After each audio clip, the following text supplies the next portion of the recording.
July 16th, 2019, and we are opening our budget workshop. And just a little bit of housekeeping. When you get into the chambers, you'll see a new audio-video system, which we're very, very proud of. And it's going to be great for all of us and our constituents. And as well, Councilmember Jameson will not be here with us tonight. She is in Austin with her daughter being inducted into the University of Texas School of Medicine. Once in a lifetime event for the family. So we wish her well, and she sends her regrets that she can't be here tonight. Okay, and Mr. McBurnett is on his way en route in Dallas traffic somewhere. Okay, so with that, turning it over to Council Jay. Or let me open it up. Okay. Thank you, Mayor and Council. Thank you for coming early today for this. We just wanted to kind of have a brief workshop with you for two reasons mainly. One, we want to cover the hotel occupancy tax grant applications. Last year we tried a new format. It seemed to work well by going over these applications in the budget workshop. We weren't able to have these ready in time because we had our budget workshop earlier this year than we did last year. So we wanted to go ahead and just plan to do it tonight. So Jessica's going to go over the hotel occupancy tax grant applications that we've gotten. And this is really twofold purpose. One, for you to look at, get a preliminary look at these. You will get you will have the opportunity to vote on each of these individually at a future council meeting. But this is for our budget planning purposes so that we get an idea from you if these are okay or not. And if you do decide that once those items come before you and the applicants are here to answer your questions, you decide to change those amounts, that's fine. That will amend the budget when you approve those agreements at that time. But this gives us an opportunity to get an idea from you if you have any concerns or any questions that you think or questions that you have that we can convey to the applicants to better explain their positions or whatever may be. So she's going to go through these. Again, that's for the purpose of being able then to allocate the funds in the hotel occupancy tax fund budget. Then when she is done with that, I want to talk with you in general about where we stand right now with 2 weeks left before I file the proposed budget. What we're looking at and some considerations that I'm still mulling over, and give you an opportunity if you have any other major concerns, questions, things that you would like to see considered, get that input from you today. So I don't have a PowerPoint presentation. I'm just going to talk to you in general about some of the bigger picture things that we're looking at for mainly on the general fund. So that's our goal. Hopefully we will be done in about 45 minutes, and that way we have a little bit of break between this budget workshop and your briefing session. Jessica? Thank you, Honorable Mayor and City Council. As Mr. Hugman stated earlier, we will be going over the hotel occupancy tax grant request. First and foremost, is something that I like to do every year is just kind of recap and regroup and remind everybody in terms of how the hotel revenues are generated, the hotel funds are generated. The city's hotel tax revenues are generated from a 7% tax paid by guests who rent rooms here in Duncanville. It is not paid by any local citizen. It's all from guests who stay in the hotels locally. The local tax is authorized by the state of Texas. Therefore, the expenditure of these funds are restricted and they must be used according to state law. When it comes to state law, there's a two-part test that these expenditures must meet in order to be legally used or qualified to be used to support an event.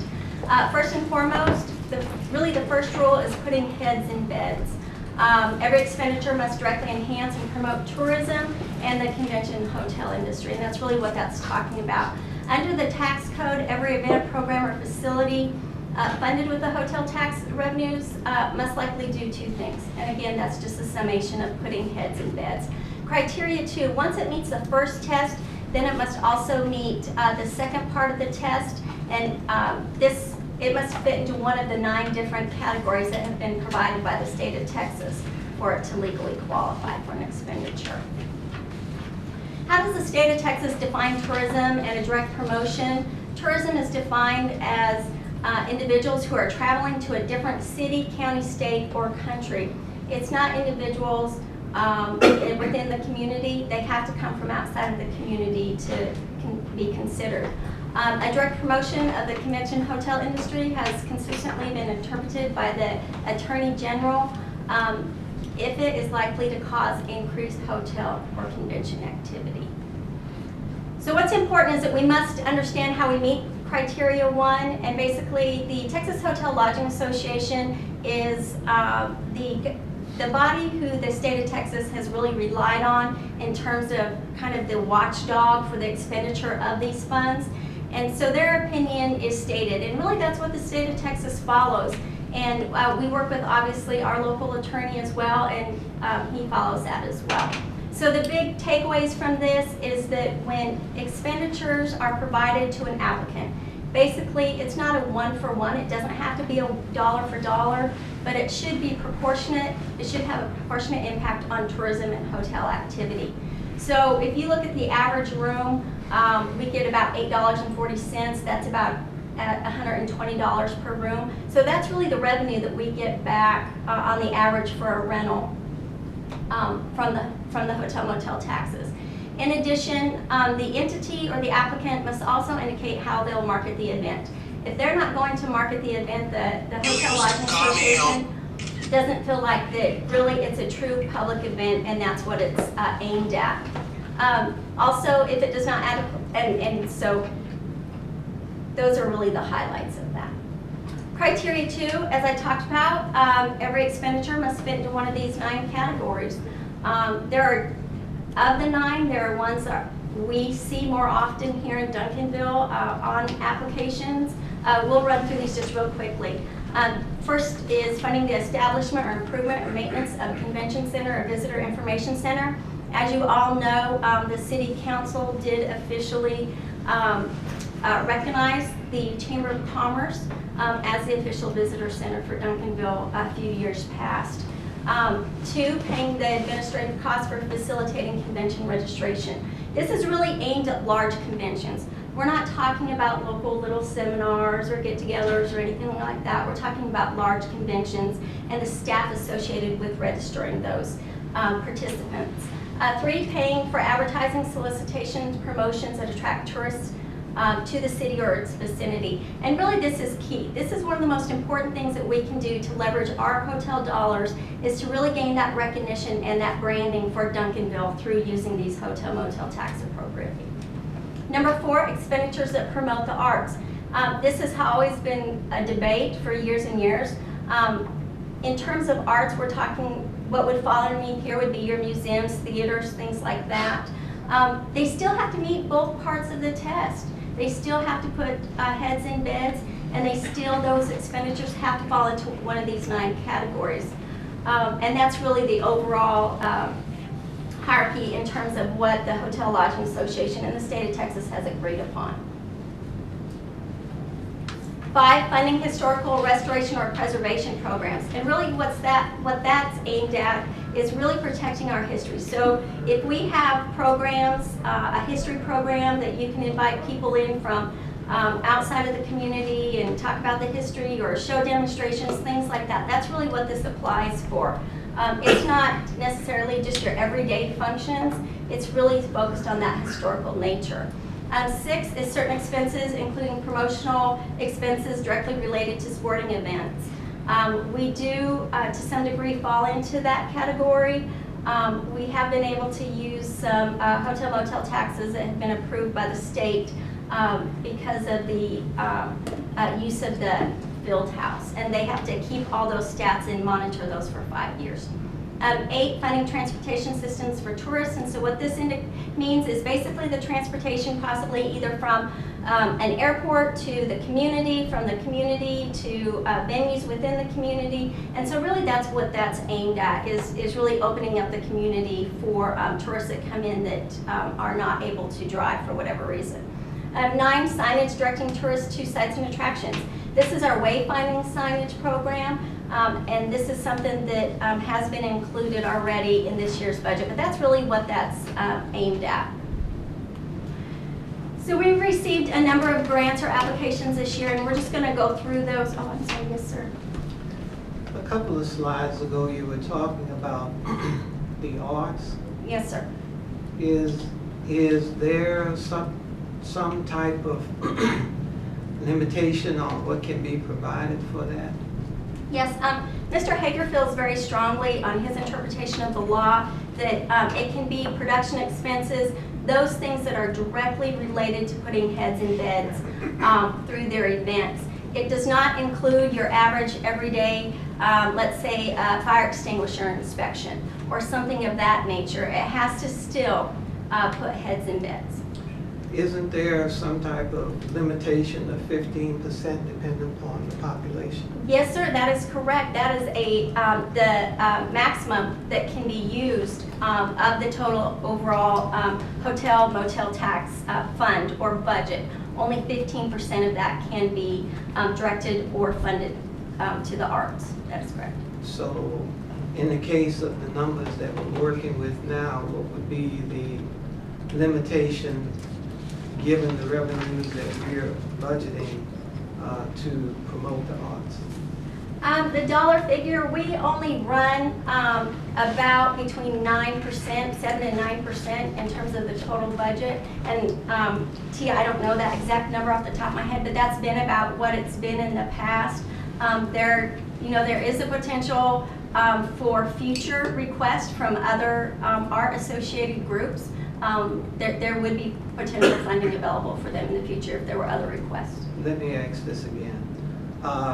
15% of the What is that dollar total revenue, total tax revenue received from hotel motel. So like in other words, if we think we're going to get $2 million in hotel motel tax receipts, 15% of that is $300,000, and that would be the max? That would be correct, yes, sir.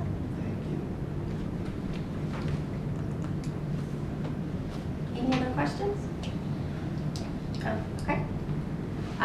So the Great American Shootout, or GASO, as we know, you can see here that they have increased their amount requested to $45,000 from $35,000, and the reason being is that they feel like that they can book more hotels in Duncanville in the upcoming year, simply because we do have the new 2 hotels, one online and one coming online shortly. You can see there that it's basically 4 separate events over 11 days. I will tell you that they're potentially looking at even adding another event. It's not finalized, so they've not included it in their application, but they feel very strongly that it could take place. These funds that they're requesting would be used for promotional expenses, and basically the majority of them go to offset the rental cost of the Duncanville facilities. And I'm sorry, how many rooms were gained with the La Quinta and the Hampton Inn and Suites is 101 rooms, and I believe that the La Quinta is 77 rooms? 77 rooms, yeah. About 175, roughly 175 rooms were gained. Approximately. Thank you, I'm sorry. The number that Mr. Harvey was looking for, the 15% would equate for the FY20 budget to $135,690. That'd be 15% For the arts alone. Arts. Thank you. I'm sorry. In front of you also, you do have the applications of each individual that have a little bit more detail. This is just kind of a broad overview.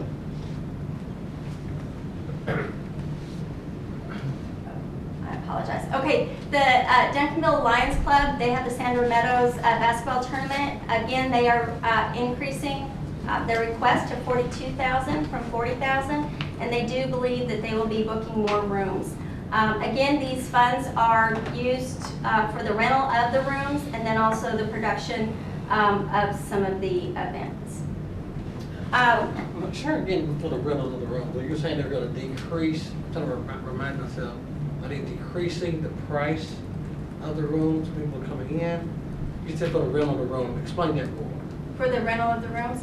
Okay, so essentially, Sandra Meadows, what the Lions Club does is the grant money that they receive here, they pay for the rental of the rooms for the teams to come in. The hotel rooms. The hotel rooms, I apologize. Other event requests. So, how much is, if something takes in like 42 they're asking for 42,000. How much do we get off the room? Do you estimate we get off the rooms that came in? It's For 7%. that time? It's 7% for each room, and so if you figure So at how many 100. rooms would you rent during one of those events?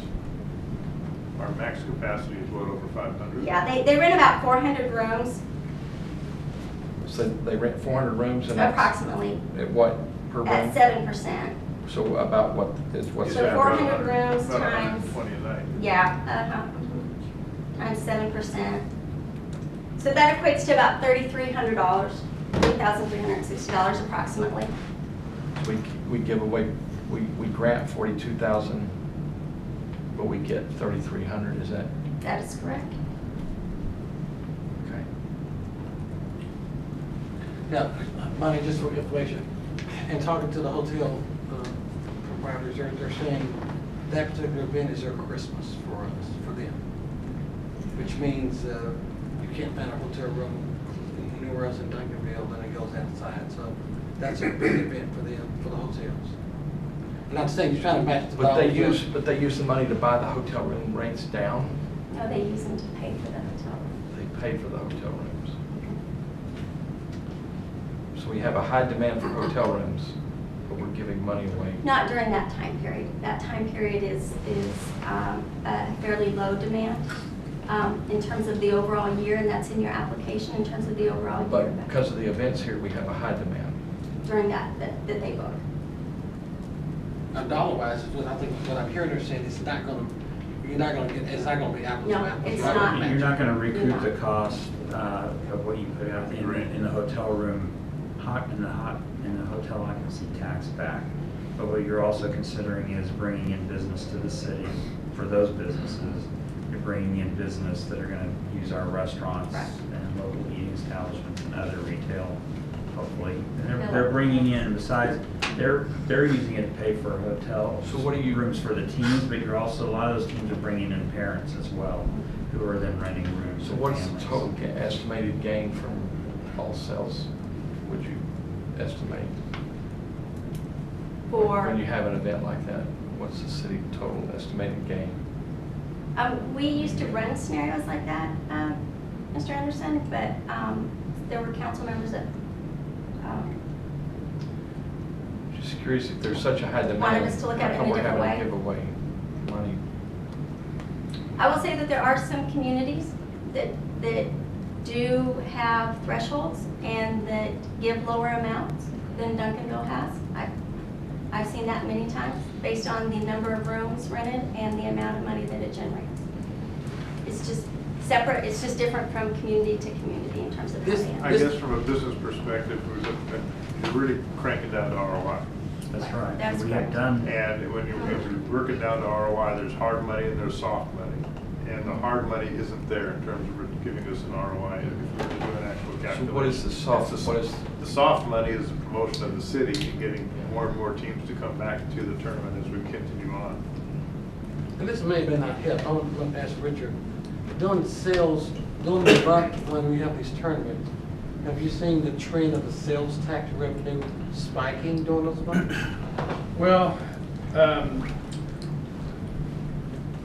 that's difficult to laser that out per se because of other economic activity.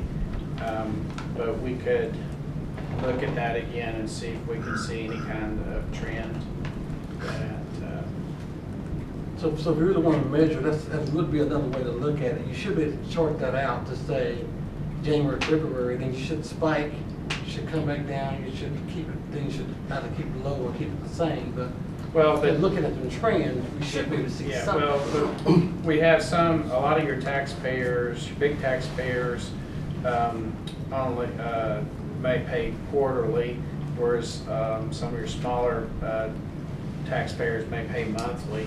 So you always have on your quarter ends, you always have higher sales tax because you have more people that are remitting, and so.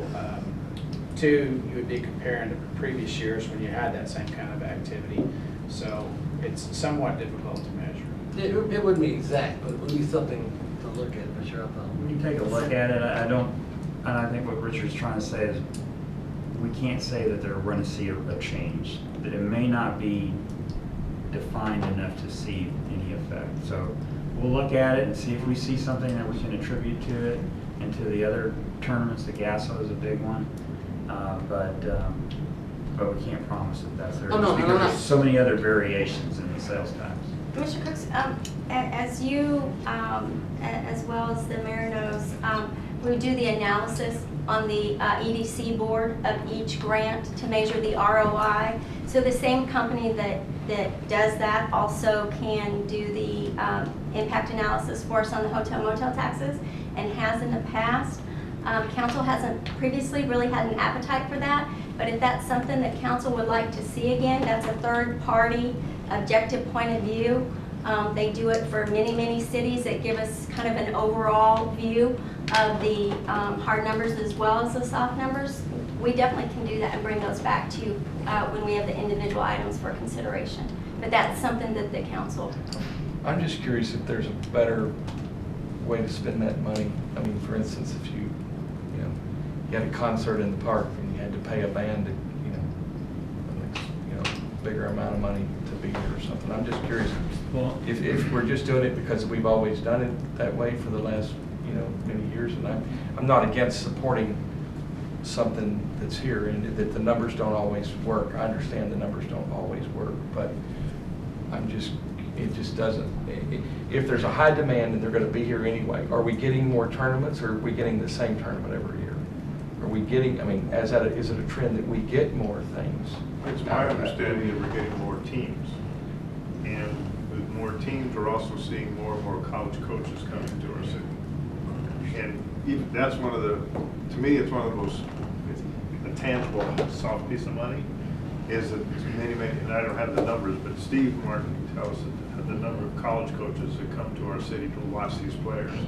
And Well, they by come that, to, we they get watch it now. Well, they watch our whole area. This is the highest recruiting area in the whole United States. I mean, for recruitment already.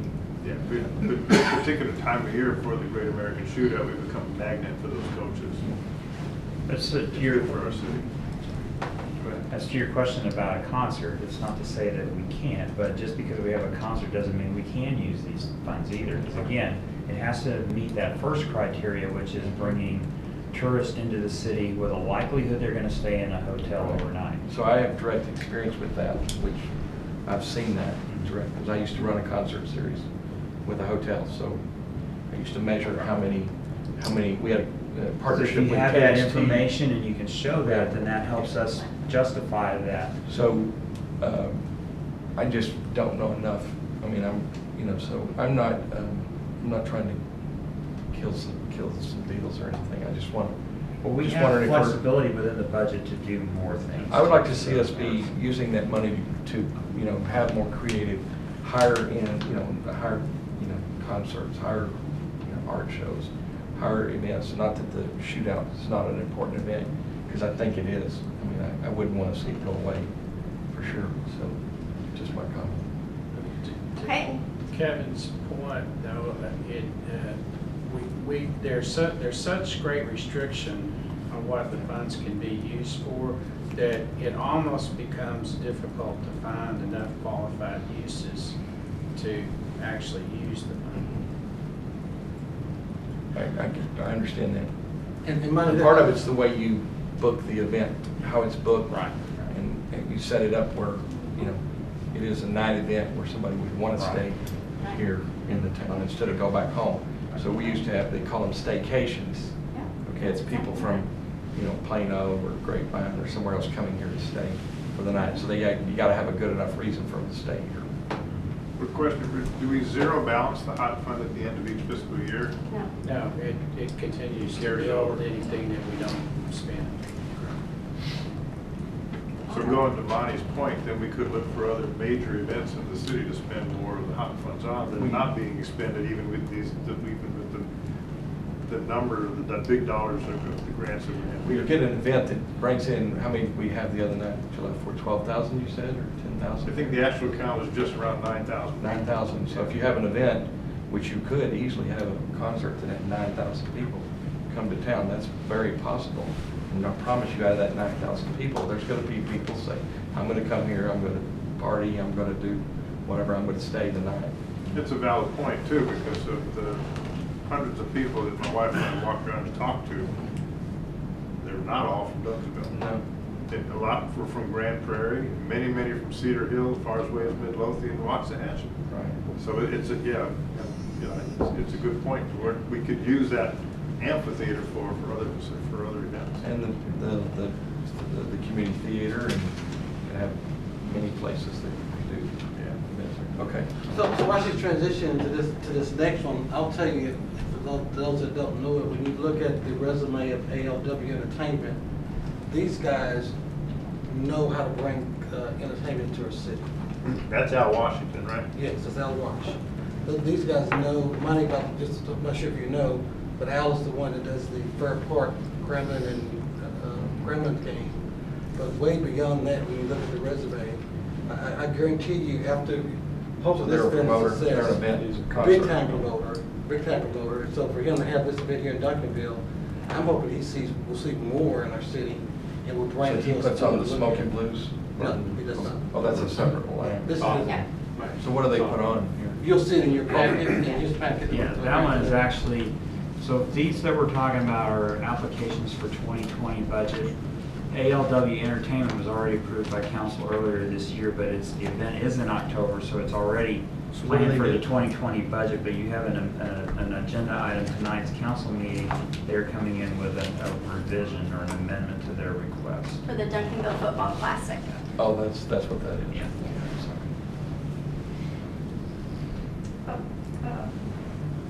Okay. The Duncanville Chamber of Commerce, as I said earlier, they serve as the official visitor center. This year they are requesting $33,445. I do want to point out that the years from FY17 through 19, they did not request any maintenance or capital funds.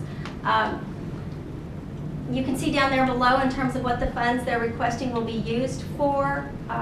Everything from upgrading their computers, installing gates and fences for security. I did speak with Mr. Martin earlier, and he said that they are having issues back behind the building with a lot of activity that shouldn't be going on back there. Also, you can see stain and repairs the fence. The city did pay for that fence to be put in 2 years ago, and then also upgrade the LED sign. And in 2010, the city did pay $10,000. Now, I don't know if that was the full amount, that was prior to my time, but they did at least pay a portion of the existing sign. Now, I also want to point out with this that the Chamber of Commerce, this just is the upgrades for the facility itself, that the chamber will be coming back to request their $17,760 to serve as the official visitor center at a future council meeting.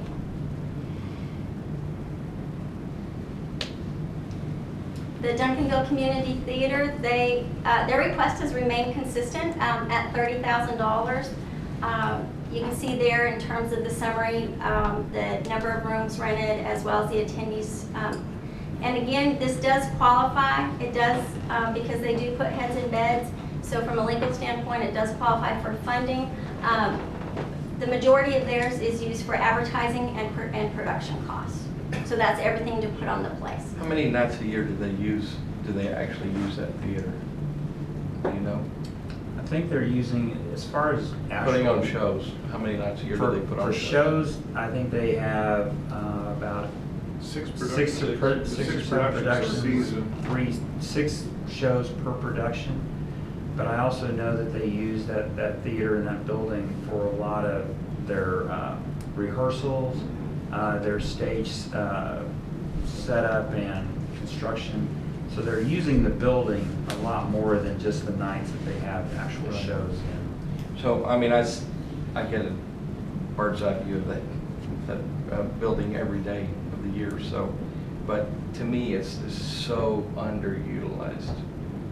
I mean, there ought to be, I mean, we ought to have high school concert. I mean, there's kids in our high school that have bands and shows and stuff. I see them all the time in the parks and stuff. I mean, that thing ought to be at least used every week, at least. I mean, I don't know how we can negotiate with her to let her, you know, rent it to outsiders to come in. It's a great place for, you know, all kinds of things, local little bitty concerts and things like that. I mean, it's just so underutilized. Acoustics in there are really not suitable for what you're talking, But you're talking about amateur groups and things like that. I mean, it should be, I mean, it's just not used very much. I look at it, see it, and there's no young people coming into the theater. It's nearly all, you know, I mean, very few. I'm not gonna say everybody, but it doesn't look like to me it reflects this community, the people that go to that theater and age. I mean, I wish we could work with her to do some. I'm not against helping her either, you know, but sure, it looks like a wasted asset for us to not use more often. I just want to backtrack just 1 second, and I know the chamber in the past have always requested, and well, I know you'll get to that, they requested funds. And I think that the process is they put on the event and we reimburse them. Is that correct? For this whole event, everybody that's requesting, they put on the event. Right, and that is reimburse. correct. It is reimbursed. I think the chamber has asked us in the Oh, past. this is the chamber, not the community. No, that's what I had to back up. Oh, you backed up. I went I'm sorry. back. I just hope backed up didn't- I know the chamber asked Thought I was if they could smart. be grandfathered in or be considered to be reimbursed before the event. And I'm bringing it up now because it happens every year that they come back and start asking us if we could pay up front. And so I'm not sure if we're going to talk about that, explore that, or what. Well, that would be the Kinda do that. direction of the council, whatever you choose. We have asked the council those questions before because the chamber has had a concern about it, as well as the Smoke and Blues and Barbecue Festival, because they incur a lot of expenses. They wanted to have the funds available ahead of time. We've brought that up on several occasions with the council, and every time the council has said no, it needs to be a reimbursement basis. And so we have to treat everyone the same, and that's what we've done. That is up to the council, and I think that that would be appropriate at the time that those applicants come before you and each of those items are brought to you. If you wish to change that or to give some kind of parameters, I would caution against providing all the funding up front, because we know that some entities don't actually spend everything Right. that they ask for. Right. But if there is some parameters in place that gives us still fiduciary accountability, but it makes it a little more flexible, that's up to the council to I decide and appreciate you give us. bringing that up. I've been approached several times by some of the organizations about, can we get the money up front instead of doing it now, waiting for the reimbursement to come a year from now? And just from a business perspective, it'd be better for their cash flow, but then again, there's a risk of Right, I agree with the that. utility of the money itself. So I'm glad you brought that up, Mark, and we'll take a look at that. Yeah. And those events, or those, like the theater and the museum, those are paid typically on a quarterly basis so that they don't have to wait all year long to be refunded. That would be something, though, I think that we would ask council as a whole to consider, so that we would know the direction, and because that way when we speak with applicants and everything, we know the direction the council wants to go. So I would really like council to give direction if that's a change. Yeah, I know ahead of time. that's a longer conversation, but I just wanted to put it on our radar. Good point, yeah. I would like to, back to the theater, I'd like to, you know, at least say, you know, we want you to explore, I mean, if you could sublease the space out to other groups and other musicians. I would like to at least say, we want you to explore more use for the year. Because when that thing is operational, you know, I can tell you there's a boost in economic, you know, activity down there. And so I'd like to at least, are we voting on that tonight? No, Okay. all of these will be brought back The on only the one- future agenda. Only And- one we're voting on tonight. The Right, ALW. yeah, that's an Okay. amendment to what you've already approved. And when they come back to you on the council agenda, the applicants will be here to Okay. be able to answer your questions Okay, and good. so forth. Okay. Yes. Okay, thank you.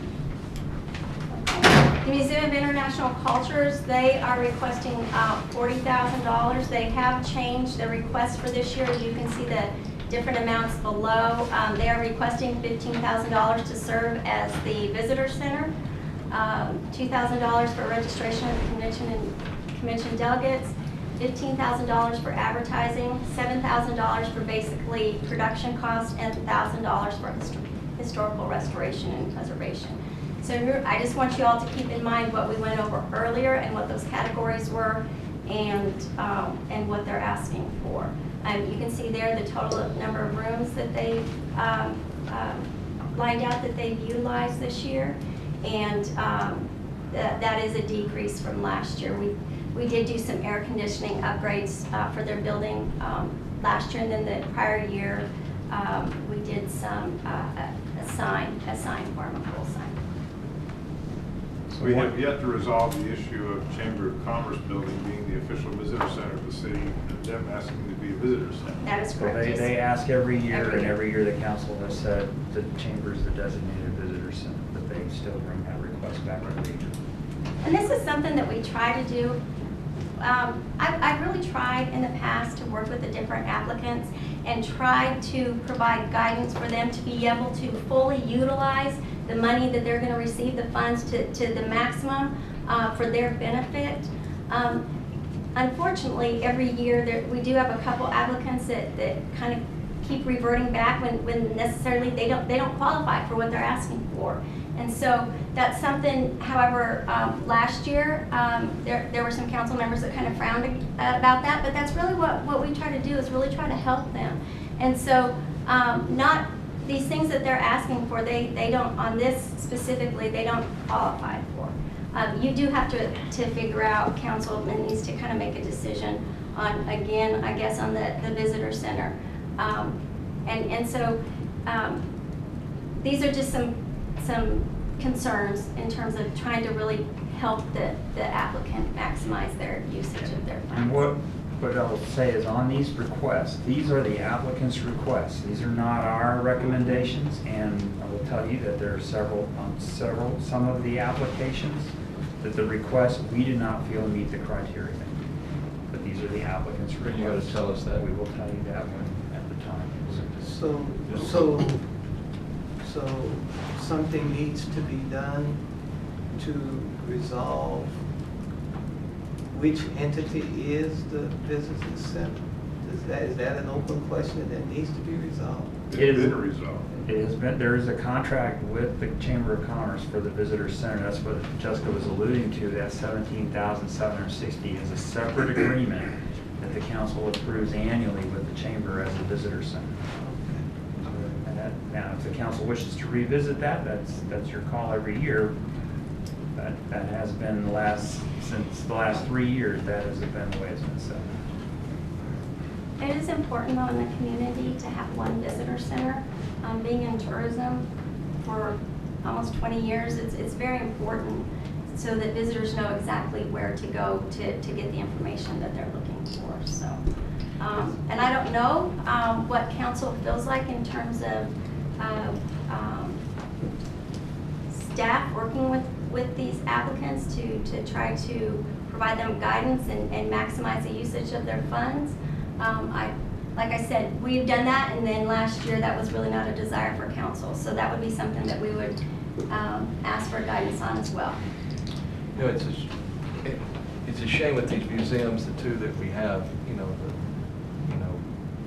Ford's Museum and this one, that, they're not connected to something else, because they would have a lot more visitors, I think, if they were connected to other retail, restaurants, bars, other. I mean, if this was in the library, in the downtown, it would sure be a much more desirable, because you just, to make a special trip to go here is not as, it's just not going to happen as much. But if you're going out to eat, going to a game downtown, and you go into, I mean, it's both with the Ford. I tried to get him to put his stuff downtown at the very beginning, so he had other things to go to do with it. So you got a few kids coming to town, and some other parent can go here. That's another conversation. All right. Yep, I am done. You're all right now. So Okay. with that, we That's would one that'll never happen. real quickly just like for a little bit of guidance from council in terms of what they saw and direction or not direction of working with applicants to try to maximize their usage, and then also in terms of whether you feel like that's going to be a discussion in terms of when the payments would be would be available to the Something to, planning. right, for y'all to think about and Yeah. give us guidance at that time. Yeah. We're gonna work with the applicants, as Jessica said, we try to help them find the right categories to maximize their request. If they don't follow through on that, we can't do anything about that. Once that agreement is approved by council, that is what we have to hold them to. And if they change those categories, then that's out of our control, and we can't just reimburse them when it doesn't meet the agreement. So they either have to come back for an amendment, or we have to hold fast and say, no, you didn't meet the agreement that the council approved. Oh, see, I thought Jessica was talking about when candidates come to her about the packet. Well, she does help them with the packet too, filling it out and help them with providing the right categories of requests. So if you approve those categories, that's what that agreement is gonna be Right. based on. If then during the year, they change and decide they're not gonna spend this on advertising, but they wanna spend it in production, well, we might have recommended that to them in the first place, but they didn't do that, and now they want to get reimbursed. We can't do that because we can only reimburse them the amount that was in the agreement that the council approved. And we've had So that we're- multiple times, and so it's very time consuming for And most of council. them are not, Right. most of the time it's not a problem, but we will continue to work with them. The point is that we try to do our best to help them get the funds that they were approved for. Can these So it has hotels, to meet the requirements, the law. can these funds be used, let's just say that we found somebody that was a great event person, you know, like the parks, I think the parks talked about that, but somebody that was really good at bringing events to town. Could this be used for a company to do that, or a person to do that, to be paid that person? Can these funds be used for that? A master events coordinator, call it, I don't know what you call I it. think it would probably depend on It the would. contract, but it would be, if it was a promotion of an event, promotion of. Promotion of some all art. the venues that we Right. have. Well, it would Talk probably. like a city event promoter that would be on staff. Promoter, fundraiser, maybe not on staff, or like subcontract. Paying for a contract. Yeah, It could would it have to be be one or the events other? that they're going to put on that are going to bring heads to bed. It So it has to be multi-day event typically is what you look for. Single day events for the most part, that's typically what communities shy away from in terms of supporting because it's a lot harder to prove that they've stayed overnight. So typically what you would look for is those people would put on multi-day events. But Monty's But question, it if I could understand be. it, is it legal to use You the could. money If for it a meets those contract on criteria. contract basis for somebody like that? If it was just a, let's say an internal position that also put on the mothers and sons dance or fathers and daughters, things like that, that you would have to prorate that. Not that whole position would apply. No, I'm talking about Right. a master event coordinator that would For really large bring in community, large substantial, events that would substantial bring in- things into town to use the venues, because look at all the venues, you know, I look at the amphitheater, the community theater, and whatever property that we own is vacant real estate that should be leased or, you know, rented out by the night or week or whatever you've got. And I would think that that would be a direct positive thing if that a person that could bring those kind of events to town, because I think that we have some really good stuff to lease out. These funds could also be used towards a conference center or a convention center as well, So, which, yeah, I mean, helping the hotels helping them rent their, you know, their conference centers, helping, whatever we've got to rent it every day of the year if we could. That'd be the goal. So I'll comment on one last portion, and then we're gonna move from this. I'll go back to what I said in retreats. I still think that we should partner with our hotel in our city, come up with a third-party transportation that will transport big events outside our city back to our city to fill up our hotels. And that will keep the hotel busy, not just one time a year, but throughout. Again, a great promoter can do that by putting it in the packet. The hotel's agreeing to, here's our price outside of the city. Think about, well, for those that travel and look for big events, they're gonna get the best hotel possible.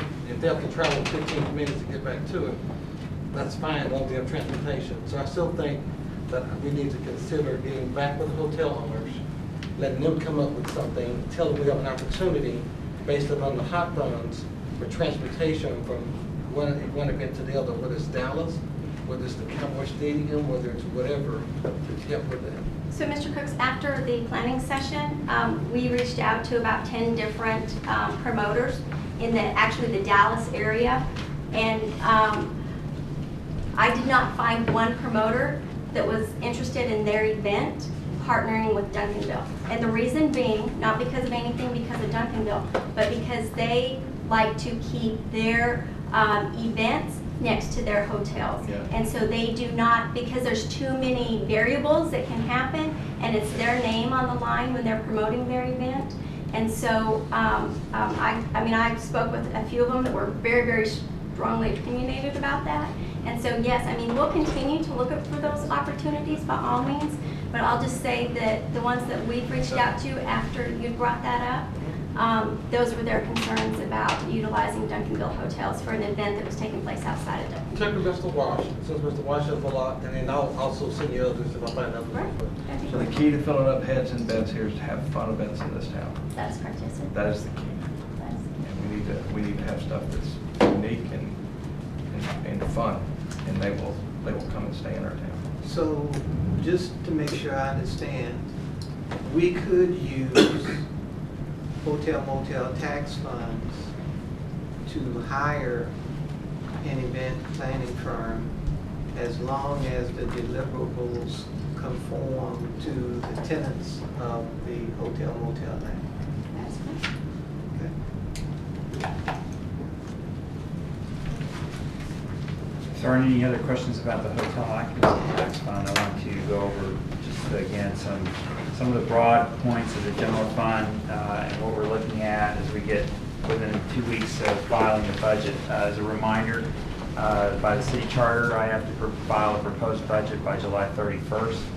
We typically do not get our certified tax roll until July 26th, which is next week, the end of next week. So we do not have very many days once we get the certified tax roll to make any tweaks, but we have typically been pretty close. Richard analyzes the preliminary tax rolls every year, and so we have a pretty good feel for where we're heading as we go into it, and so we don't have usually any major surprises. But right now, what we're looking at on the general fund, on the revenue side, our property taxes, right now the current valuation estimate is around 10% above last year's valuation, which means that we would be above the rollback rate. So I am anticipating that we will be making a tax rate reduction, probably another penny reduction on the tax rate as we did in this current fiscal year. We are budgeting on that basis of something less than 8% property tax rate increase. So just so you know, that probably right now, unless there is some significant change in what the county is or the appraisal district is giving us on the estimated values between now and the final roll, we're probably going to be, I'm going to propose a tax rate decrease. What would that total amount be? The total amount on property taxes, The revenue, 1%. The 1% you're talking about, what's the dollar amount? the 1 penny. Total to the general fund, About $280,000. $280,000, $300,000 decrease. That equates to about $13 to the average home per year. Tax rate reduction, property tax reduction. But it also equates to that when you do a tax rate reduction, that applies to all properties. So that applies to commercial properties as well. So that's giving a relief to our business and commercial properties as opposed to the homestead exemption, which would only apply to homes. So great, I think that was the other reason I brought it up. It was the other reason I brought that up. So if we did go that route, we just have to do a better job, all of us, of communicating that to say, look, we're able not to increase it again, but here's what that savings that we would get for $300,000 for homestead, we got it here anyway.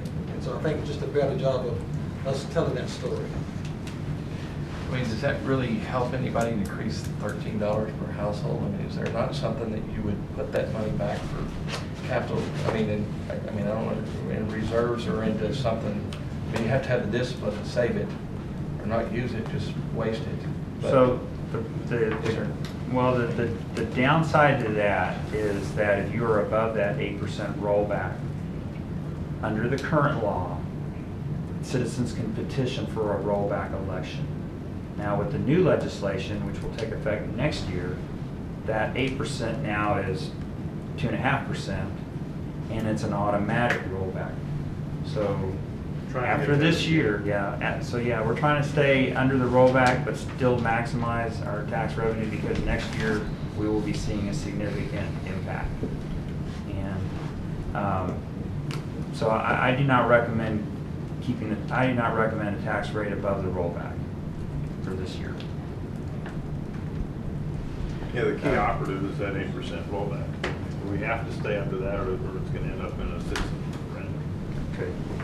It's not- Could. It's not worth the public relations nightmare. On The sales. newspaper, Sorry. I'm sorry. I noticed the newspaper has been very active the past couple of days on reporting items of concern in cities in different parts of the metroplex. DeSoto Sunday and Dallas this week.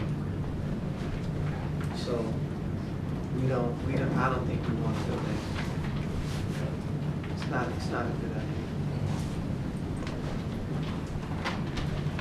Elsewhere on the revenue side, our sales tax has continued to decrease over last year. This past month's sales tax receipts were 3% down, so we're running almost 2% below last year.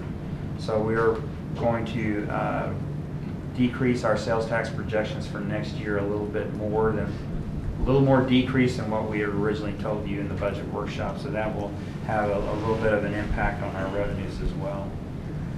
Is it, like the more use of Amazon and stuff, the less we get taxed, right? More use of. That has some effect. I think what impacts us more is the construction industry and the loss of one of our major sales tax payers moving a portion of their business The more to we buy on Dallas. Amazon and don't go to Costco or Ben Franklin, the more.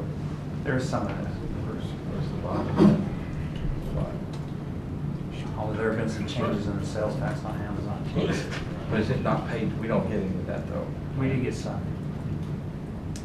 Depends on where the business itself is located. Yeah. And the law is very squirrely in terms of trying to understand, to try and pin down exactly who will and who will not have to pay sales tax depending on the vendor you're purchasing from, and whether it's directly from Amazon or whether it's a secondary, even tertiary party contracted to Amazon where the merchandise is coming from. It's really sticky. So on the revenue side, all other things that we talked to you about, all of our other revenue sources, we really don't see anything changed since we talked to you last on it. On the expenditure side, again, as I said during the budget workshop, my budget goal is always to maintain our ongoing expenses less than our ongoing revenues, and we will do that again this year. As far as changes, we talked to you about some potential things that we were considering. The major thing that I want to mention to you is the employee compensation. And as we looked at it a month ago, kind of had an idea of what we wanted to do. In talking to a number of my counterparts, especially the best Southwest cities, and then this Thursday we have an area city managers meeting where we share what we're looking at and our budget projections. But a lot of my colleagues have said that they are planning to do as much as they can on employee compensation and benefits this year, assuming that they are not going to have that opportunity in the future years with the property tax cap. That being said, it has changed.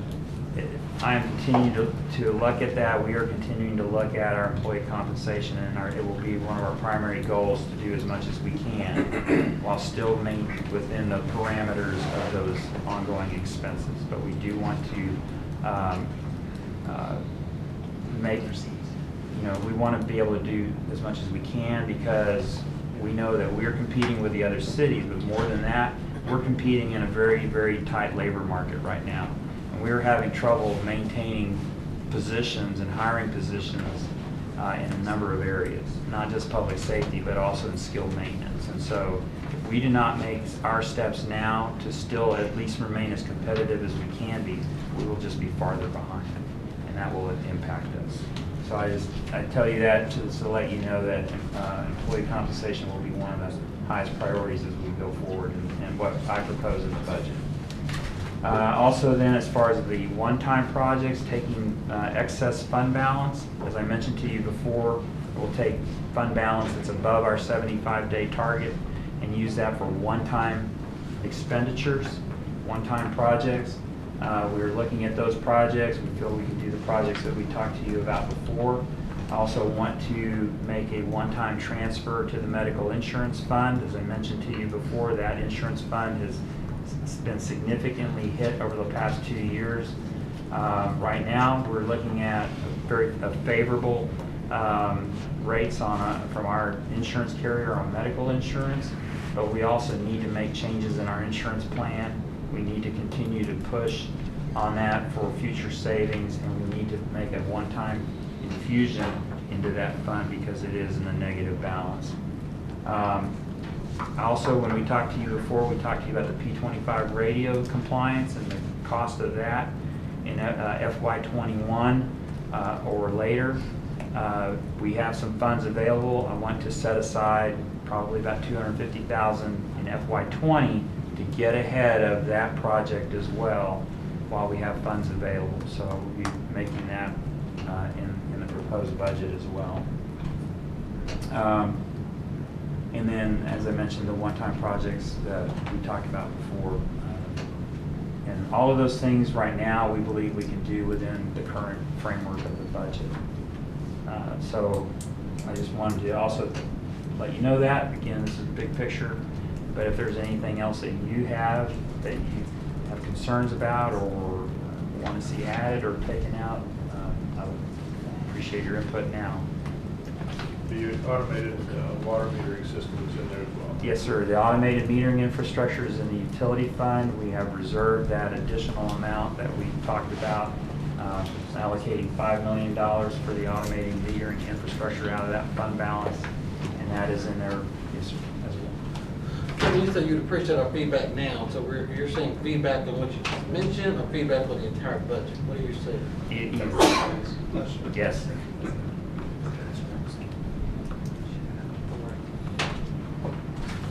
So, I mean, I have two things. You know, one is this events. You know, I would like to see us put a lot more effort into major events in town. I think we're a prime place for that. And I would like to be progressive in what we go get, not just take what comes to us.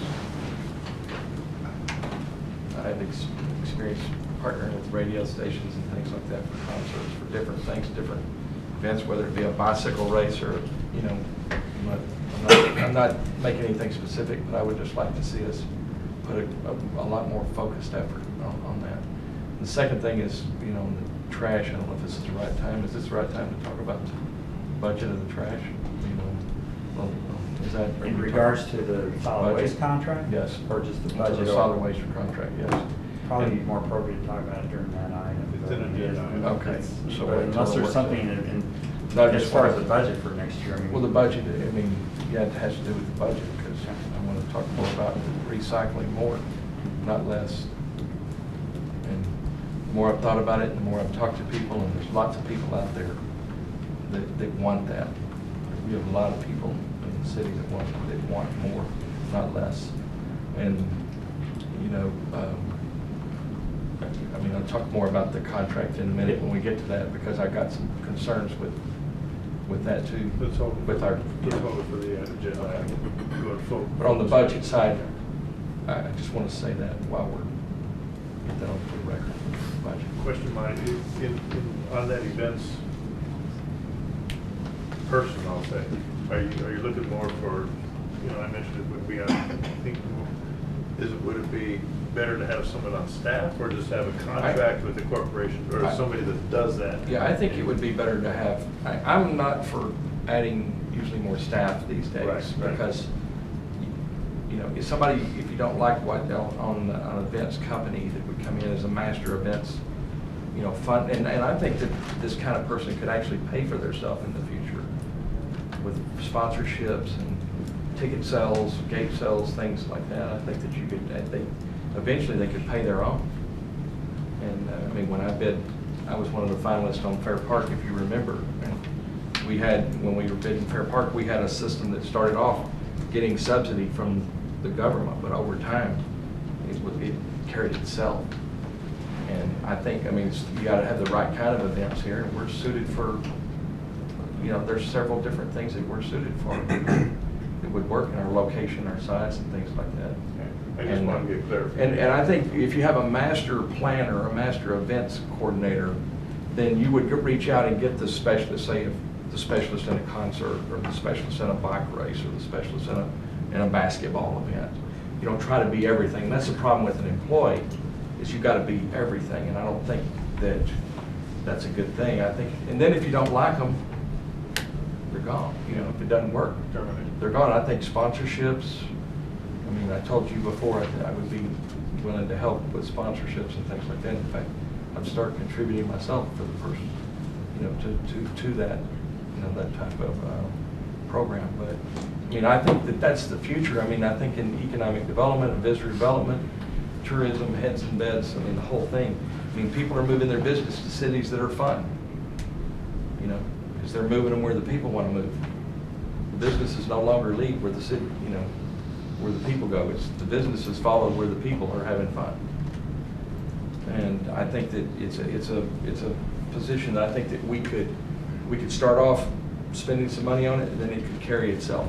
Because if you said to me, hey, Monty, I'll hire you I'll give you all of these places to rent out for events, make your own money, I think that's a pretty good deal. You know, give me the real estate to rent. What we can do is we can put something into the hotel occupancy tax fund budget, an amount, and then what that looks like. It gives us time then to work through that, and obviously those things would come back for council, but as far as earmarking something, we can do that. And then the staff is here specializing in keeping the infrastructure in good shape and stuff, and doesn't have to do these, you know, because it destroys, you know, I mean, I know how, I mean, I can't imagine what it must have been like to put on the 4th of July, but I'm sure the staff the next day was wasted, you know, because it was a great event, by the way. It was done very well, and I had a lot of good time, and a lot of people did, so kudos to staff for putting on such a great event. But I mean, that way the staff is here doing keeping the infrastructure good, keeping the stuff in order, but this other person is, our company is really bringing in really dynamic, cutting edge, cool stuff. And it doesn't have to be big all the time. You know, a lot of it can be mid-size or small. Well, this sounds like a perfect topic for our retreat. It'll give you more time to well, I just didn't bring want your ideas to, together. I wish the retreat was before the budget, because, you know, that's why I'm sticking this in there, because now once we get the budget done, then we can't get the funds after the retreat. So I would like to see us in the future do the retreat before the budget, so you have, so it matches, seems to make more sense. Just one last add for me, and I'm sure I'll wait till later to talk about it more, is how do we promote increasing sales tax dollars? The only way to promote that is through what I talked about before, shopping Duncanville. So coming up with something that will help us get our community aware of shopping Duncanville more. And so they won't be no willing to do it until we start promoting it more ourselves. So I think that at some point I'd like to come back before budget and see how do we market ourselves to get that done. And I'm basing it upon if we don't shop here, when Jessica goes out to ask other businesses to come here, it's real difficult. It's a good selling point to say, here's what we're doing in our own city. And we just got the numbers that our sales tax percentage is going down, but we have no thought on how do we get it up. I know that's not the complete vehicle to do it, but it's a great start. So I want to talk about that more when we talk about budget. Can I add one thing real quick? Yes, sir. In the 1 and 2 fund, when we do a comparison of our rates with other cities, can we simplify that and just limit the comparison to the best Southwest cities, Perth, Euless, Bedford, and Colleyville. So the cities around DFW Airport and the Best Southwest. I noticed in the past that we compare ourselves to cities that it just doesn't work for me, and it doesn't communicate. Cities in far-flung portions of the state.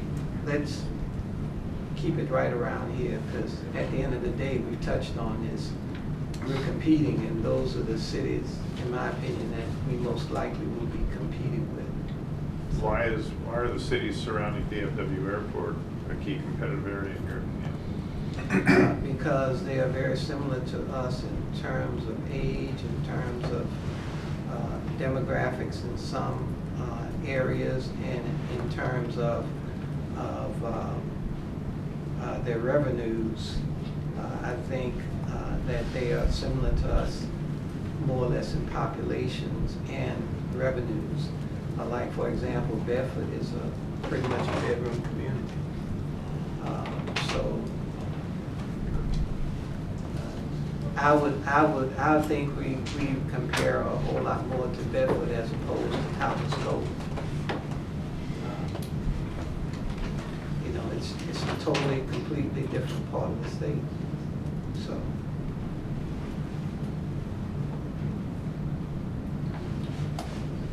Just something to think about. Okay.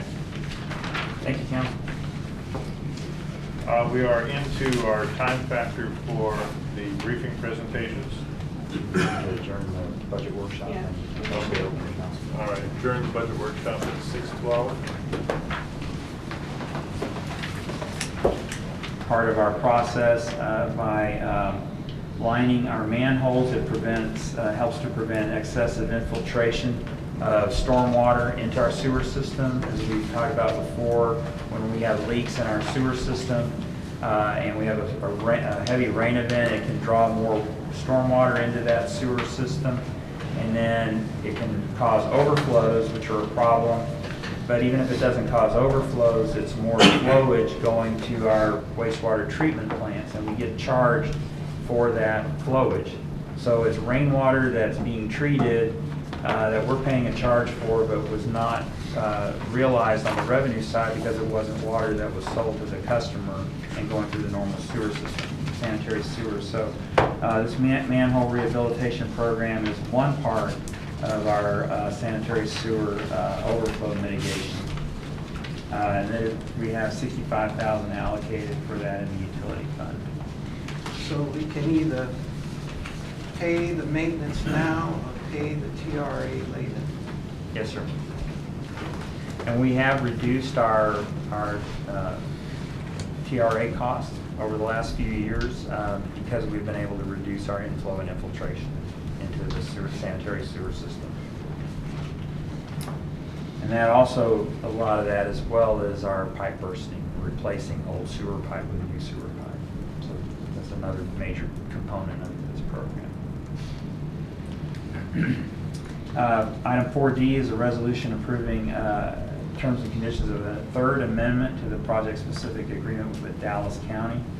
This is a PSA with Dallas County for the improvements of Wintergreen Road at Main Street.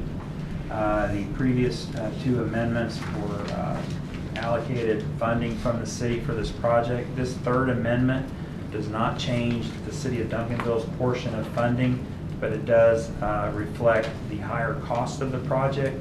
Those higher costs of the project are going to be borne by Dallas County as well as the city of Dallas. And the city of Dallas is contributing because of the water line project that is also part of this road project. So this third amendment incorporates those changes, but again has no financial impact to the city of Duncanville. Our portion is still the same. I think I read something about the property that we had to, did we have to, as a city, did we pay for the property? Yes, we had to acquire the property for the realignment of Wintergreen Road. What was that payment, and was that part of the? It's part of the $310,666 that was allocated to Duncanville, and our portion of that for the For the right-of-way acquisition was about $200,000, and then we are also installing a traffic signal of $50,000, and then there were some other allocations as well. So the property we had to go through, what was that, is that a different amount? I'm trying to understand, you said a property amount, the property we had to go get The right-of-way acquisition was about $200,000.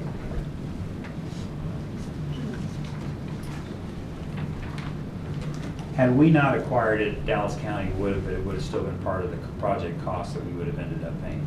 Wasn't some of that money also from our allocation for the toll? For the toll, that's correct. So it wasn't out of pocket, it was allocation from, remember we had entered, the city had entered an agreement? Right, remember that. And so our portion of those funds that were allocated to Duncanville from 161 were used to pay that money. So it wasn't, you didn't write a check. And that's what's the difference between the land acquisition cost, the traffic signal cost, and then that total amount of $310,666. So Dallas County had to pay for the Dotsons and the other DeSoto homes? Now, they would have, they bought the other properties and acquired them, but we chose to work the acquisition of the Dotson property, because that had been a controversy in the past. And that was part of the 200,000? Right. Do you know what the allocation of that amount was?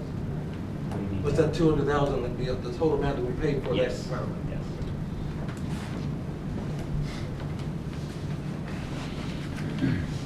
Item 4E is a resolution authorizing a purchase of light-duty trucks from Silsby Ford.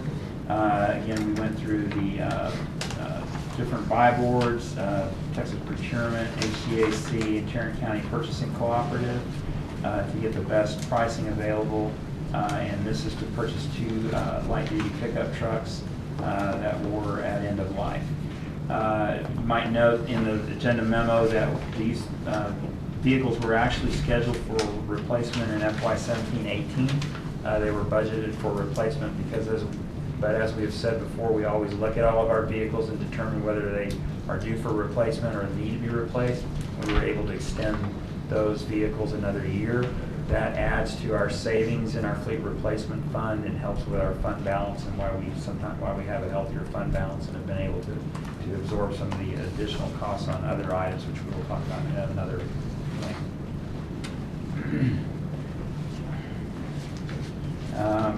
Item 4F is a resolution approving the terms and conditions of the Third Amendment to Solid Waste and Disposal Agreement. This is with Waste Management, and this is for our landfill contract.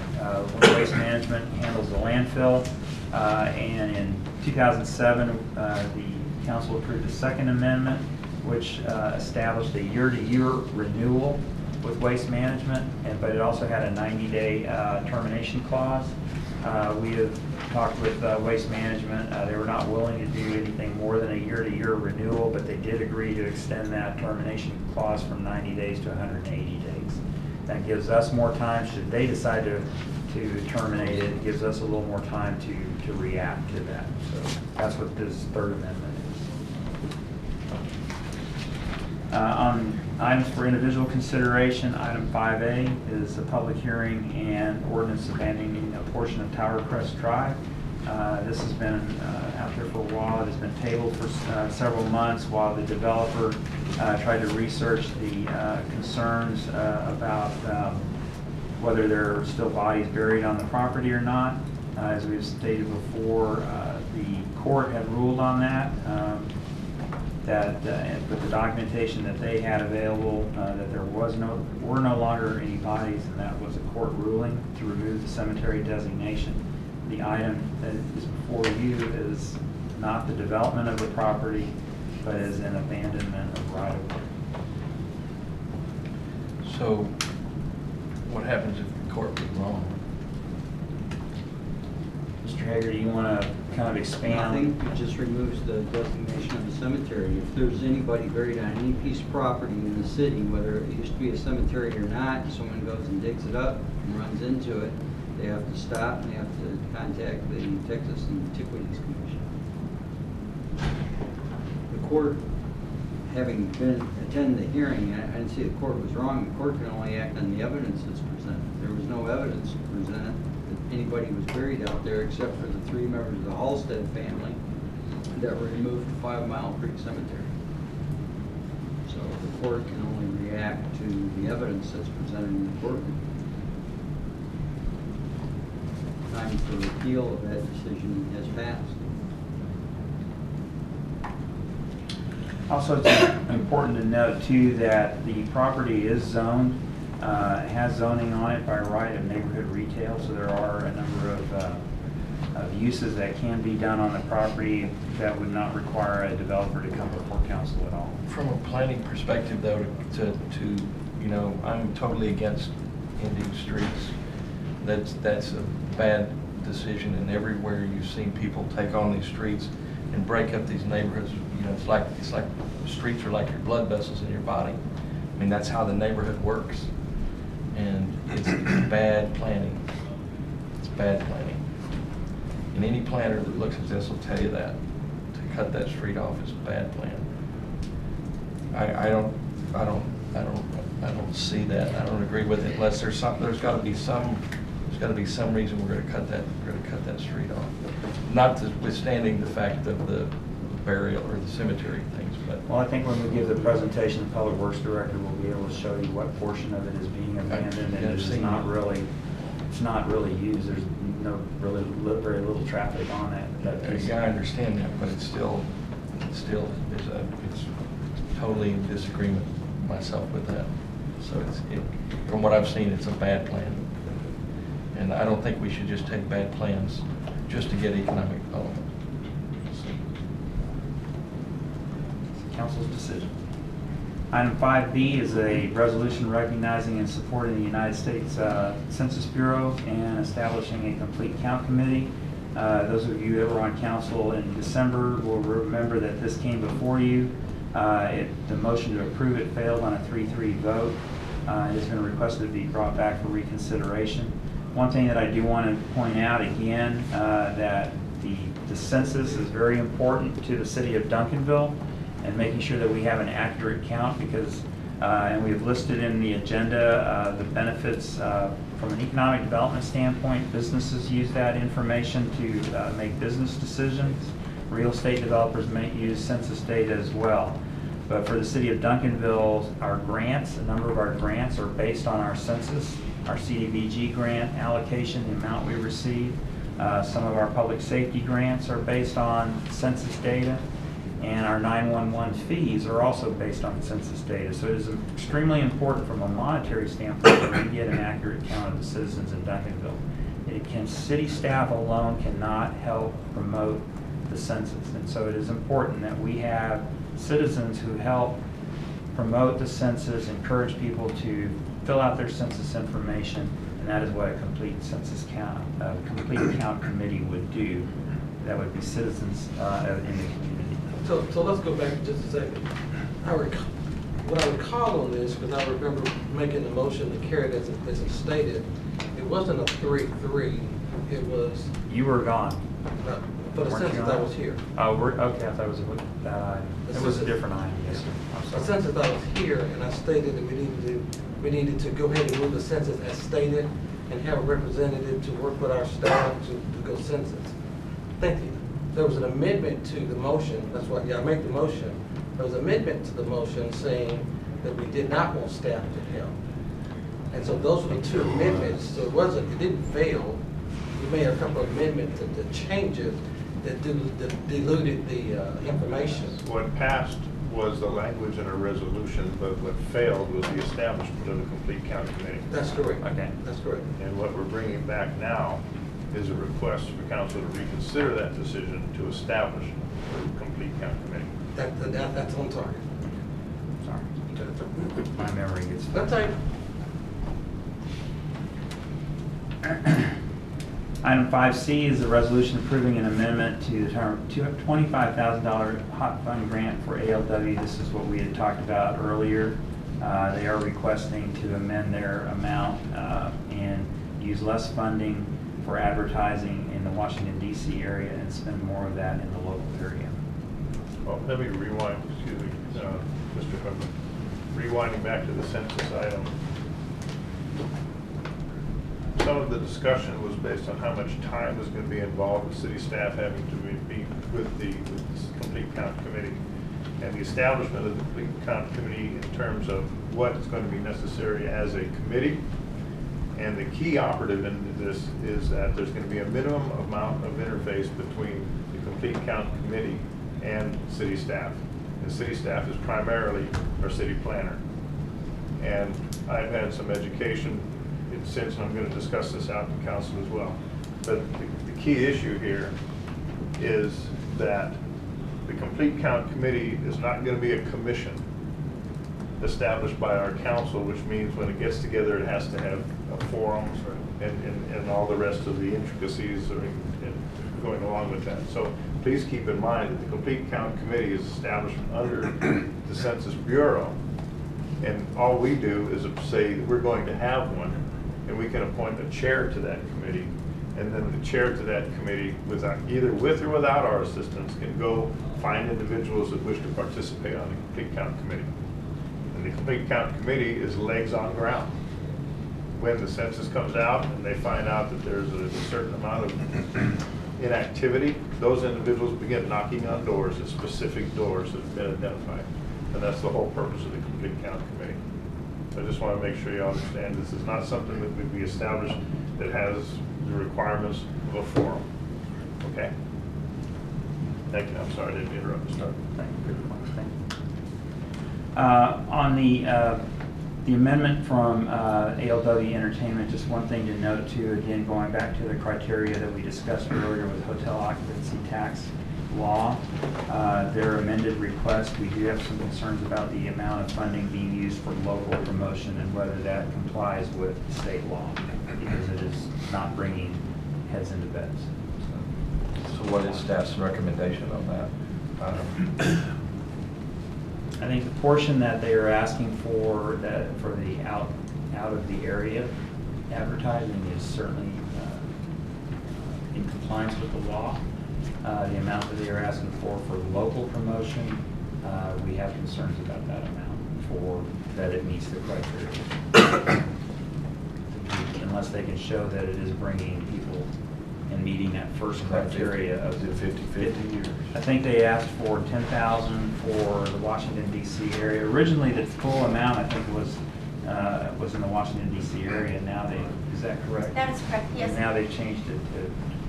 And if the city council, if council did want to look at still supporting the entire amount, and we'll discuss this when I do my presentation, but one option would simply be, instead of that $15,000, only be focused on the Best Southwest, which that's kind of what they're proposing right now, is to request for that to be actually spread across the state of Texas more openly, and then that would allow you to meet that requirement.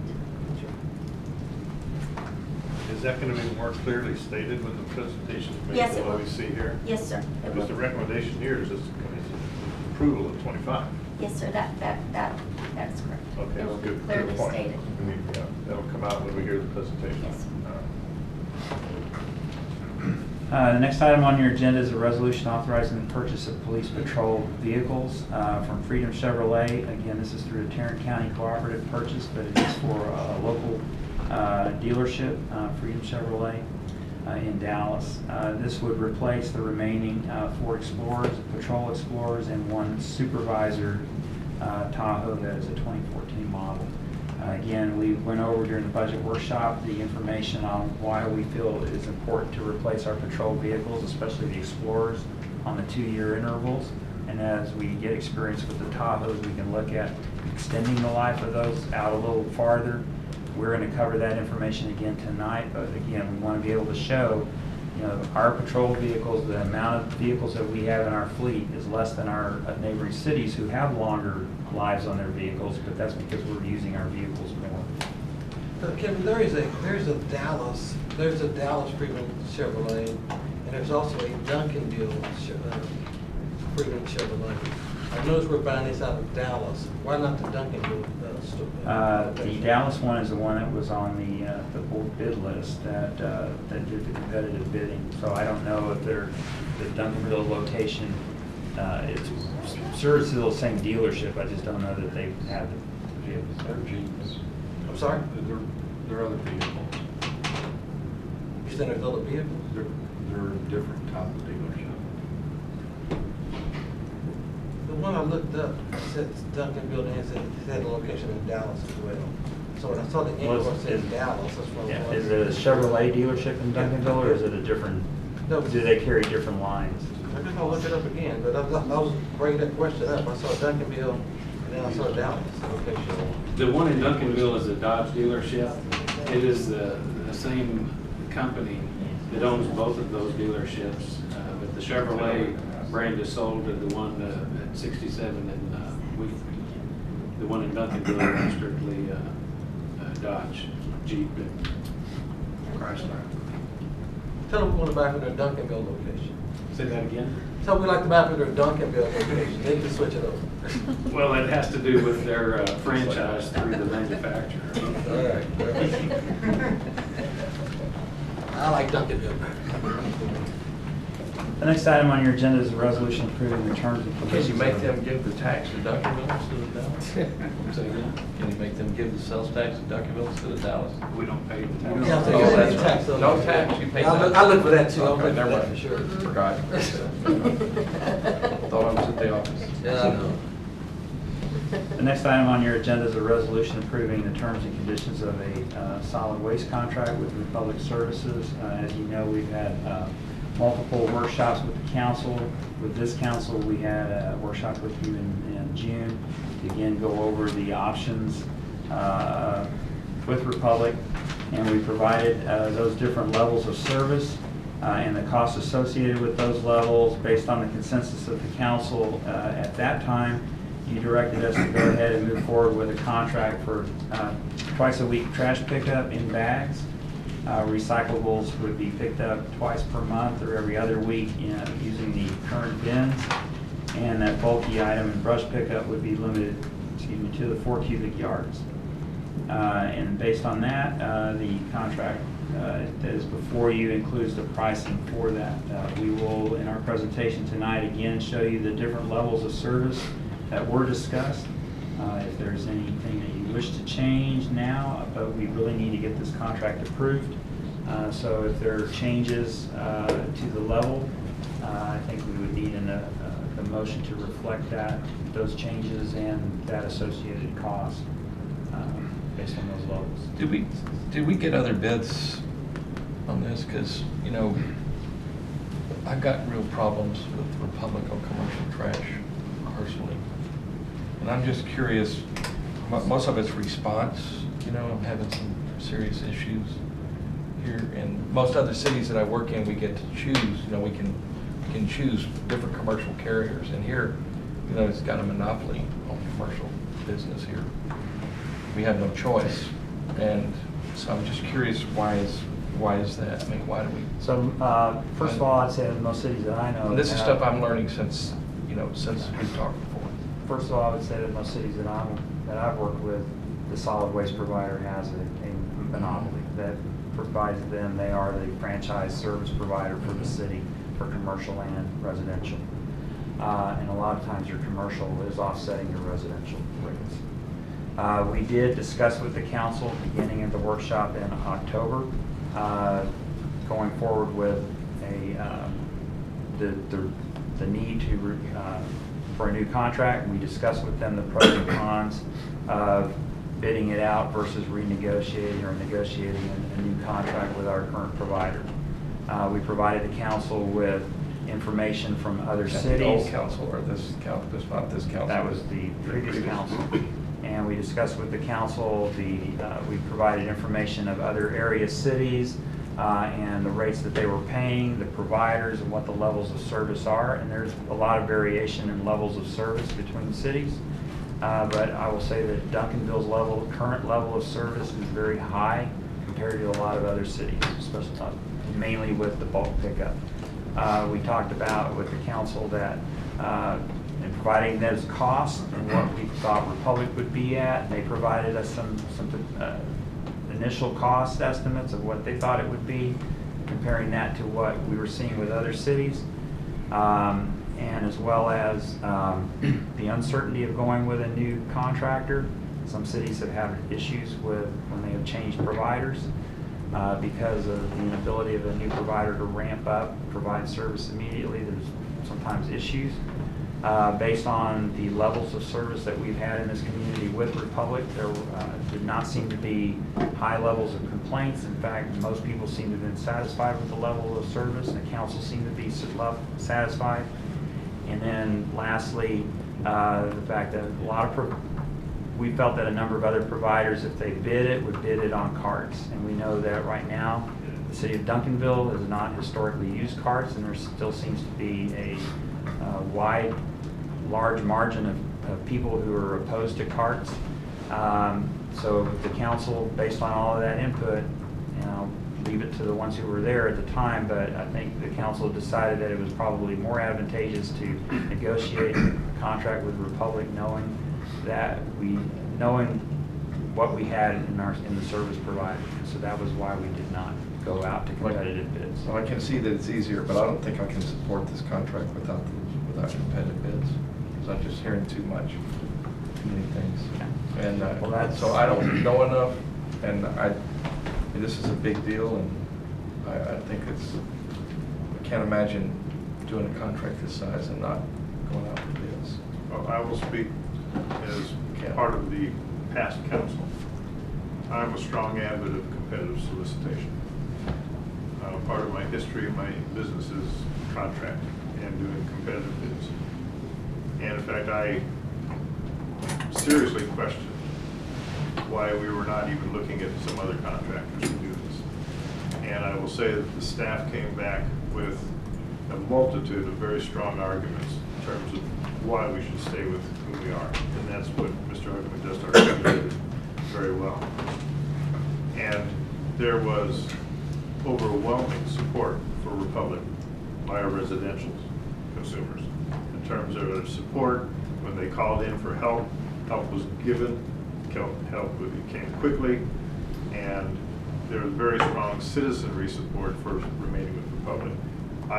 Mr. Anderson, personally, I had to reverse my personal opinion on being a strong advocate for multiple source solicitation on a contract of this size and dimension as well. But hearing in terms of what the inputs were and what the advantages and the pros and cons, and we as a council weighed those pros and cons very, very deliberately, decided that we should go with sole source. And as I said, Mr. Augman did articulate those line by line.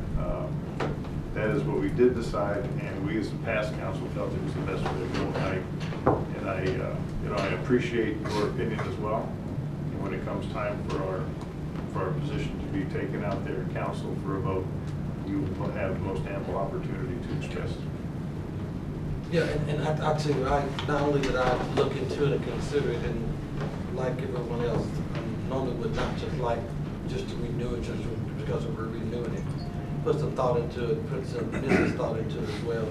I went outside of that money and started asking, one of my lunch and learns was particularly on that subject. And just hear overwhelming comments back. I even went so far as start looking at more. And so I wanted to know more about Republic Services.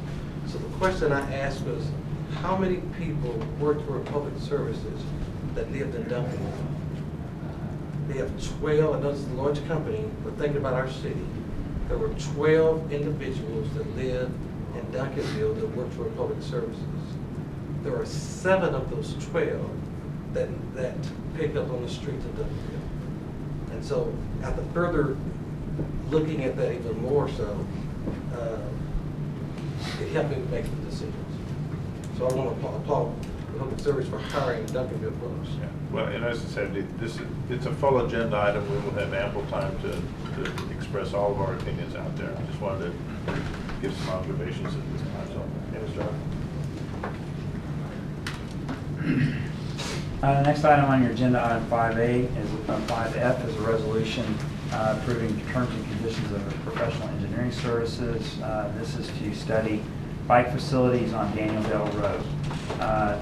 This was basis of this was council approved the professional services agreement for the redesign of Daniel Dale Road as part of the bond project between Main and 67.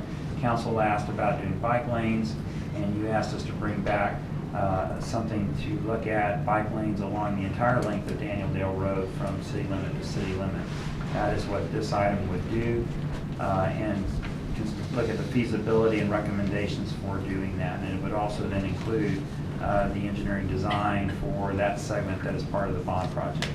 And we will go into more detail on that at the time. It is bringing it forward to council, even though it is less than the $50,000 amount that requires council approval, because this has some policy implications with potential right-of-way acquisition or reduction of street lanes. We wanted to make sure that the council is weighing in on this and approving this if you so desire. Item 5G is a resolution authorizing a professional services agreement with Duncan Stoffel for design services for improvements to Harrington and Waterview parks. Again, these are bond projects that were approved in the bond election for $2.4 million in projects in Harrington Park and Waterview parks. This engineering contract then would include all of the design services to bid this project for construction. It will also provide us the design documents that we need to apply for Texas Parks and Wildlife grants. Because of the bridge over Waterview, the bridge at 10 Mile Creek between Waterview and Harrington Park, it does require some additional studies, including floodplain studies and a wetland and environmental study. The floodplain study looks at the flowage in the creek, make sure that the bridge is not impeding the flowage. That is a Corps of Engineer requirement. And then the wetland environmental study looks at any impacts that the bridge would have to any wildlife, fish life, or floral, fauna life, whatever, plant life in the area. And depending on what those initial studies show, may require additional studies, of which those costs are included right now, but may not yet need to be spent. And also, Is that why this is so expensive? It just seems to me, somebody that hires people like that every day, it just seems like the costs that we pay for engineering and architectural services are extremely the engineering and architectural cost is actually about 8% of the project budget, which is very much in line with normal engineering and architectural design projects. The additional costs are what drive it up, and that is the additional cost for the floodplain study, the environmental study. Also has funds in there for a more in-depth study if required. Hopefully we won't, and we won't have to spend that money. It also includes funding for if there is an impact on the floodplain and we have to file a letter of map revision with FEMA. That is also included in there. So yes, that is what is driving up those costs. And now those are all of the items on the agenda. Just a bit of housekeeping. Looking at the agenda and the items that we have, I think we're going to be here quite a while this evening. So prepare yourselves for that. And in that respect, I plan on taking a recess after item 5D. And then we will go into item 5E, because I think we're going to have substantial comments about that one as well. So if you take a look at that, I think that we're going to spend a great deal of time on item 5A. Then moving down to dispense, hopefully with B, C, and D, and then we'll take a recess, and then we will open up again with solid waste collection and transport agreement on 5E. So plan for that recess, okay? Mr. Hugland, we do have 2 executive sessions on the agenda which we have not discussed. Correct. And we have 2 briefing items as well. And 2 briefing items, and monthly financial report, Those are department, and fire department quarterly report. Oh, my goodness.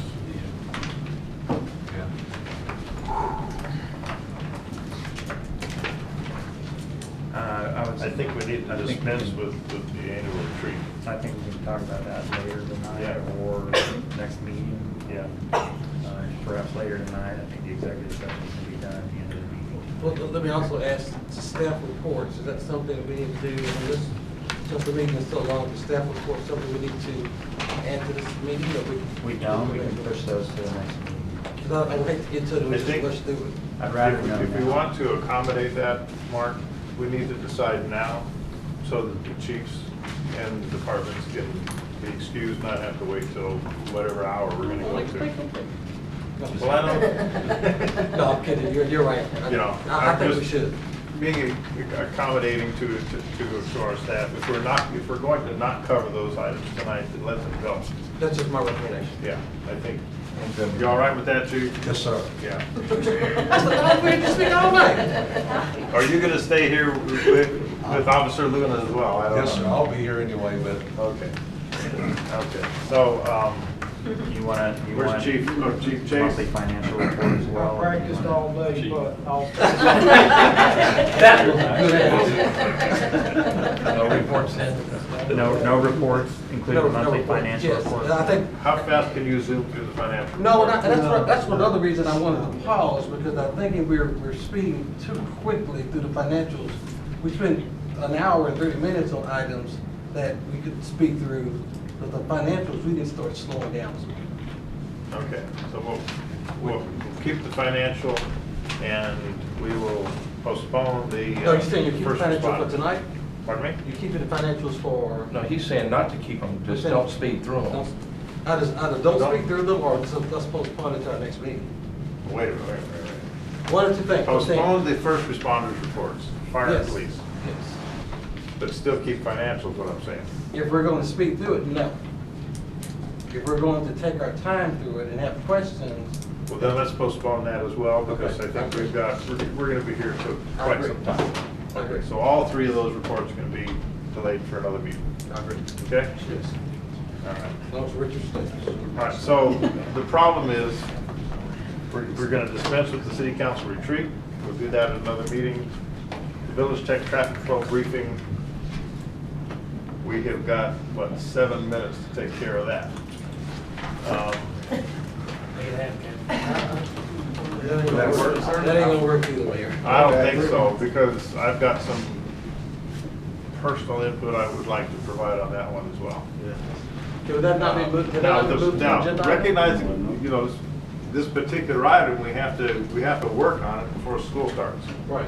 All right, so we can't keep shoving this puppy down the road too far. No, I'm asking, can we not move it to regular agenda item?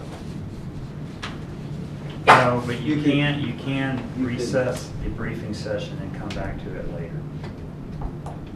You could What do you mean? recess this, then recess the meeting, take it up out there, then conclude your work session, and then resume your regular meeting. So it can be done. I don't like that It's order. just, it may be cumbersome. You know, if we do anything like that, the Village Tech traffic flow would be at the end, not the input in the middle. That's up to you, you get to run the meetings.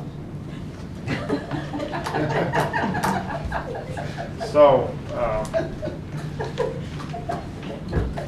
where'd you go?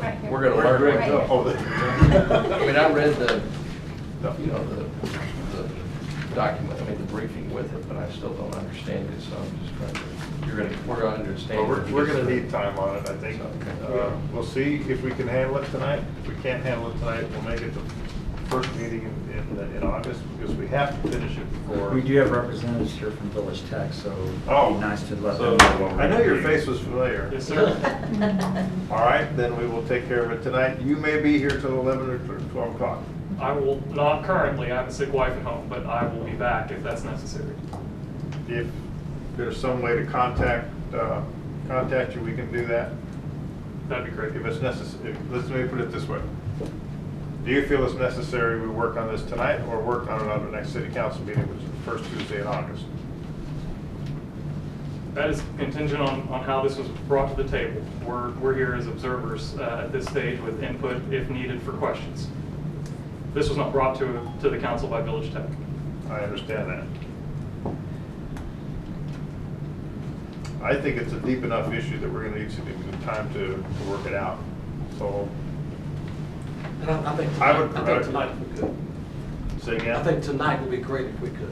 I'm All right, so here's the anticipated order.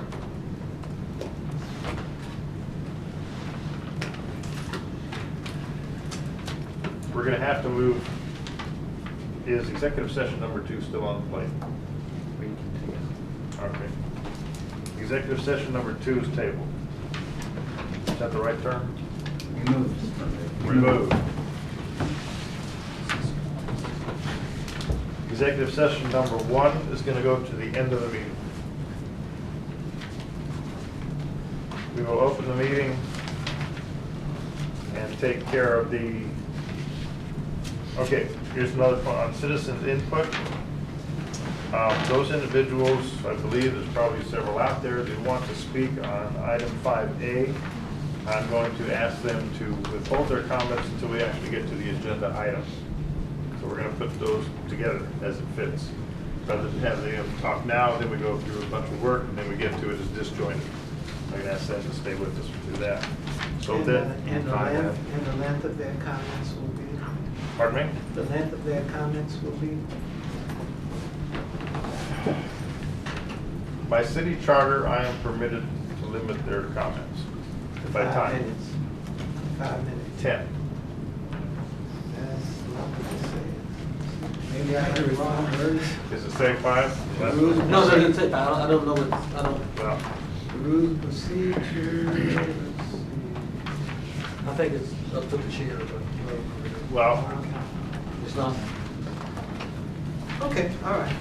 It's All up to the chair. That's right, 10 minutes per side. okay, thank you. All right. Is that 10 minutes per side, not 10 minutes per person. 10 No. minutes per side, okay, 10 minutes per side. What I, No, no, no, I'm, we're not, 10 it's minutes not, per wait a side? minute. it's not, oh. Okay, I'm going to ask the individuals to listen to each other speak. And if what they have to say is a reiteration of what someone else has had to say, please stand up and say, I affirm what someone else has had to say. But this is such an emotional issue and sensitive. I'm not seeking to limit them to the 2-minute citizen comment time. Okay, I'm moving their citizen comment time to the public hearing and allowing them to have more than 2 minutes. Up to, I'm going to have to control. Is there an opposition side that's going to give a 10-minute presentation? Not that I'm aware of, it's all individuals that I'm aware of. Mayor, may I suggest that you give each side 15 minutes? If you as chair would ask if they exceed the 15 minutes either side, I think it'd be appropriate to say to the council, you know, we're at the 15 minutes. Because if you don't, I hate for you to get in a position where you're cutting somebody off I know, because that's you're the hard tired of part. hearing, and then they feel like they have been disenfranchised. So if you set a reasonable time, you can always ask council, if the council still wants to hear from them, if they would extend that time another 5 minutes. Or in increments so that you're not putting you in a position, Cutting you're somebody cutting off. somebody Yeah, I'm off, very and then comfortable doing all of us looking like we're treating them unfairly. All right, so Is my that fair enough? comments are going to be that each side in favor of and in opposition to the agenda item. They're going to have 15 minutes. Is the applicant considered of one side, or is the applicant separate? Because if there's questions of The the applicant is then- asking for the action, so he or she is a proponent of the action, so they would speak in favor. Okay. Because normally they would not speak at all. It would be a staff presentation and then the council determine. So after the 15 minutes for pros and cons have been done, is council then permitted to have more questions of Sure. the individuals who have spoken? That's not public hearing then, that's the council asking questions Okay. of specific people So to each give side's going to them have a 15-minute information. time limit, and that's going to close the public hearing. And then anybody can ask anybody that spoke or didn't speak. So we can ask any person on either side questions. We Yes. can. Yes. Each of us can. But we will not ask questions during their 15-minute time. Correct. Right? Correct. Okay. We're at 7 o'clock. We're going to adjourn our What are we calling it then? Work session. Our work session. Please. Adjourn or recess? Recess. You're gonna recess because you wanna come back and take care of. You may. I mean, and if it's too late and you don't want to, then you can adjourn it at that time. Okay, so we're going to recess the working session at 7 o'clock. Ladies and gentlemen, welcome to the July 16th, 2019 Duncanville City Council meeting. We apologize for getting started a bit late. We want to let you understand how some things are going to be operating tonight. It's going to be a little different because we know that there are several people here that have some comments that they would like to make on some of the agenda items. And so we're going to be adjusting how we do this in just a little bit. Oh, sorry, call to order at 7:09. Thank you very much. First, I would like to express the regrets of Councilmember Johnette Jameson, our District 5 council member. She cannot be here tonight. She does send her regrets to her constituents and to her council, but it's a wonderful occasion for her. She is in Austin with her daughter Lauren for the induction of her daughter into the University of Texas Medical School.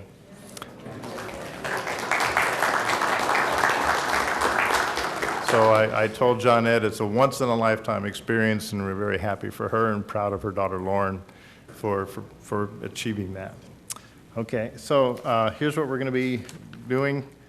Probably we need to do the other stuff, and then I'll get into the housekeeping issues and how everything's going to proceed. So first, let's go ahead and have our invocation. And our invocation is going to be given by Pastor Jaime Andrade from Centro Familiar Cristiano. Please rise. Thank you. Let's pray together. Dear Heavenly Father, we thank you so much for one more day, for this opportunity, for this great city of Duncanville, for each neighborhood, for each person that forms this community. Today, I'm asking you, O Lord, for your guidance, that your hand be upon this meeting, each one of the council members, the mayor. Guide them, O Lord. Give them the wisdom they need to make the right decisions, not only for the people, for the city, but decisions according to your will. In the precious name of Jesus Christ, amen. Amen. Please join me in pledges to our flag.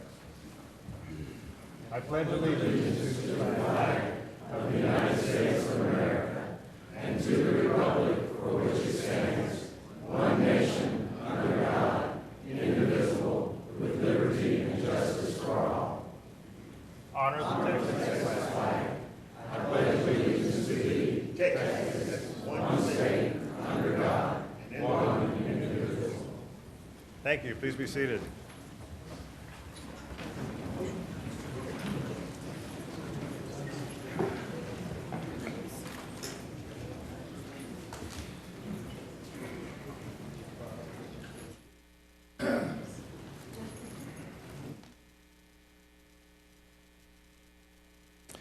Okay, here's the housekeeping changes that we're going to be making tonight.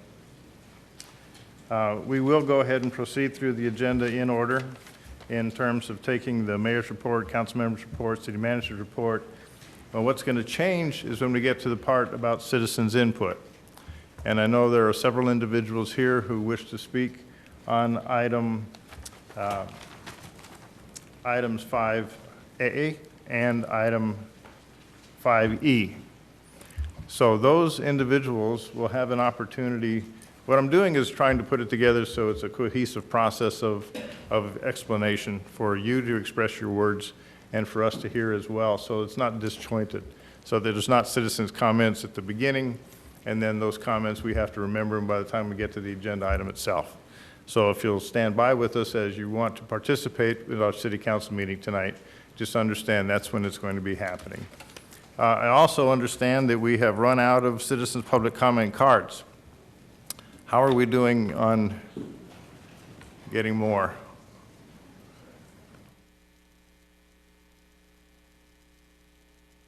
Okay.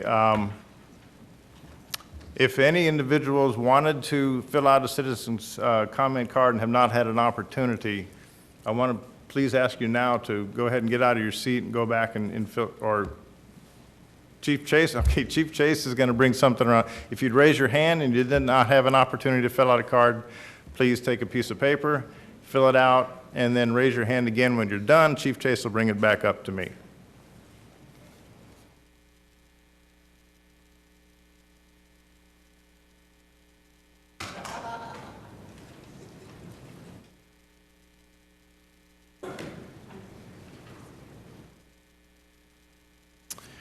All right, and there will also be some legally and allowed for modification in terms of how the public hearing is going to be conducted for item 5A. I will give you instructions on how that's going to be done when we get to item 5A in the agenda. Okay, so as you complete those cards, please raise your hand so Chief Chase can give them, or can get them up to me. First item we have is item 1A, the mayor's report, and in deference for time, I will pass on that. Any council members' reports for item 1B? Mayor, and to the citizens of Duncanville, I'll make this pretty quick because I know we have a long meeting, but I do want to invite all to the monthly lunch and learn that we have at Luby's once a month. That's always the fourth Thursday of the month. It's July 25th. This month, it will be at 11:30 from 1 to 1. We will have as our guest Robin Mota, who's with Public Services, and the title would be Recycle, I Bet You're Doing It Wrong. So if you think you're doing it right, come have lunch with us on Thursday, July 25th from 11:30 to 1 at Luby's, where I shop Duncanville. So also, second part of my report is shopping Duncanville. And what does that really mean? That really means that recirculating the opportunity, if I shopped at another part of the city and Duncanville had something very similar, that I shop Duncanville. I had a great opportunity to shop Duncanville this weekend. I used to get pedicures in Cedar Hill, and I tried one in Duncanville, and it worked out just fine. And so I'll encourage you to do the same, is to shop Duncanville. And why do we shop Duncanville? Because it brings a lot back to our city. Many of you asked about economic development. Economic development happens in a couple of ways. One is when new businesses want to come to our city, they're going to want to know how well does a citizen of Duncanville serve their own in business. So I ask you to join me as I continue to shop Duncanville, and if you would as well, we'll continue to make our city the great city that we know it will be. Thank you very much. That concludes my report.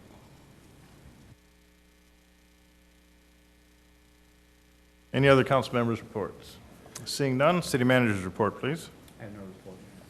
Thank you. Moving on to item 2A, proclamation designating July as Parks and Recreation Month. And I will do that. Who's going to receive this? Mr. Hamilton?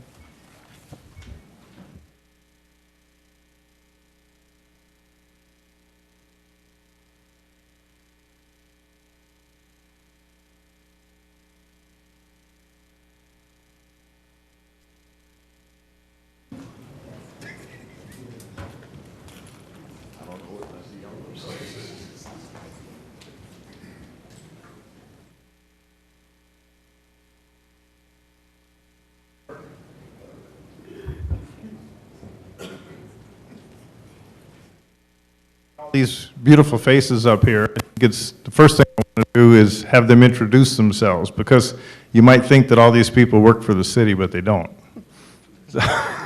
So if you just introduce. Is Ursula Bailey, and I'm part of the weekend park maintenance crew. I am Don Johnson, the Energizer. Reginald Hurd, Vice Chair of the Park and Recreation Board. Timothy Davis, work over at the Duncanville Senior Center.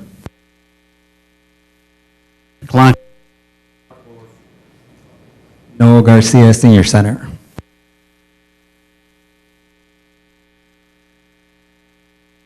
Fred Grassfield, General Manager, Duncanville.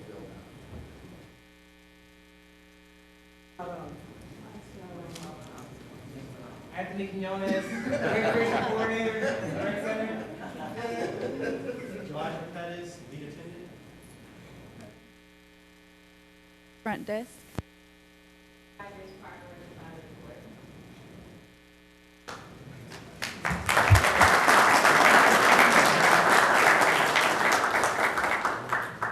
Rather than bother with technology.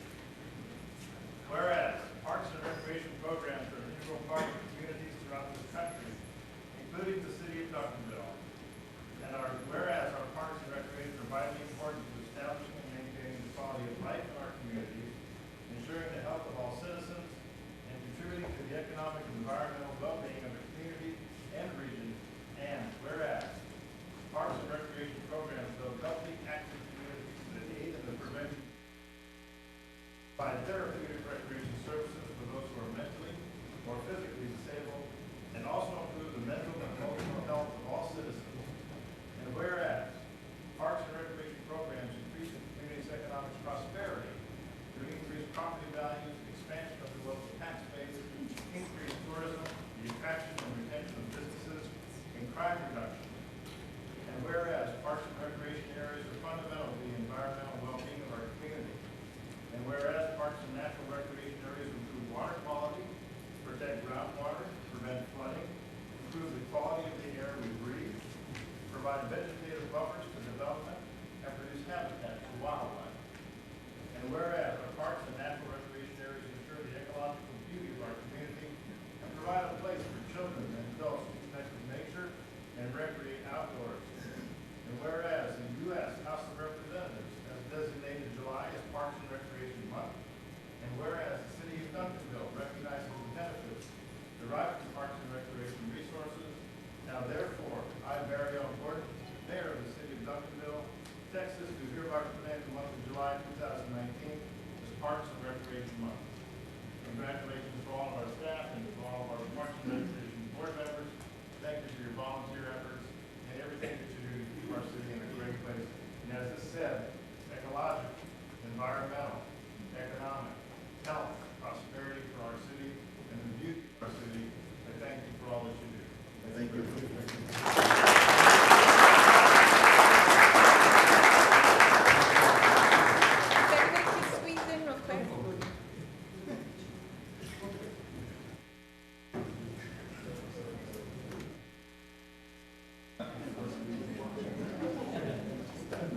There you go, Timothy. Right, ready? 1, 2. Great job. You look great, everybody. Thank you.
Right, it appears that we have two general categories, well, actually, yeah, two general categories of citizens' comments.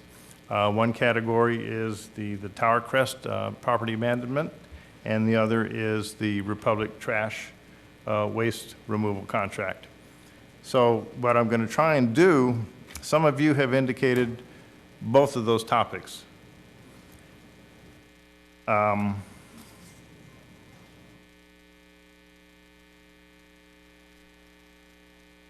I'll help you out when we get there, okay? I think I've got a pretty good idea on how to construct the council meeting so that everything runs pretty smoothly. So the first thing that we're going to do is take citizens' input that I've received that is not part of either the 5A or the 5E. So any citizen wishing to address us has filled out a card, and they're limited to 2 minutes to give us public comment on that. During those 2 minutes, there is no discussion or interface between council and the member or the citizen. Now, there could be, as we move into the city council meeting, if there's any discussion that a city council member wishes to ask an individual that has made a comment, that is certainly appropriate, and we can do that. So first one that I have is, looks like Angela and Torrance Matthews. Please come up.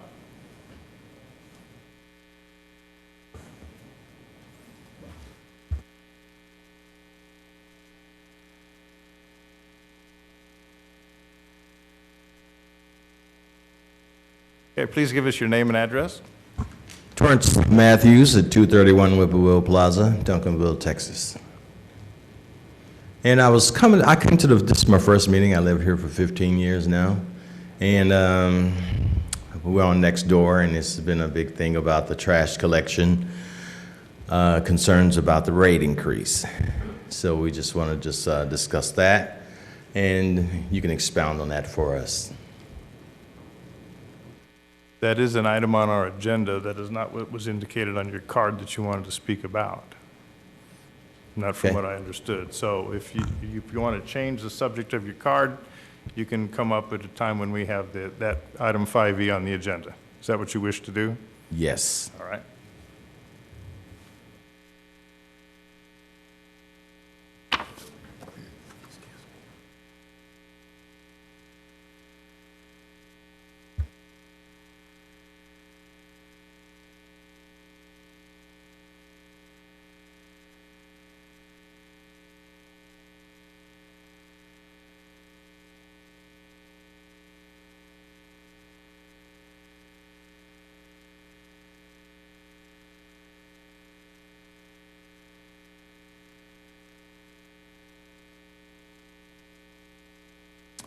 The next card I have is Jean Gregory, and the subject is services. Is it possible that that's also waste collection?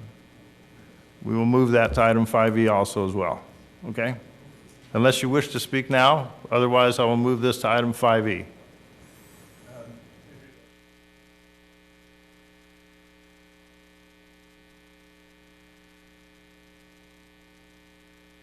Well, why don't you come on up now, and you have 2 minutes.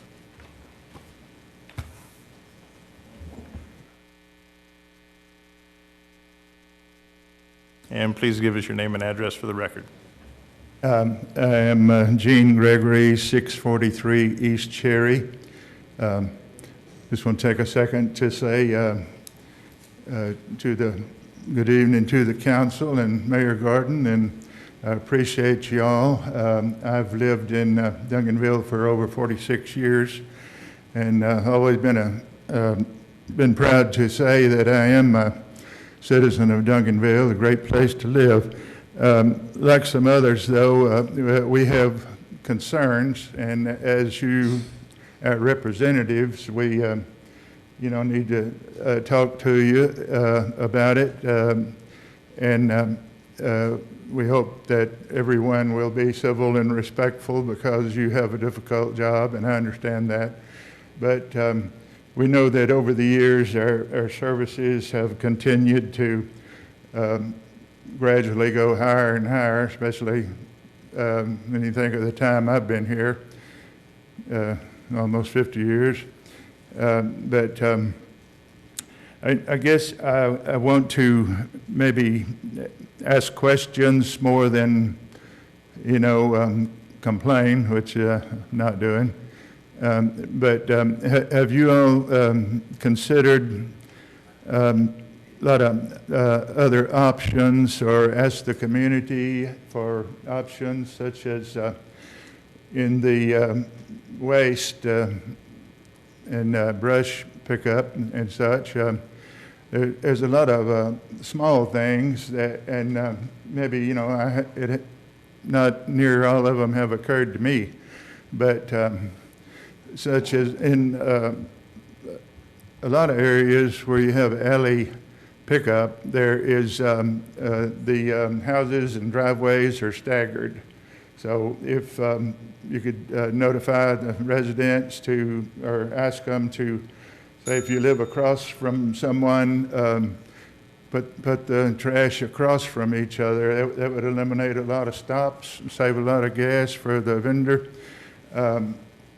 In other areas, I don't know if it'd be possible to do something radical, like split the town in two districts as far as companies who pick up our trash, and have them be a little bit competitive and reward the one that does the most efficient and the best job at the lowest price. And that bell was your 2-minute mark.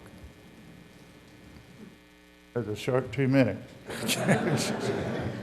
Okay, well, I just appreciate the opportunity, and I hope this don't wind up discouraging folks from living in Duncanville. And also, there's one thing that concerns me is that we'll see a visible downcline of trash. Plastic will be put in the regular trash and all this kind of thing if we have less pickup facilities. So I thank you. Thank you.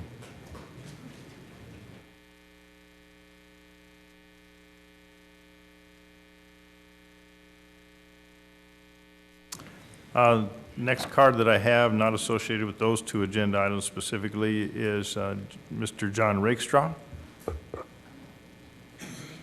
And please give us your name and address, sir. Thank you. My name is John Rakestraw. I live at 502 Villa Creek Drive in Duncanville, Texas. And I'm here tonight to thank all the council members, you, Mayor Garden, for hearing my point of view and the point of view from many of my neighbors about the traffic flow and congestion that comes through the neighborhoods trying to turn left into the new campus or the campus's new driveway. It's a 2-lane driveway. They have a hooded turn-in to turn right out of the campus, which seemed to be more important to the council members when it was voted on December 4th, 2018, than it is to turn left into the school for the safety and efficiency of the students and the drivers. So that's, I've sent you all a message with a photograph at least, several times, one I believe Sunday and the other one this morning, to let you know my feelings, so I won't waste your time with that input. But again, I just wanted to thank you for your time, consideration, and looking at this in a serious way, because it is causing a problem and I think a safety issue within our community. I can't speak for the communities outside of my immediate neighborhood, but in my neighborhood, it is a problem. We've got children that go to the the Duncanville Independent School District that are waiting on corners, and they can hardly get a bus through because cars are lined up on Villa Creek Drive waiting to cross 2 lanes of traffic to jet into the south entrance because they couldn't turn left. So again, thank you very much. Thank you. As information, looking at the agenda, you'll note that that particular item, the Village Tech traffic flow, we were to have discussed that during our work session. We did not get to it. So this is how this meeting have a different flow from normal. It is our intent, after we conclude the full agenda items, we're going to go back to that particular item. What time that may be, I do not know. So it's be those individuals who are concerned with that item, it's going to be your call on whether you bear with us to whatever time the sun rises.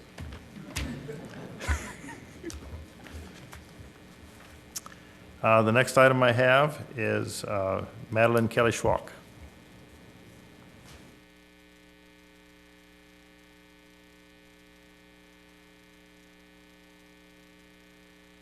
And please give us your name and address. Thing work? It does work. Madeline Kelly Schwalk, 703 Corinthian Place, Duncanville, Texas. And I'm here to talk to you about the census. I worked for the census in 2010 as a partnership specialist, and I had 17 cities in eastern Tarrant County that I was responsible for. I understand the council recently declined to establish a complete count committee, which that's already been mentioned, for the upcoming census. I would like to encourage this council to reconsider this decision. As a partnership specialist, I really needed the cooperation of each city I was responsible for to help me get the word out in the 2010 census. There's no way that as one person I could have done that because I had to be on the road constantly. Having citizens and city employees assist was critical to getting the census message to the public. There is no way I could reach all groups in any given city and have the census represented at as many events and organizations as a city may have without the input from those within the city and the community who helped me. I hope you will support a complete count committee in Duncanville, as it means a great deal to our city in terms of the federal money that comes to us depending on the number of people who live in our city. As you know, it impacts schools and, as was mentioned earlier, many other things, roads and many other factors in our lives. So I hope you will consider that in your deliberations, and thank you for the time to speak to you. Thank you.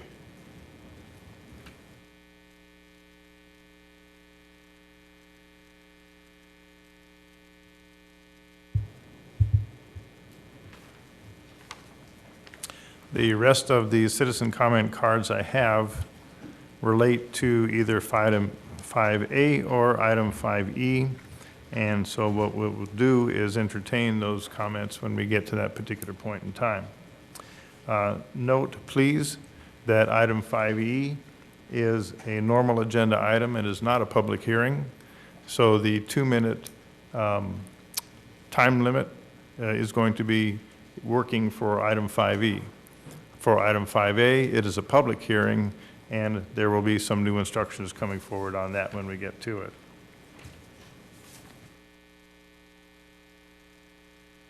Moving to item 4, the consent agenda, City Secretary. Item 4A, consider the minutes for the June 10th and June 11th City Council Budget Workshop Meeting and the June 18th City Council Regular Meeting.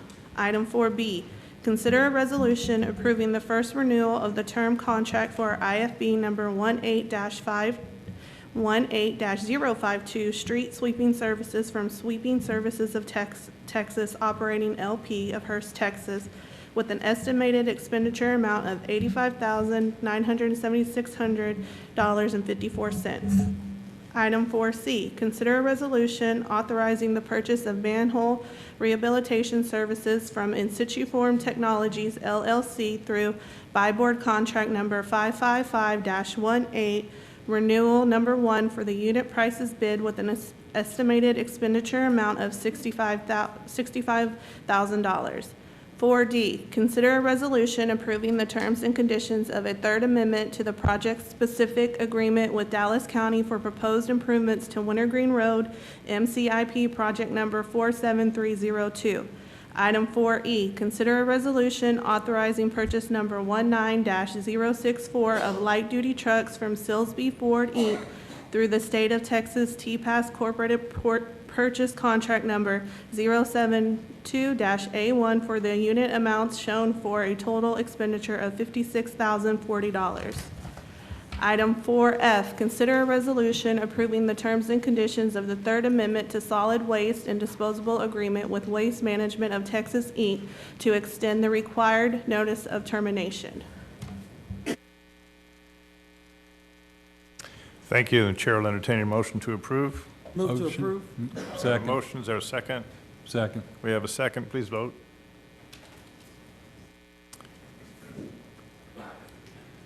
Thank you. Moving on to agenda item number 5, items for individual consideration. Conduct a public hearing and consider approval of an ordinance abandoning a portion of Tower Crest Drive to the abutting property owners, being the surface travel portion and surface rights as described and as depicted in Exhibit A, providing for the furnishing of a certified copy of this ordinance for recording in the real property records of Dallas County, Texas, as a quitclaim deed.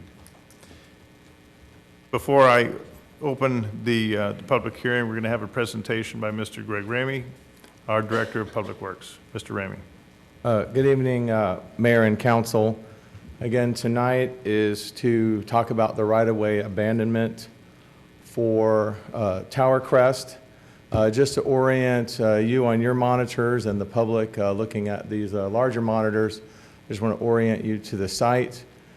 The parcel will go from south to north. So the parcel that you see bounded in yellow is the Bat Zion Church, which is owned by a different church as a property, and they also own the properties numbered 750, 746, and 742. The item bounded in red is the portion of Tower Crest Drive that Palio Partners is requesting that we abandon to them, and then 700 West Camp Wisdom Road is the parcel outlined in green, which would be what the, if you approve this, would be attached. The Tower Crest right-of-way would be attached to that parcel. Again, tonight, what we're talking about is just whether or not council desires to abandon that right-of-way and attach it to that parcel, not the zoning or any uses of the 700 West Camp Wisdom. So again, just a little blow up here. This is the actual survey from the appraisal for that parcel. Again, we're just looking at that section of Tower Crest Drive. So a little bit of background. So Palio Partners is acting on behalf of the owner of the 700 Camp Wisdom Road property to abandon, again, that section of Tower Crest with the intent of merging that to have a larger parcel available for future development. Following some other questions from the public before, in November of 2018, there was an issue with district court talking that ordered the removal of the designation as a designated or dedicated cemetery property from the 700 Camp Wisdom Road parcel. The street segment in question is used marginally. It's just a one-way exit off of Tower Crest onto Cedar Ridge Drive. And then again, this particular location is already zoned as neighborhood retail. So even without the abandonment, that particular parcel would be able to be developed as a neighborhood retail by right. The city, as part of a Tower Crest abandonment, would negotiate a sale price for that right-of-way based on the appraised value, which is approximately $35,000. And again, this was originally scheduled for consideration back in April, but it's been tabled and postponed so that some concerns that were raised by the public in other sessions were able to be looked into. And just a highlight again in front of you is just all the different permitted uses of the parcel 700 Camp Wisdom that would be allowed. Again, the abandonment, if considered, would just expand the size of that parcel and open up some opportunities for different, some of these uses. So the residents that still are along Tower Crest Drive would still have access to Camp Wisdom Road. If this is approved, they would, the gaining property owner would replat this parcel. There would be a right-of-way dedication for a future cul-de-sac in order to allow a fire truck to turn around. And that would be constructed whenever the property is developed. Again, Palio Partners, again, received consent from the owners of the parcel, just 3 parcels just south of the right-of-way abandonment that they are requesting. They are all owned by the Oak Cliff Bible Fellowship. There is no other, according to city policy, under right-of-way abandonment procedures, only the property owners of the parcels that abut the right-of-way receive direct notification. Again, this is not this particular action is not tied to a zoning case at all. Again, until Tower Crest Road or Tower Crest Drive would be developed, this would still remain as a full-length access to Tower Crest, so that Cedar Ridge, being able to access the properties off of Cedar Ridge. So again, this would be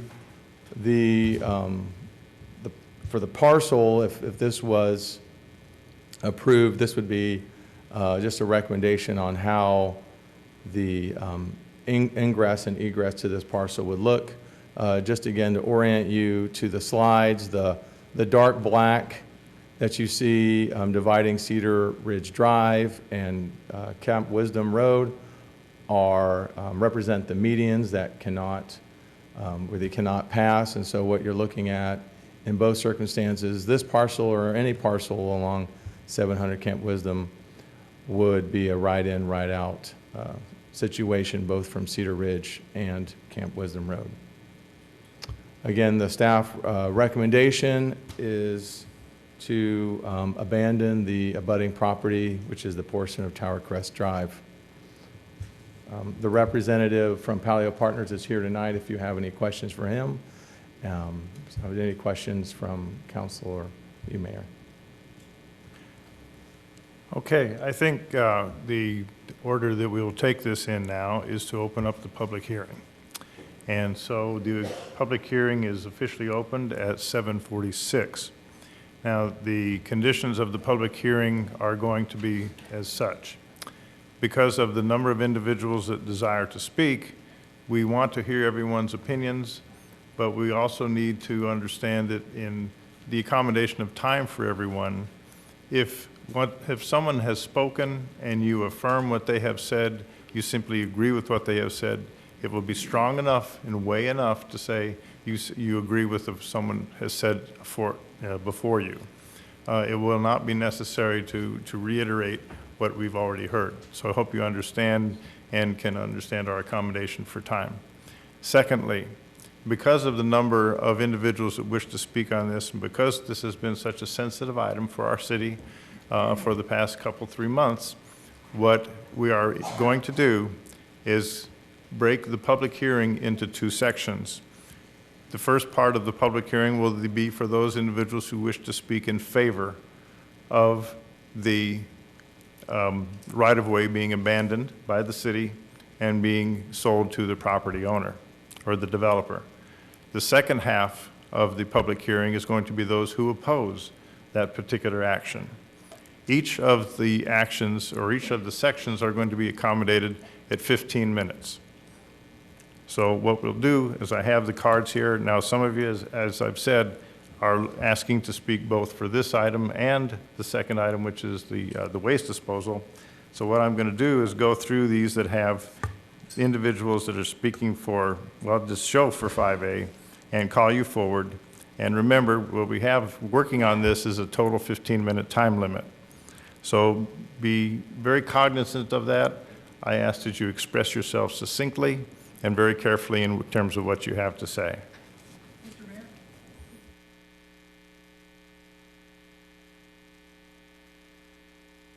You can fill one out now. I'm not, that's not a problem. So I have to get these in the order that they were given to me.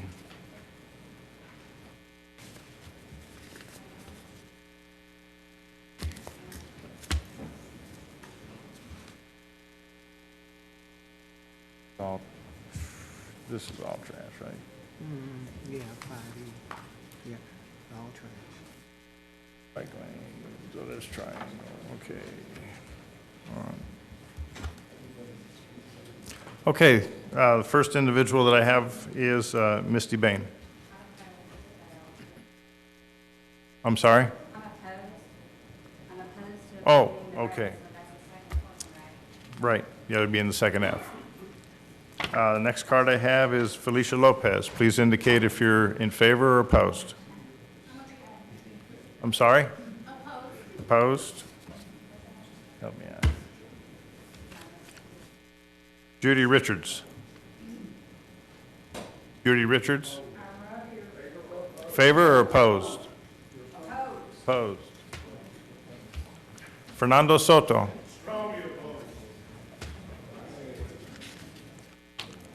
Ruth Bennett.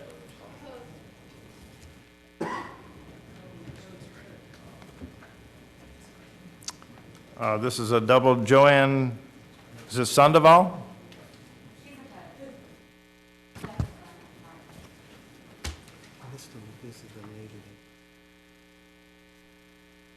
Okay. Michelle Peterson. In favor or opposed?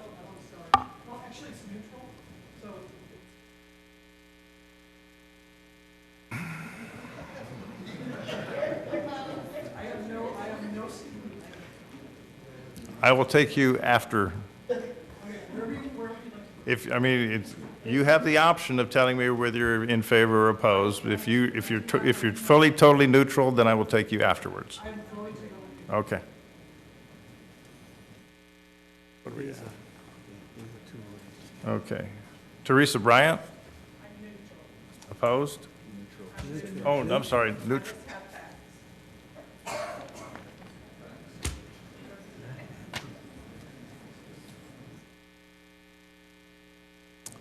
Let's see. Brendan Hollier? You're the developer. Yeah, I am.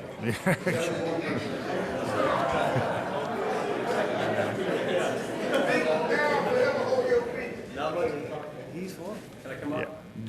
Just let me make sure I'm getting all this together right here. Yes, Mr. Hollier. You have 15 minutes. Thank you very much. I don't think I'll need that much time. I appreciate it. Good evening, Mayor. Mayor Gordon, Council, thank you for having me here. Mayor, it's great to see you in good health here today. Thank you. If you don't mind, I'm just going to read a quick opening statement, and if you've got any questions, I can answer those or answer them later. Again, my name is Brendan Hollier, and I'd like to read you this quick opening statement, if you don't mind, and just share some thoughts about this development and the reason for the right-of-way abandonment. I'm the managing partner of Palio Partners. Here with me is my partner, Clark Nippers. Palio Partners is a Dallas-based development company primarily focused on the development of restaurant and retail companies, with both regional and national brands. Our geographic experience spans from New Mexico to Chicago all the way to Florida, although our focus recently has been on the markets in the DFW Metroplex. Some examples of the clients that we build for include Chuy's, Mimi's Cafe, Urban Air, California Pizza Kitchen, amongst many others, but primarily restaurants. While tonight's intent is to focus on the abandonment of Tower Crest Boulevard, I'd like to first provide you with a few big picture thoughts. First, many people within this community see our site as the gateway to Duncanville. We agree and recognize that the responsibility that comes with a high-profile property cannot be taken lightly. It's our full intent to deliver a well-designed, quality development to this neighborhood. Our company resume and client list will show that our developments are Class A products with Class A tenants. This project will not be any different. Second, this is not our first time to invest in the city of Duncanville. Recently, we purchased a vacant Chase Bank building down the road on Cedar Ridge Road, and we have completely redesigned the building. We've permitted it, and within the next 3 to 4 weeks, we'll begin construction on converting that building to a more vibrant and synergistic and desirable building that's ready for new tenants to come into the city. Last, we're all aware that there's some controversy surrounding the development of this property. To my knowledge, it's never been developed, and I also realize that with change comes opposition. I've reached out to all 3 adjacent property owners, and I've spoken with them extensively, and heard their concerns and explained to them what we plan to do with our development and addressed all their concerns the best that I can. I've also reached out to the high school to the superintendent here, spoke to his representative, and let them know what our plans are for the development, and tried to address their concerns to the best of my ability as well. We don't take any of these concerns lightly, and we'll cooperate to the best of our ability to make the development of our project easy and enjoyable for everyone, particularly our closest neighbors. Regarding the abandonment of Tower Crest Boulevard, our goal is to enlarge the property with the acquisition of Tower Crest to really accomplish two things. The first is to allow efficient vehicular circulation throughout the property. And the second is by enlarging the site, we expand our options for the restaurant and retailers that we're marketing the site to. The more tenant options that we have, the greater the likelihood that we're able to choose tenants that we're all excited about to come to Duncanville. With that said, I'd be happy to answer questions, and thank you very much for your time. Okay, since we are in the position of a public hearing, the council members are going to be permitted to ask questions after the close of the public hearing. So you may be called forward after the public hearing is closed. Great. Okay. Thank you very much. Next individual indicating in favor, Mr. Grady Smithy. Please give us your name and address. Grady Smithy, 1806 Cedar Hill Road, Duncanville resident since 1950. I didn't fill out my card because I thought I was going to get a chance to get like normal public hearing goes on. But I'm very much in favor of this. And I'll tell you why I'm in favor of this. This piece of property has been sitting there undeveloped for years and years and years and years. It needs to be developed. It needs to be a tax producer rather than just something that we don't ever use except when it comes time to put up signs to run for office. And that's basically what happens on that piece of property. There's not a whole lot of area there. What is it, about eight tenths of a, but it ought to be used, and it ought, and one of the things that's always used to bother me the 22 years I sat up there where y'all are, is that people that didn't own a piece of property always seem to be very willing to tell people that did own a piece of property how they couldn't use it. And that seems to be a kind of a strange thing to me. Now, this piece of property was certified by cemetery person. In fact, that cemetery person's in this ordinance tonight. Judy Richards, when we got that road expanded, she certified to Dennis Shaw, Dennis Schwartz, before he was able to do that there were no more graves in that piece of property. But even if there were, that's not our problem. That would be the developer's problem. This piece of property does not need to sit there and just vegetate for another 30 years, and I've watched it do that. And one thing that I think we need to keep in mind, and that is this: whenever you turn down good economic development, what you're doing is basically asking for your own taxes to be raised. And that's exactly what's happening here. That doesn't make any sense to me. Thank you. Thank you.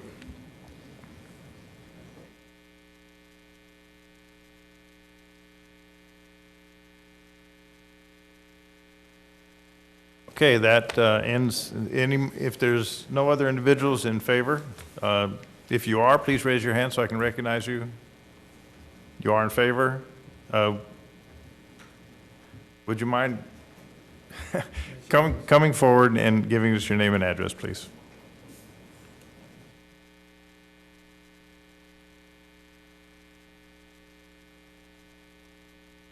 Lisa Earl, 1111 Green Hills Road, Duncanville. I didn't intend to speak, but after listening, I agree with the gentleman that was just up here.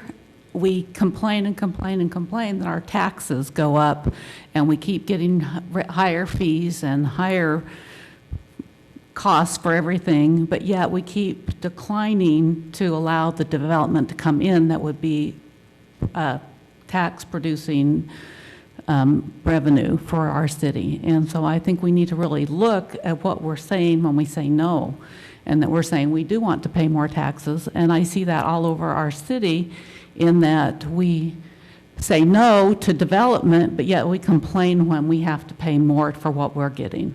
So thank you for the time to speak. Thank you very much. Any other individuals in favor? Seeing none, we'll close this portion of that public hearing for individuals wishing to speak in favor of the action item. Okay, now we'll take those individuals who are opposed. And let's see. Joanne Sandoval? Sorry, Joanne and I are going to forfeit our time to Michelle and Teresa Bryant. I'm sorry, I really can't hear you. Joanne Sandoval and Misty Bang will forfeit their time to Teresa Bryant and Michelle Peterson. Okay, thank you. Ruth Bennett.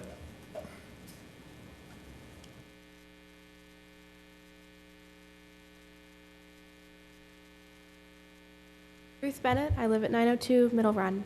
I don't know a whole bunch about the situation. I actually just heard about it today from my dad. But I think if there's even a possibility that this land is cemetery land, I think you shouldn't build on it. In fact, I think it would be a really good idea to put a memorial there instead. And if we're worried about taxes and development, there are a lot of empty buildings in Duncanville that I think could be put to very good use. So that's all I have to say. Thank you. Fernando Soto. And I'll remind you that we are in a cumulative time period of 15 minutes. Fernando Soto, 734 Tarcres Lane, been there 30 years.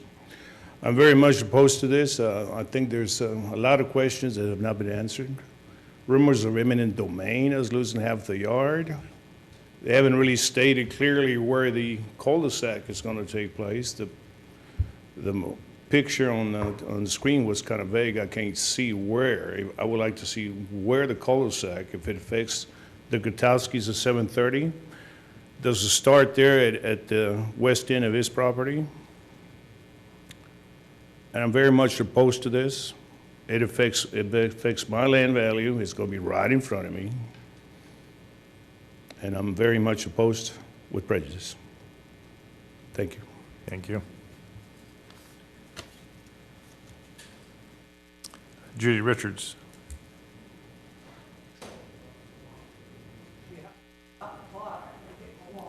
Yeah. City Secretary, I think it's a fair request. Yeah, okay.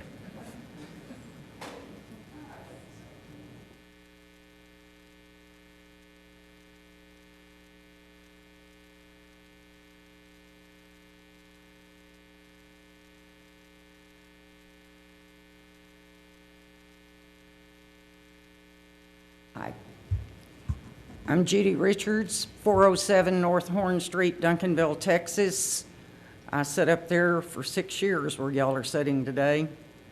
But I also want to clarify some issues that's been going around, including Grady's comment a while ago. Dennis Swartz obviously misunderstood what I had said. I'm the one that was the thorn in everybody back in '92. And they never proved to me any paper trail. They gave some documents that's been written on, could have been written by anybody. They're not notarized. They're not confirmed by the cemetery. Those people were never moved. They're still on that property. And until a proper investigation and a proper clearing of that land to show where those graves are at, they're still there because they're sure not at 5 Mile Cemetery. I fought it in '92 and I'm fighting it now. And Tower Crest was in my district. And I fought for them tooth and nail to keep them from doing exactly what y'all are considering today. This is not fair to the people that have been here, that have paid their property taxes, when you're talking about possibly an absentee landlord that's going to build something there. The other deal that I had noticed is when I was on the council, we stated that buffers had to be built. I'm not seeing any buffers from any kind of development from those people that live on Tower Crest.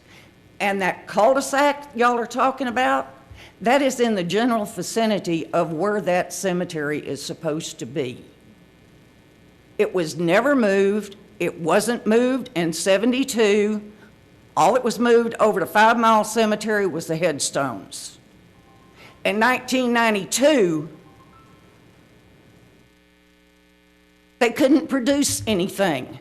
And the wisdom of this council turned it down. And I hope y'all do it again today, because if you don't, and they start scraping that land and, ooh, all of a sudden they find graves, y'all are liable as well. Because then a complete archaeological dig will have to be done on that entire triangle. And the people on Tower Crest really should be raising all kind of cane, because y'all have put the burden on them, if this thing is proved, that they would literally have to pay for their own surveys of their own property. And that's not right. So if I was actually sitting up there, I would go with the people that have supported Duncanville, that live on Tower Crest, not some developer from Dallas. Thank you.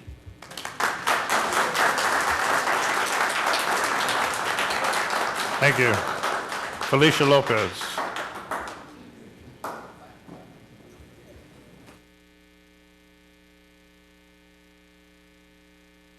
Good evening, Felicia Lopez, 730 Tower Crest Drive, Duncanville, Texas.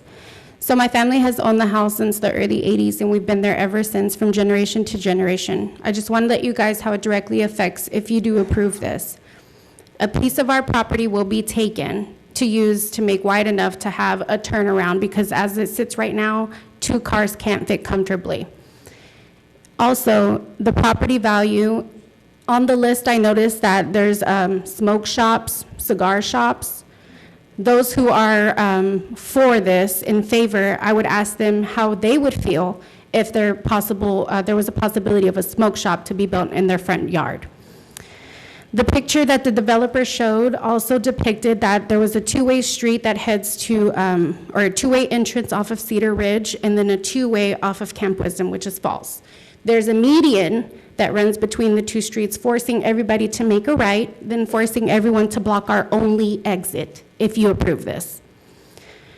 You can't make a left, they're going to go to the right. So think about the school zones as well. It's already slow on the busiest intersection from 2:45 to about 5 o'clock or later.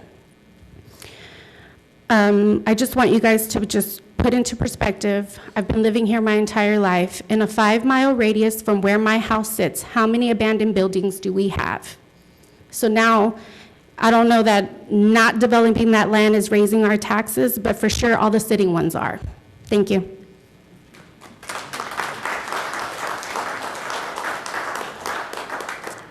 That's all the cards that I have for individuals opposed. Please raise your hand if you've been overlooked so I can recognize you. Mr. Rakestraw? Yes, you have to. Okay, I didn't come here tonight to speak of this, but it is an interesting subject, and it just spurred a question while the presentation was being given. And that is when the term fair market value or tax appraised value of the property, that's what I'd like to address is what's the fair appraised property value, and could we get more? If it is going to be developed and it is an entry to the city, then it seems like that would be a premium piece of real estate. And beside the issue of the graves, which I strongly support, and who's going to pay for that if bodies are found, and if it is approved and bodies are found, to transplant them, relocate them, where is that and how's that going to be covered? Thank you. Thank you. Last call for opposition. Okay, closing the public hearing portion of this for those. I know. Give me a break. I haven't forgotten you. Okay. I'm closing the public hearing portion in opposition. Okay? So, totally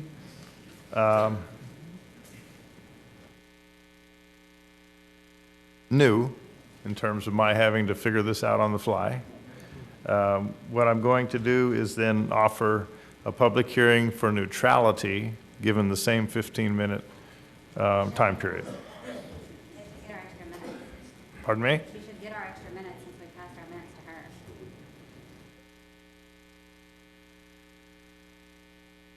You're not, you were in, But I asked she, to pass my minutes to her, and there were still 8 minutes on the clock, so she should get the extra 8 minutes, right? could you please step up? I really can't, I can't understand you. Do you need them? You need them? You sure? Okay. Okay. That's good. Okay, thank you. So, Michelle Peterson, this is a opening the public hearing at 8:09 for a neutral position. You have 15 minutes. Thank you, sir. My name is Michelle Peterson, 1514 Penn Springs Drive. I'm coming before you, again, in neutrality, and boy, you got hammered. I'm so sorry. The reason that I feel neutral on this is because, again, I came here in front of you as a researcher. I started this with a neutral position. I didn't look to see if there were for or against. I wanted to just find out if there were bodies still buried on the property. That was it. I'm going to tell you why I can tell you with certainty I know that they're there. And I'm coming before you because I just want to give you the facts, and that is it. Aerial photography. There's aerial photography 1953, 1958. Very, very clearly shows that there are more than 5 markers on that Tower Crest Road, or not Tower Crest Road, but 700, what we call the triangle, which is Hewstead Cemetery. You can't move 5 people and say you got everybody. There's more than 5 markers. One of the reasons that I was willing to meet with any one of you before the city council meeting was because I wanted to show you the photographs. I was willing to show you the photographs and say, here they are, count them. How do we account for this? That's one of the things. In 1860 and 1870, if you look at the people who were in the Hewstead family, the patriarch and matriarch of the family are Harrison and Prudence Hewstead. Of the 5 people that were supposedly moved, Harrison is one of them. The last daughter's husband, who's named, let me think, I'm sorry, without looking at my notes. His name is Patrick McDonough. Patrick McDonough was supposedly moved as well, with one of their children named Franklin, and then 3 grandchildren of the Hewsteads. The problem is that as I told you before as I stood up here, is that the documents do not match 5 Mile Cemetery. And I'll tell you who specifically. Patrick McDonough only shows a headstone, period. The children, according to a conversation from Fred Harrington, who was there at the time, can say for sure that there were bones that were obtained from Harrison Hewstead. But whether or not they got anything from these children who were babies, he doesn't know. Which is very most likely because we're talking about back in the 1870s, 1869, I believe, with some of the kids. So unless they found nails or whatever, these kids may be gone. So they may not even been able to find any evidence of those excavations, especially if they weren't done correctly. So it could have been hit and miss back in, it was actually 1973 that they did this excavation. So whether the kids are there or not, whether they moved anything, we don't have any record of. The other thing is, the only one that we have any record of is Harrison Hewstead of actually being moved. That corresponds to 5 Mile.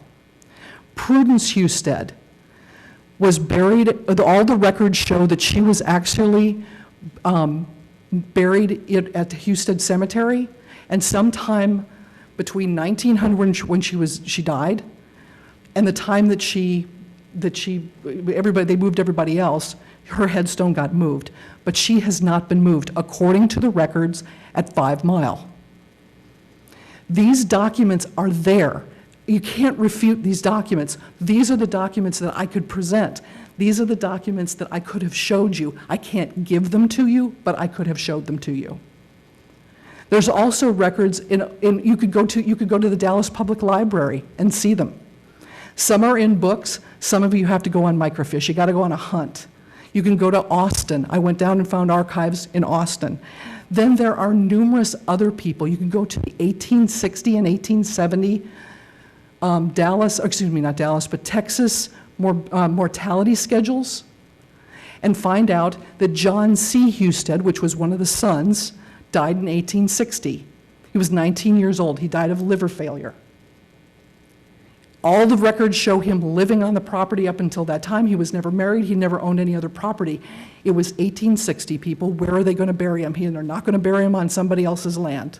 He's going to be buried there. Also, at the same time, they put under the same family name, Harriet, a black slave. She died in childbirth. She suffered for 14 days.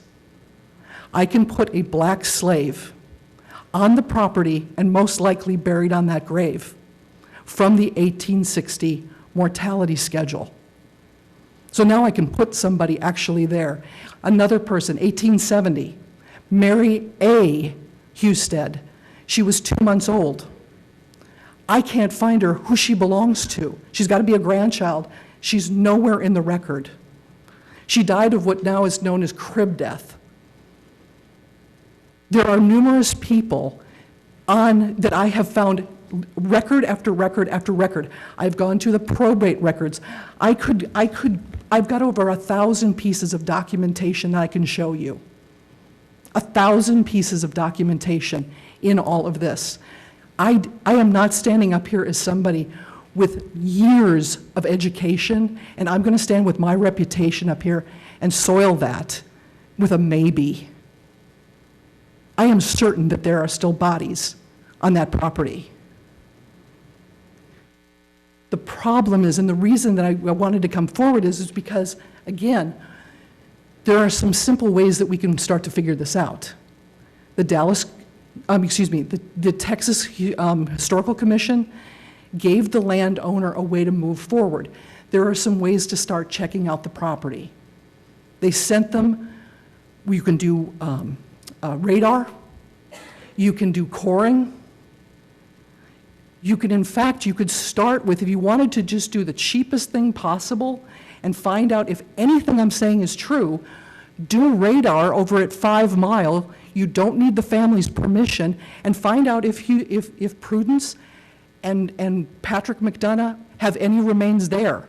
And then you could wonder if that's right, if I'm right on that, gosh, we've probably got a problem. And you can pull down the aerial photography yourself. Go to historical aerial photography. Look up the address. You can look it up yourself. This isn't hard. Do the due diligence before you make a mistake, because if you do, all the evidence I've gathered, the people from the Texas Historical Commission, the historical archaeologists have told me, because that triangle has shrunk over the years, because you guys have changed it, and where you can see all of the markers, the markers go from all the corners. And especially up there where the traffic light is in the north corner, there were actually markers up there. And if we find out that we hit one body, then they could start having to dig up the roads. You realize that could cost over $1 million by the time this thing is over, or more. Please don't go down this road. Do the due diligence before you make a mistake. That's all I'm asking. I'm neutral on what we need to do, because if there isn't anybody or there isn't, then that's a different story. But do the due diligence. And if it is true, which every piece of evidence shows that it is, then we need to make a decision of what we're going to do to honor the people that are buried there, which include a Confederate soldier, a founding family, and a slave. And then we have to make another decision. Thank you very much.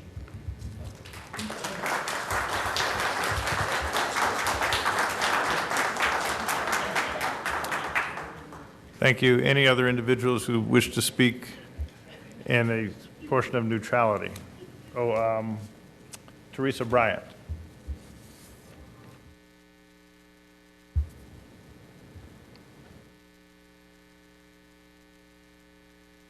My name is Teresa Bryant. I live at 303 East Mona Avenue. I am on the board of 5 Mile Cemetery. I am the secretary treasurer. All of these things have been asked of me, and 5 Mile does not have any transfer papers, anything bringing these 5 people that they say are at my cemetery. Prudence and Patrick McDonough, I have nothing on them. A matter of fact, my information shows the headstones are there, but no bodies. So I'm asking you to please research this more. I would not want my ancestors dug up for the sake of a fast food place. If they're there, you know, we need to know about it. And 5 Mile would be in any participation of radar or anything. I have no problem with that. I speak for the board. We've already had a meeting on it. Thank you. Thank you. And any other individuals who wish to speak on the position of neutrality? Seeing none, this portion of the public hearing is closed at 8:19. And as, please, I need a motion to close the public hearing. Make a motion to close the public hearing? We had a motion and a second. Second. And we have a motion and a second. Please vote to close the public hearing. Thank you.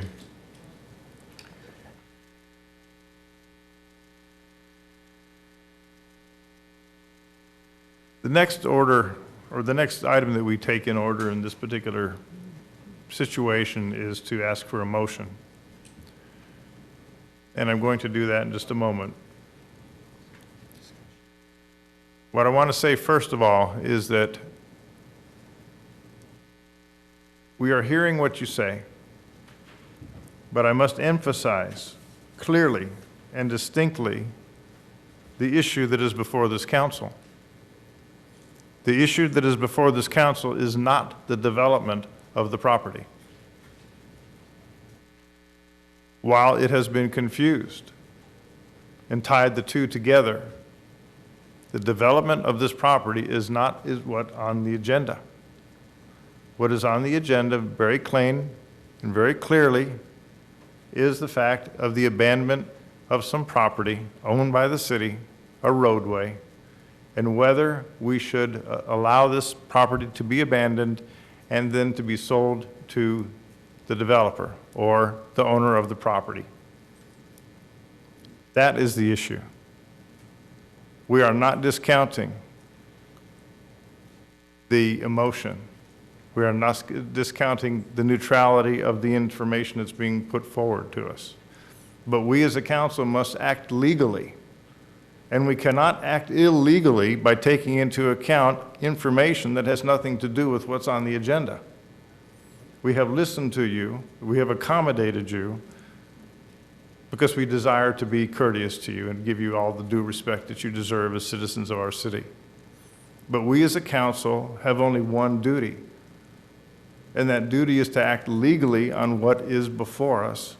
It is not on the development of the entire property. It is simply on the abandonment of a portion of Tower Crest. That is what we must act upon.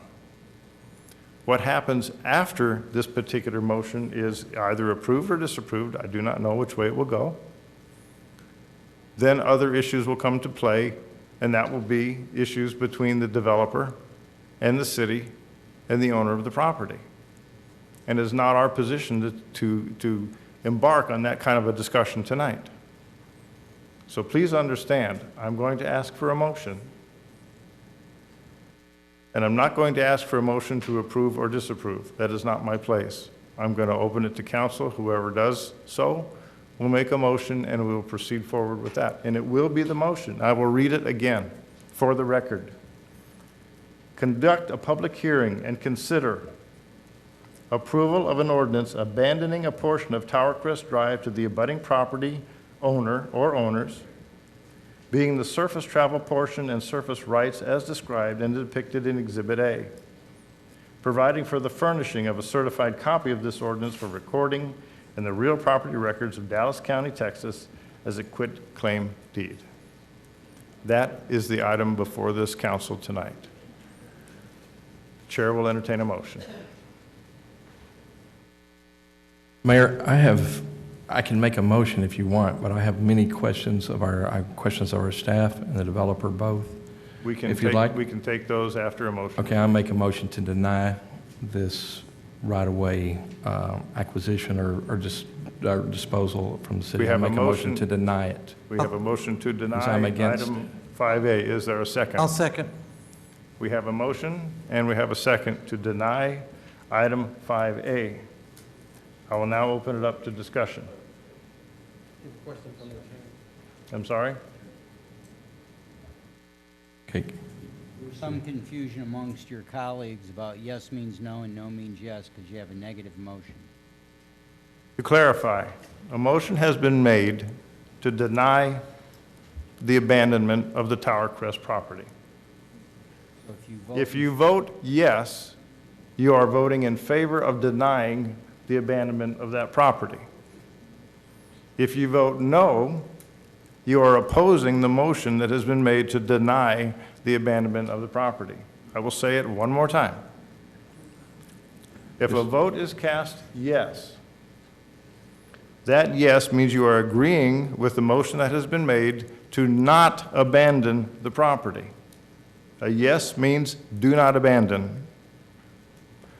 A no vote means yes, abandon, because you are opposing the motion that has been made to deny what's here. Now, I know I got it right. Whether you get it right's another story. Okay? Just make, All right. just make clear, You are opposed to I'm the- opposed to abandoning property. the property. I'm And we opposed. have the motion opposing the abandonment of Tower Crest Drive, and we have a second. That means yes. But, okay, yes, that's a yes, if you go that way. Now, what I want to do is open it up to discussion among the council at this time, before a vote is taken, and also allow council to call forward any of the individuals who have spoken if you need more information before you make a decision on this motion. As I understand it, City Attorney, I'm permitted to do that, and it is legal and proper. yes. Thank you. Okay. Does any council member wish to call forward any of the individuals who have spoken to ask of them any questions for greater clarification?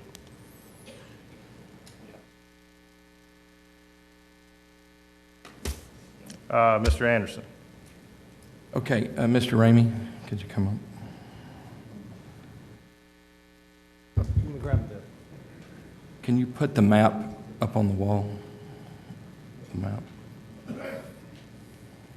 The starting map, the one I started with? Yes, that one right there. Yes, sir. So, first of all, did you consult with the city planner when this came before you? Did you consult with the planner? Because, I mean, what you're doing is changing the plan of the city. You're changing the road system, the grid system. Yes, I did, sir. Okay. So what did you intend to do with the cul-de-sac? How do you get the people in and out of that dead end? So, let me That bring you're up a few, creating. yes, sir. So when we looked at the proposed development from Paleo Partners, the cul-de-sac, which I don't have a clicker, but basically a cul-de-sac would not impede or would not affect any of the homeowners. It would go north into the 700 Camp Wisdom. The reason why that particular aspect was not part of this particular briefing was because that is typically tied to a plan development and the platting and other issues that are tied more to the zoning aspects of it rather than the right-of-way abandonment, sir. Are you or the city planner familiar with other areas where cities have abandoned streets or created parking lots or created these kinds of dead ends? For instance, like when a freeway comes through a city and you have a dead end, or if you go out to one of the most obvious ones out at like the Fair Park area where they built parking lots and they dead-ended those streets into no places to go and no places to get out. Are you familiar with other places that have done that? I personally am not. I would defer to the city planner. Are you familiar with those kinds of places? Could the city planner come up and could you tell me what happens in those places where you have dead end?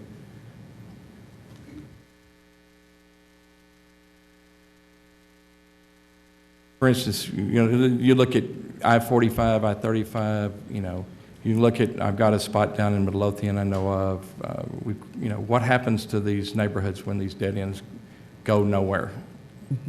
There can be impacts when there are dead ends into neighborhoods. In this particular instance, part of the consideration related to the right-of-way abandonment was that there was already half of Tower Crest has already been abandoned. That was not presented in the presentation. Portion of Tower Crest. That's not my question. What happens in those areas where these dead ends are that you've seen? What, in your opinion? What have you seen? Not your opinion, but what do you see where these dead ends occur in neighborhoods? Well, in the instances of the examples that you gave, Yeah. they can, impact the surrounding neighborhoods themselves in terms Negatively or positively? It could have a negative impact. However, in some of those instances, there have not been alternatives, provided. In this instance, there would be the cul-de-sac that was mentioned that would actually continue the, access for those residents. And then the impacted properties that are in the yellow would be the ones that would be directly affected by the dead end. Would you say this is good planning? Would you call this a good plan, what we've got here? What I would go back to is the mayor's assertion that the item under consideration is... I'm not talking about the cemetery. I'm only talking about the abandonment of the road. I'm dealing with the issue at hand because that's all I can deal with. Correct. So would you consider this good planning in your opinion? I think you have to look at it in the context of the future developability of the property, which is the goal for the city. And if that's the case, then the future of lots 742, 746, and 750 could eventually be lots again and could be houses again, could they not? If the road was there? Mr. Anderson, I'm going to interrupt here for just a moment. No, I'm trying to prove it's turning almost into an interrogation here. Well, it's not our place to do that. We need to show due respect to our city planner. I think it's well understood at this point that you are opposed, and there's a good reason that I'm opposed. It's not just for any reason. Please state that without asking questions to our city planner in such a mode that puts her in a defensive mode. Okay. What I'm saying here is that this is poor planning to abandon. The reason that I'm voting to deny this is poor planning to abandon this street and cause the deterioration that'll probably happen with the homes there, and that's what happens in most places. I'm also, in Duncanville, we've in the very beginning, our founding fathers of this city did a very good job of planning a city, a very mixed city with industrial and retail and office and good streets and gridded places streets and systems that went into the parks. And over the years, we got away from that planning. And now today, we seem to think that any economic development is good. And not every development is good. And we have a good opportunity to create good connected places with small development that are locally owned. I'm not against somebody from out of town coming here and developing, but when they come in and destroy a neighborhood, which is what I believe this will do, then that's why I'm going to be against it. That's it. Thank you. And what I take from that, Mr. Anderson, is a very eloquent, please order, thank you, is a very eloquent and substantive argument for your position. And I understand that. And just wanted to make sure that we treat our staff with respect when they're before us. Mr. Hugman? Thank you, Mayor and Council. Councilmember Anderson, what I would like to also point out, and your questions are valid questions of staff, technical questions, but I would also like to point out that a developer who has the right to bring a development plan forward to council, that is the council's responsibility to review that and to vote on that. Staff's responsibility is to work with them to get the best plan we can possible, but it is their right to bring that request forward to the council, and that's what they did. The cul-de-sac that they are proposing is entirely within the property that they would purchase, and then they would include the right-of-way abandonment. So they brought a request forward. We worked with them to get that best request we could with what we thought the council's goals would be, but it is entirely up to the council to make those decisions on whether you want to move forward or not. Thank you. Thank you. I have a question for, I guess it's Mr. Ramey. And leave this slide up here. I'm going back to a comment made by one of our citizens, Felicia Lopez, at 730 Tower Crest. She made a statement that part of her property is going to be taken away as a result of the abandonment of this portion of Tower Crest. Looking at this slide, I'm not sure of what I'm seeing. Is her assessment or understanding of what's going to be affected at 730 Tower Crest correct? Well, I'm trying to remember where 730 is, but the bottom line is the only area that is being abandoned is the area that is just north of 750, 746, 742, which is... The 730 is not affected? That's correct. Okay. And the only work that would be done as part of any future development would be tied to either city right-of-way or within the property owned by the developer in order for them to, realize their vision of that property. Okay. Okay, thank you. Are there any other questions of any of the individuals?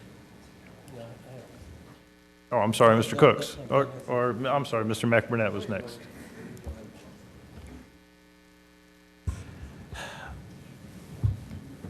I second the motion because I have more than just because of the right-of-way of the street. I'm not sure why the developer would continue to want to develop on this property after hearing so much information about the graves being there. Just not sure of that. I mean, all of the opportunity we have in our city that we welcome you to, and all of the outpour of information that's been given to us, that you continue to want to develop this property. So that's why I'm opposing this without having all of this information, and we don't know whether the information is, body's there or not there, but if I was a developer, I would not want to have a retail space on this property without getting my information. So I do have a question for you, if you don't mind, and that is, what's the importance of having this property, or this property being developed on after you've heard the outpour of the information that's been given to you tonight? Yeah, fair question. Let me first say that my concern is just as great as anyone else's here, that if there were bodies that were on this property, that's hollowed ground, and it's not something that we would want to interrupt. Frankly speaking, our liability is greater than anyone's if we believe that to be the case. That would be a nightmare scenario for us if that were the case.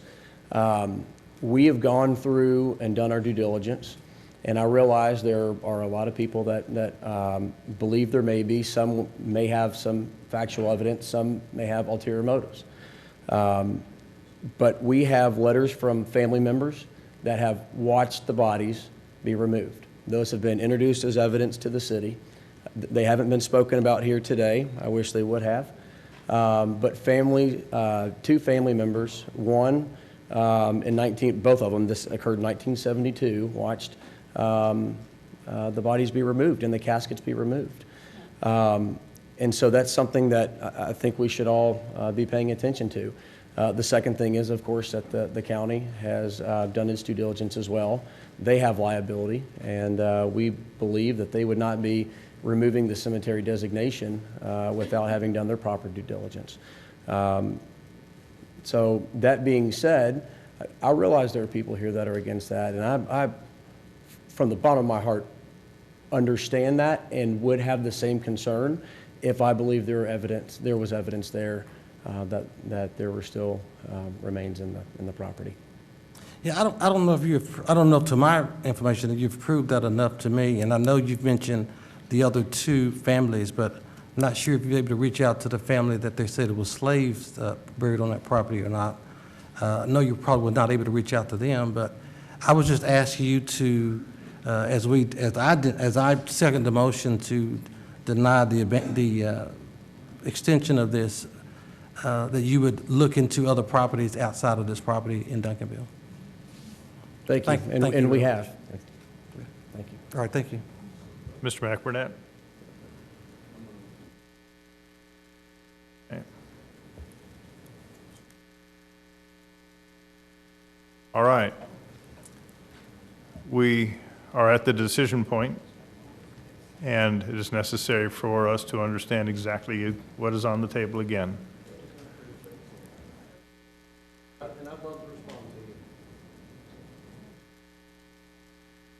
Do we have a problem? Do I need law enforcement to be involved? Nope.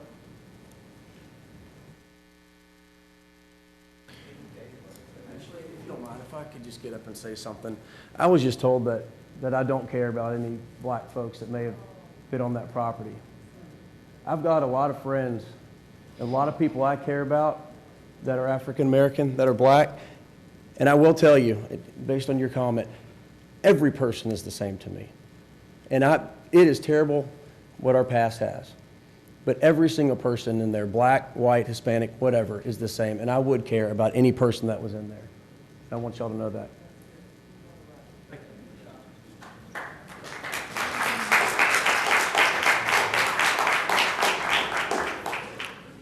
To Mr. Hollier,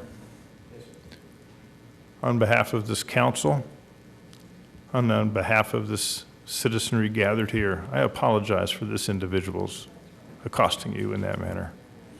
I sincerely apologize for his actions.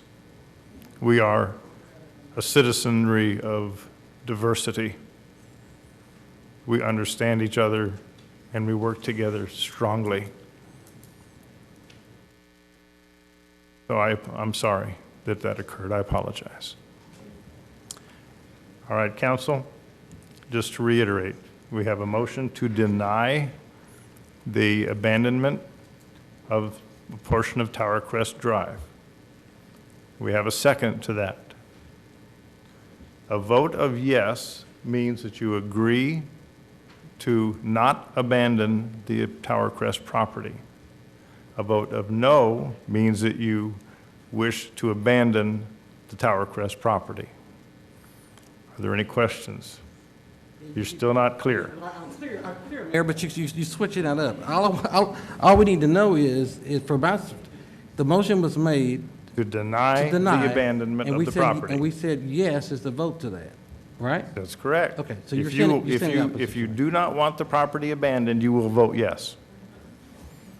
I have it. Because the motion was to deny this. Yes. Are we all clear? The motion was made to deny the item on the agenda, which was to allow the abandonment of the Tower Crest property. I just voted yes to it. We clear? Please vote.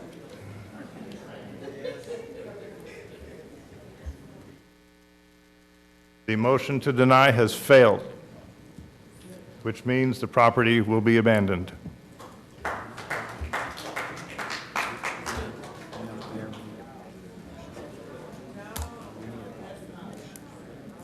And, okay, following that, because it's a motion to deny an ordinance, and it failed, you need a corresponding motion to approve the ordinance. So if someone would do that in a second, then you revote. then the chair will entertain a motion to approve. Motion approved. We have a motion to approve, and we have a second. You are now voting to approve the abandonment of the Tower Crest property. A vote of yes means you approve of abandoning the property. A vote of no means you do not. Please vote.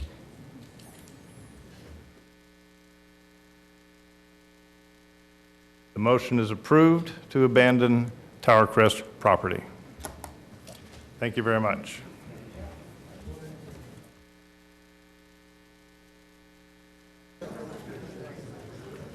We're moving on to item 5B. May I please call for order? Please call for order. Thank you.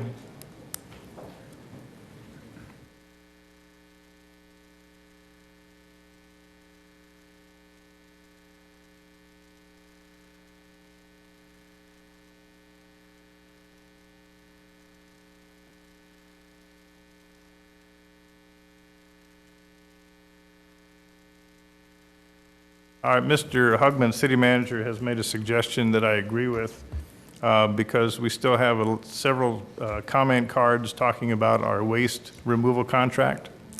And so to allow, again, in deference to time, what we're going to do is take item 5E and move it up now.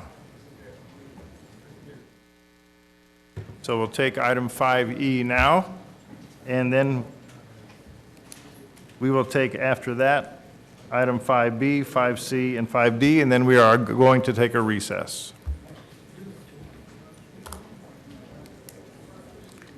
So I will read item 5E. Item 5E.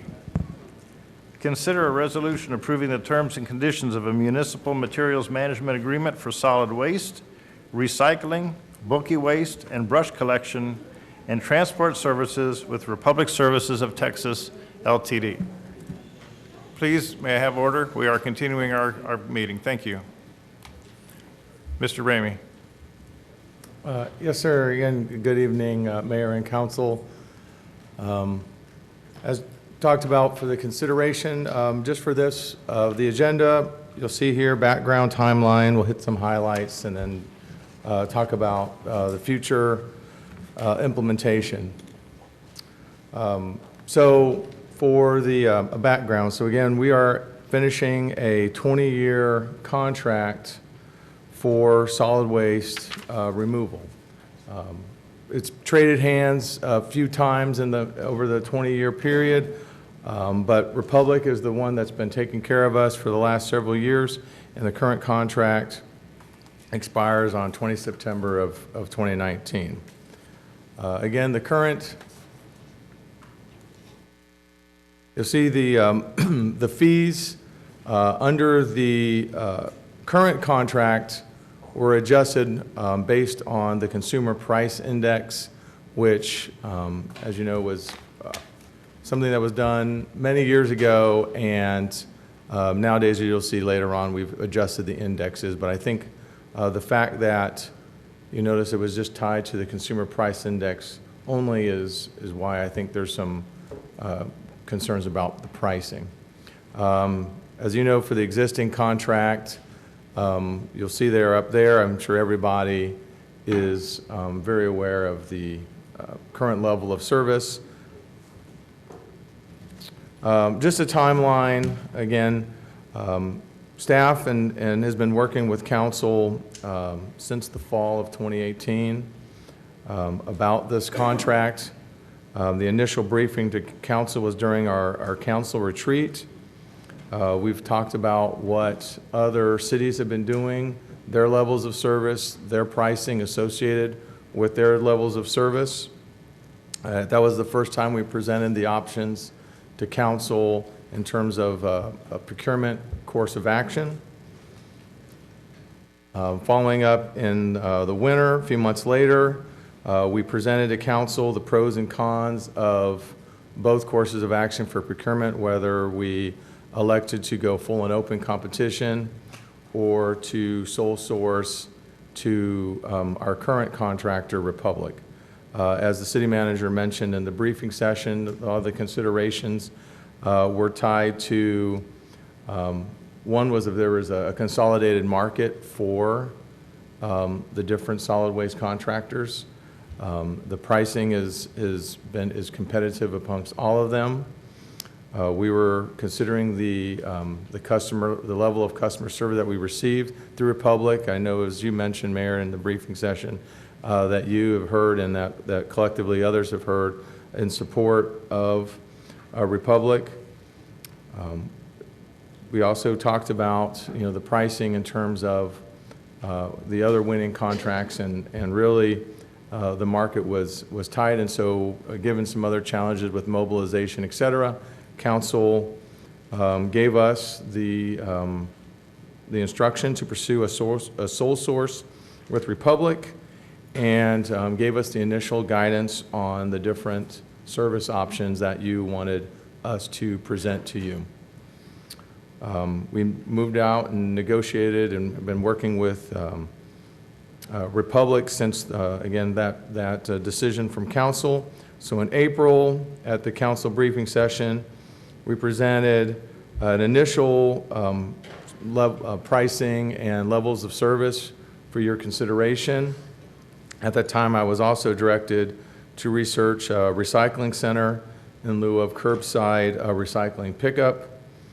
And then in June 4th, during the council briefing session, we presented the final pricing from Republic for the different levels of service for your consideration, and one was selected.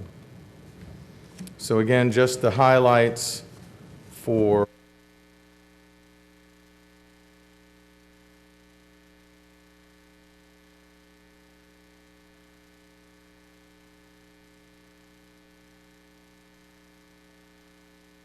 presented during that meeting. So again, it's a lot of colors, a lot of X's here, so let me just orient everybody to this chart. So up at the very top in the gray, you'll see the collection options, the different service levels as it pertains to the garbage pickup, the different service levels regarding recycling pickup, and then the different service levels for bulk and brush. Again, you'll see the costs, and then you'll see the commercial accounts. Across the top in yellow represents the level of service that we have today and the pricing that we have today, and then you'll see additionally the other 5 options that were presented. I just want to again orient you to the different X's. So the X's that you see correspond to the appropriate levels of service up in the title. So again, for example, the existing you'll see was twice a week with unlimited bags, once a week with the 18-gallon bin, and then twice per month, which was unlimited. Using that, again, we looked at options 1 through 5. Now, option 1 is the course of action that most closely mirrors the level of service that we have today. The 2 things I want to highlight on this is that in the level of service 1, or option 1, it's no longer unlimited. That is not a sustainable level of service for any contract, but that would be a 10 cubic yard bulk and brush pickup. And as you see that, the price for that was $18.11. It's a very significant difference, but again, some things to be considering is that the previous contract indexes were just failed to keep up with the market. So we've been really benefiting from a very long-term contract. Option 2 was very similar in terms of the amount of with garbage, and you'll see really with all of these that the garbage pickup was changed. What's really changed was moving from once a week recycling to twice a month recycling, and then the other part was moving from unlimited, what we have today, versus a 10 cubic yard, which is an option, or the 4 cubic yards. What I want to highlight again in the green with the star was the option that was selected by council on the 4th, and that was the option that is reflected in the contract for your consideration tonight. We did look at some other options. Again, option 4 was one where we even looked at getting rid of curbside recycling and then pursuing some alternative. And then the last one was another option, which was to go with garbage carts and as well as recycle carts. Let me interrupt just a quick second, just so people understand what this private little conversation was about. We're having technical difficulties with live streaming. Individuals watching at home live have not been receiving audio. So we're working on that. So, okay, I'm sorry. So, do you want me to continue, sir? Yes, please. Okay. So again, this is the different levels of service, and again, the one that was selected is the one in green, option 3. So again, option 3, the highlights, the trash bags would be picked up twice a week. That would be no change to what the citizens of Duncanville would see today. The first one would be recycling, though, would go to twice a month. But we do have an option, or Republic has an option that you'll see below with that residents could get a 96-gallon cart for the folks that accumulate a lot of recycling materials. Again, as mentioned before, the contract rate is $14.35 per house per month. The main change, though, is that as over time, the CPI is massaged and matured, and so the new metric that better models the trash collection market is the CPI All Urban, which is now their new metric. We do continue the support to the mobility impaired customers with trash pickup at the door. Again, this is a 7-year initial contract, and then after that, it would be renewed. It could be renewed every 5 years until council terminated the contract. Again, there's some optional service. So again, the first one was there's an option for folks to rent the 96-gallon recycling cart. There is a cost, and that would be something that residents would coordinate directly with Republic for, and as well as the bulk and brush pickup quantities. So again, the 4 cubic yard per month, it would be part of this contract. If there was a larger amount, then the cost of that pickup would have to be between the homeowner with the oversized amount of bulk and brush and Republic. And we'll talk about what bulk and brush means on the following slides. Again, Republic can request some rate adjustments. As you know, sometimes there are things that come along over these long-term contracts that may cause the rates to go up through something maybe the Texas legislature comes up with, or even the federal government.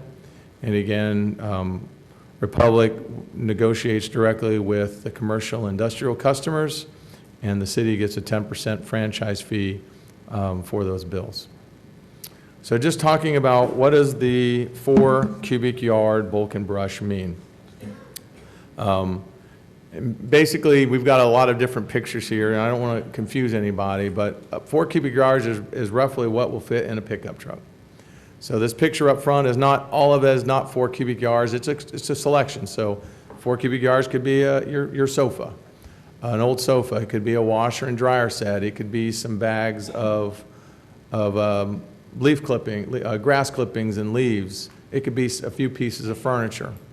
If you look down below, again, another visual understanding of 4 cubic yards is what 4 washing machines would take up. The other piece with the bulk and brush is that it would go to a bundled brush scenario. And so basically, we're talking in bundles that are about roughly 4 feet wide, but what we are going to is this would be trash that is picked up by your normal trash collectors. Is no longer be with a boom truck, and so we've got to have what we need is that to be bundled so that the workers that are picking up the trash can get it in the back of the pickup truck or the garbage truck. Just some other examples of some larger stuff. This again is some examples right from Duncanville. The top one, I don't know how clear it is to the public, but it's just basically bunches and bunches and bunches of branches that are spread across the entire property. That's roughly 2 truckloads of the boom truck. And one hour of the boom truck is $100. Down on the bottom, it's a little bit more spread out in some piles, and that's estimated to be about $100. Now, a lot of this, and other cities, again, they mitigate this by having the contractors haul this off, and that's not something that is done today in Duncanville. So just looking at the solid waste fee itself. So again, the topic of tonight is the portion shown in light blue.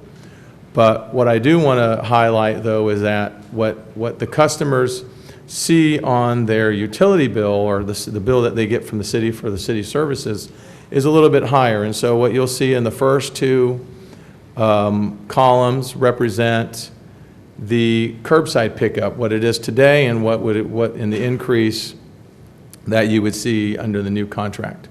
And then the second two columns is for the alleys.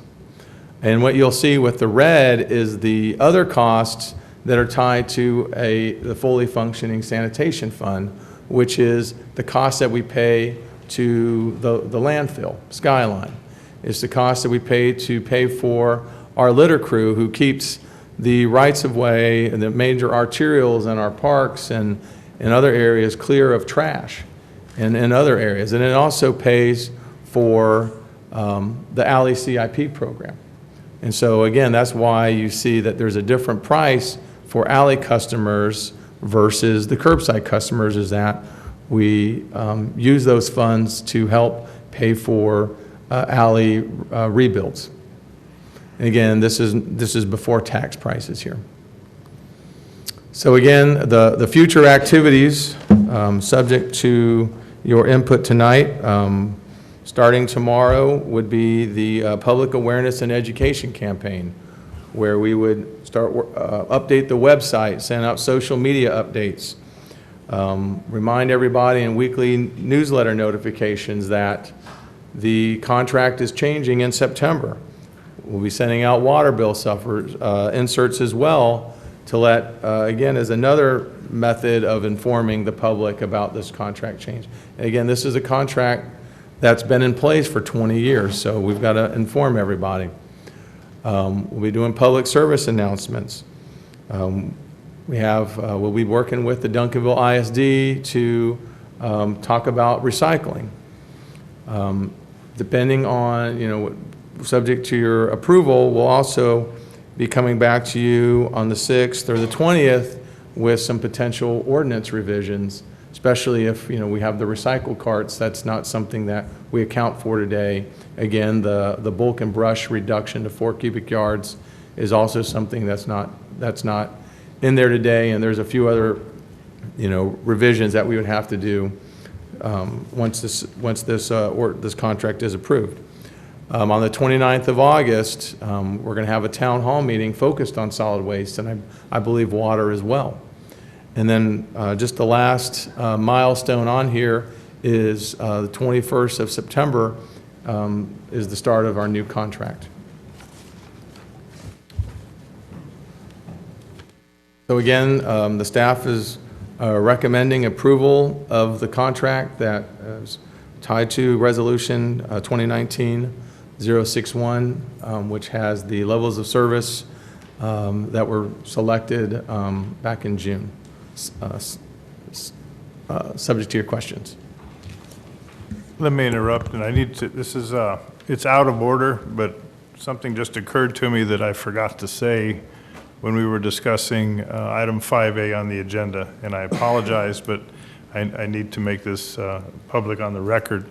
I received a phone call from Congresswoman Eddie Bernice Johnson yesterday, and her interest is the fact that several citizens in our city had contacted her expressing their concern over item 5A. And this was, this was Monday. She said that she received a lot of this information very, very quickly. She didn't have time to study it. And what she wanted me to pass on to those individuals, her constituents, that gave her their concerns, is that she appreciates receiving that information and that she has discussed it with me. So that's what she wanted me to communicate to the citizens of Duncanville. Okay, so I'm sorry to interrupt, Mr. Ramey. Yes, sir. I needed to get that made public because she asked me to make that statement, and I did not want to disappoint our Congresswoman. Yes, sir. Okay. So before we go any further, what I'd like to do at this point, before we open questions to council, we have lots of people here that have some input on this particular item. And so I'm going to call people forward that have given me cards on this, and this will be clocked at 2 minutes. Okay, this is not a public hearing. So it's going to be on a 2-minute slot. Just for the sake of the audience who's making comments, can we leave the slide up? Oh, yeah, with the five, yeah, can you Yes. bring that one up with the options? Correct. Leave the slide up where everybody can see what the pricing is, please. The one with all the options, sir? Yeah. There you go. Yes, thank you. Okay. First one I have is Grady Smithy, please.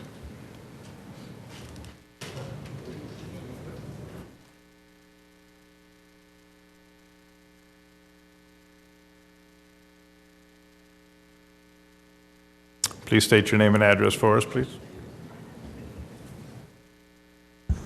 Grady W. Smithy Jr., Duncanville resident since 1950. Trash has always been an interesting thing. We once lost a bond issue based on, we changed the trash right before bond issue came up. It had nothing to do with the bond issue. The bond issue was for new city hall. It took us another 2 years before we finally got one passed.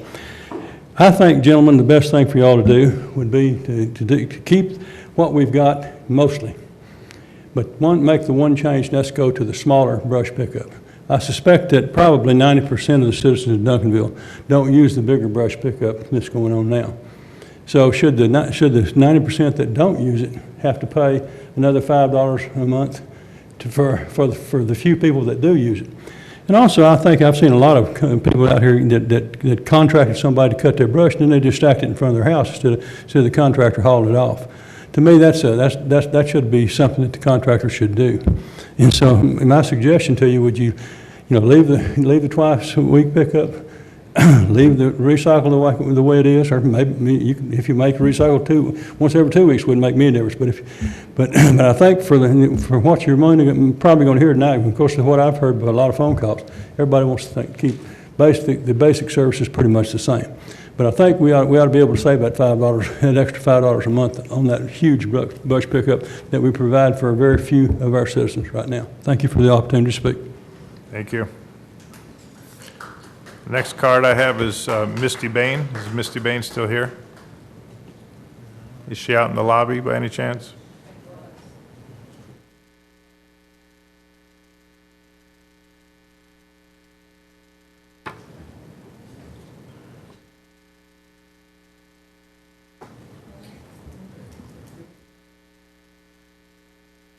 Okay. Misty Bain, please state your name and address for us, please. Thank you. Misty Bain, I live at 102 Walnut Street, Duncanville, Texas, 75116. Are we a little confused? Sorry, I wasn't in here. I am in favor of keeping the current level of service that we have for recycling and for bulk service and for trash with the bags. I think that it's really important to continue with our recycling program. I do understand that there's a lot of people talking about that with China and things like that, we're not really recycling, it's going in the trash. I know there's a lot of issues with the recycling, but I think that we just need to continue to recycle and find new solutions.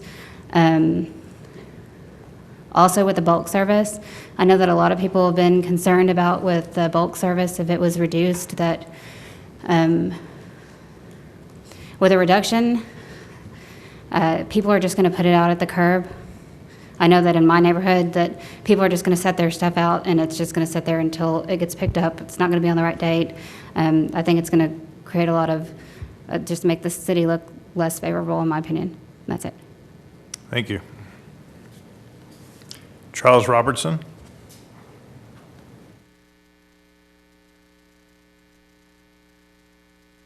Please give us your name and address, please. Charles Robertson, 1019 Greenway Drive. Is Republic the only trash pickup in the Dallas area? My question to the board is, I was in a public company that had over nearly $750 million, we were required to get 3 bids on everything we got, from paper clips to warehouse construction. My question to y'all, did we get 3 bids? If we got 3 bids, are you transparent with them? I haven't seen anything on transparent. The only thing I've seen is what Republic will do. What does competition do? You know, I was on the board of directors. That's what you guys are. But you know who we were responsible for is to our shareholders. And the shareholders are the citizens here for you. And I'd respect y'all to be forth in getting bids. Maybe somebody will do it. I don't know. But do you? That's all I have. Thank you. Angela and Torrance Matthews.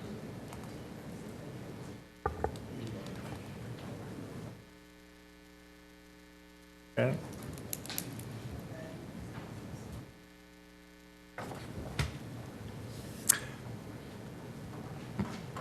Corey Holcomb. Gone.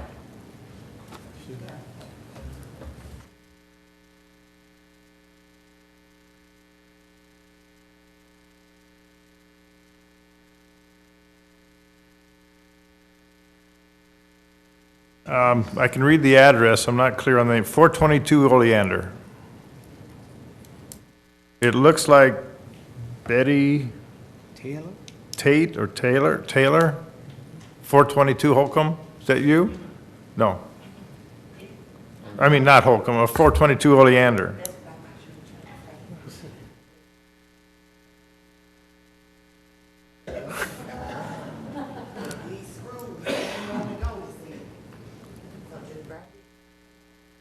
We're good. So what is your name? Betty Taylor. Betty Taylor? Yes, sir. Okay. Yes, Mr. Gordon and City Councilor, I would like to say to each of you, the longer I stay in the city of Duncanville, the more and more disappointed I become.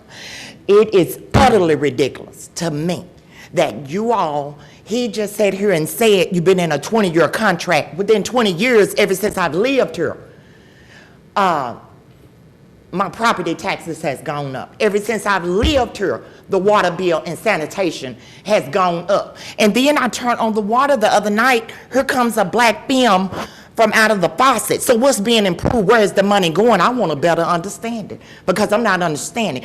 To reduce our trash pickup would only cause us to have a rodent problem, an infested city. Only thing I see going up in Duncanville is dollar stores and property taxes and sewage and sanitation, but there are no improvements. And if you've been in a 20-year contract, help us to understand why. Why is it that services, the level of services are going down, and in order for us to keep what we've been paying for, it's got to go up? I don't understand that. Maybe I'm still under the anesthesia. But that part, I'm not getting it. I'm not getting that part. And it's unfair to retirees as myself, you know, as being one of them. It's unfair to us that live on fixed incomes. It's not fair to us at all. So what happened to the money?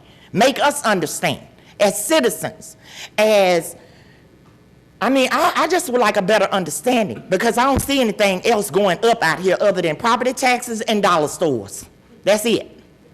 Ain't nothing else going on in Duncanville. Thank you for your time.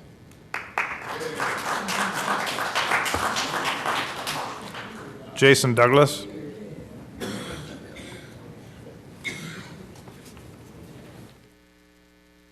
Please state your name and address for us. Jason Douglas, 1106 Green Valley Lane here in Duncanville. Mayor Gordon, council members, thank you for your time. I just want to focus on one very specific aspect of the terms and conditions proposed by Republic Services. We are relatively new residents of Duncanville, my family, having relocated here just 3 years ago this summer. At our previous residence in Glen Heights, just 15 minutes to the south, we enjoyed once weekly pickup using two 96-gallon bins as a standard part of our service for trash, one for recycling, one for trash. We found these bins to be an extremely tidy and efficient way to handle trash disposal, but we came to appreciate the twice-weekly trash pickup here in Duncanville and the twice-weekly recycling. You see, we're a household of 7, including 5 kids and a dog. And frankly, while we would prefer to see recycling waste pickup doubled to at least match our garbage schedule, I want to be absolutely clear. Cutting recycling pickup to just twice monthly is an unacceptable step in the wrong direction. In any given week at our home, our recycling volume exceeds our trash volume by 2 to 1. Cutting recycling pickup in half would result in a barely manageable backup of trash and would likely lead many residents to look at their unsightly mountains of backed up waste and conclude that recycling is a hassle, not worth the effort, and begin putting more of their waste into the regular trash, defeating the purpose of having a recycling program in the first place. It's true that surrounding communities may be paying a little more for their trash collection services, but most of these communities continue to benefit from at least weekly recycling pickup. Now, this new proposal is clearly a better deal for Republic Waste. But with respect, I urge the council members to reconsider this proposal. Duncanville residents deserve a good deal too, not a step in the wrong direction. Thank you.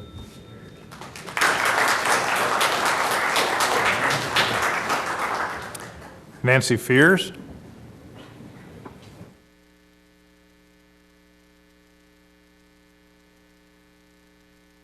My name is Nancy Fears. I live at 1134 Statler Drive. I have several concerns.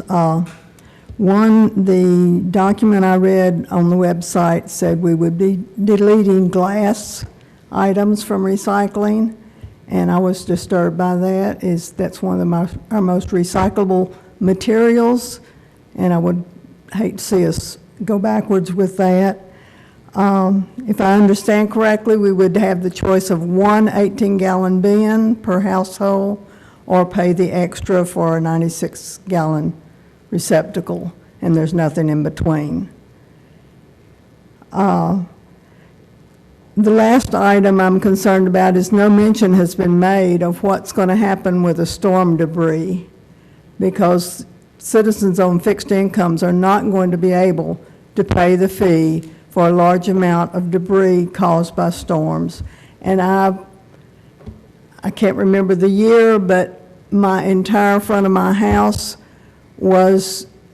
had debris that was probably 4 to 5 feet high, and my neighbor allowed me to have some of it placed over on her lot because we had that many down trees. So that's my concern. Thank you.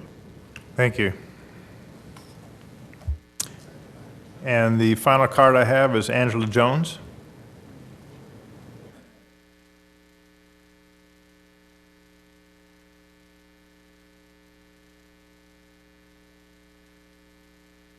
Please state your name and address for us. Good evening. I am Angela Jones, and I live at 231 Brookwood Drive. My concerns are, I see that we're going to keep twice weekly for garbage pickup, and that's great because we can't seem to get it right on twice weekly. Our code says that we can put trash out up to 24 hours before that time, but many residents, today's Tuesday, there's trash out. Trash won't come again until Thursday. My other concern is that Republic is not that great. I have their number programmed in my phone because they oftentimes miss our alley. So I've talked to them. I've talked to a young lady here at the service center who directed me to deal with Republic directly. They're not that great. They're not that great. So I agree with some of the other residents when they say, did we do requests for proposals? And we are the city of champions. Champions recycle. We're supposed to be doing something better for our world as a whole. To go to biweekly is just regressing us instead of progressing us. I just think we can find this money if it goes up by the additional $5. We can find that money somewhere else. I just urge you to look other places so that we maintain our level of service and challenge them to give us quality service. They're not that great. Thank you so much. Thank you.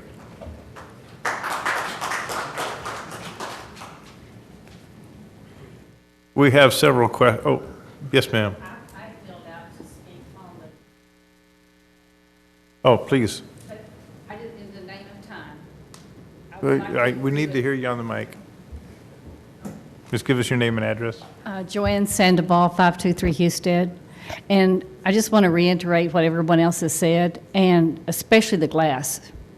I don't know if y'all got bids from other companies, but if you did, it seems like you could negotiate with Republic. I don't have a problem with them. I think our trash service is great right now, and I don't want to change anything. It's just like if you go to buy a new car, you don't walk in the dealership and pay that sticker tag, you negotiate. So that's what I would like to see, if y'all could negotiate the rate with Republic and keep everything the same, because 4 cubic yards is not much for people, and it's just going to be, Duncanville's going to start looking junky. It's going to be terrible. I thank you all. Thank you.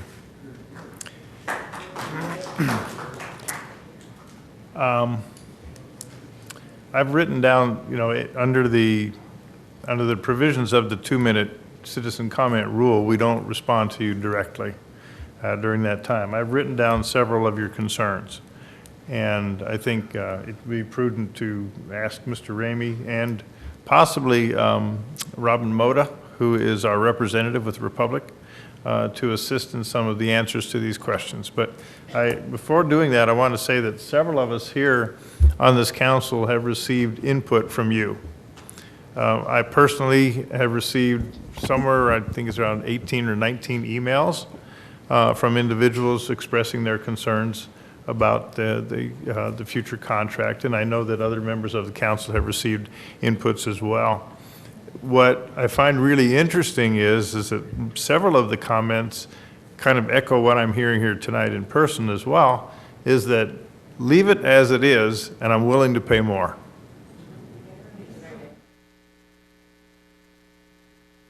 I'm just saying what and I would say it's about 50-50 of what I received. And so we, taking into consideration what we're hearing from you tonight and what we've received by emails and telephone calls, it's an interesting conundrum to leave it as it is, and I'm willing to pay $6.84 more for it.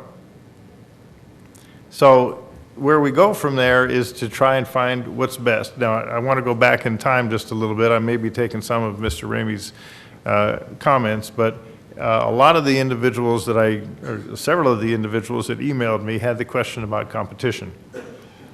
And we, as a council, went through several discussions of why to do it in a multiple source solicitation or why to go sole source. And the overwhelming input that we received during that time was, I know that Ms. Jones, you said that you're not really pleased with Republic, but the overwhelming input that we received was that people are very happy with Republic. And I think individually, you know, Ms. Robin Moda is here tonight. I think some of those things that you have concerns with can be resolved immediately without any further delay for your particular property.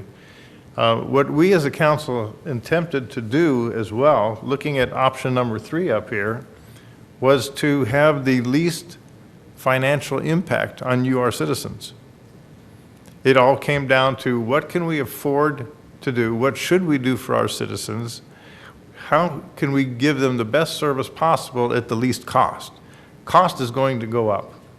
It's inevitable. Nothing stays the same in terms of price in our economies today.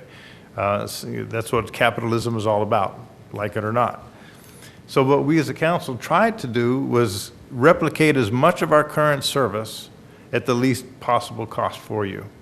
And that's why we ended up with number 3. Now, in the key to that particular one is, I know other individuals have said about reducing recycling, going to twice a month instead of once every week. And I had a lot of input from individuals that echoed this individual's comment about there's more recycling in their house than there is waste.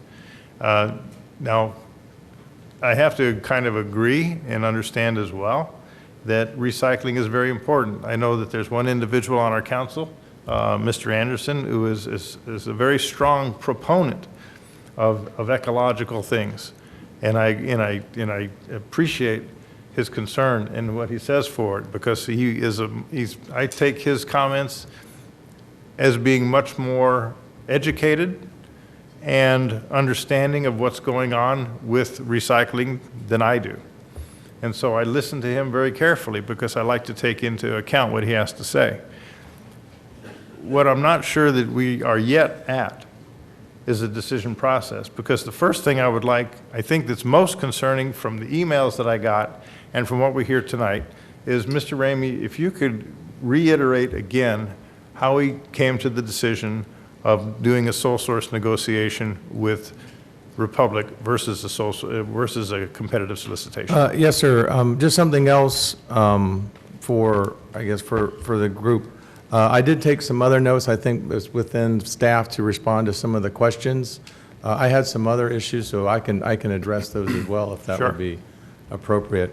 As far as the methodology for sole source. So again, big picture, I guess, for the group is that sole source is an option. Again, I come out of the federal government as well, and that's always something. And what we did with this sole source contract is something that I've done with a lot of other sole source contracts, which is basically the contractor has to show us how they came up with the pricing that they used to tell us how they came up with our pricing, so it is not just a number that they want to meet. And so one of the first things that we did when we got the guidance from council to sole source to Republic is that Republic provided us with their pricing for the other cities where they had just won their bids, where they did go out to contract, and they were the successful bidder. And they were able to provide us with what I would consider the key metrics for this contract, which was the unit pricing related to miles of travel, labor hours, the weight of the trucks, and how they process, how they run their operation at a unit price level. And the unit prices that we have for this contract are the same unit prices that we see on their other contracts from the other cities. I think the only one that was a little bit off was labor, because each of those different markets has a different labor pool of workers. And I know, as Councilman Cooks mentioned before, Republic has had some folks that have been in this area for a long time, and then some of those guys tend to be higher up on their pay scale. But that was the basis for all this negotiation, was an agreement on the unit pricing that was involved in this contract. Everything else in this contract is tied to interaction with the conducting the service. How many miles does it take, these trucks to drive through the city? How many workers does it take for us to operate and pick up all the trash? What's the wear and tear on the vehicles, et cetera? Those were all standard pricing that we had. And that was the pricing that is reflected above here. I think did I answer your question on that, sir? Before I went on. Anybody on council wish to have any more embellishment on that? No, I'd like to ask city manager if he had any additional comments based upon what he said in the briefing room. Anything that you could add to what you said before, other than what Randy has already said? No, sir, I don't think so, relative to what he was talking about as far as how we reviewed and negotiated the contract with Republic once council had given us that direction to do that. Is that answering your question? Mr. Anderson? Yes, how long are we in this contract if we renew this contract here? This particular contract term is a 7-year term, and then at the end of 7 years, council would have an opportunity to either extend the contract another 5 years or to go out for bid. I didn't like just for the audience's record, this council didn't direct the single source. That was the previous council that directed that. I think my thoughts are we should have bid this also, but I do understand the city managers and Mr. Ramey's reasons why they didn't.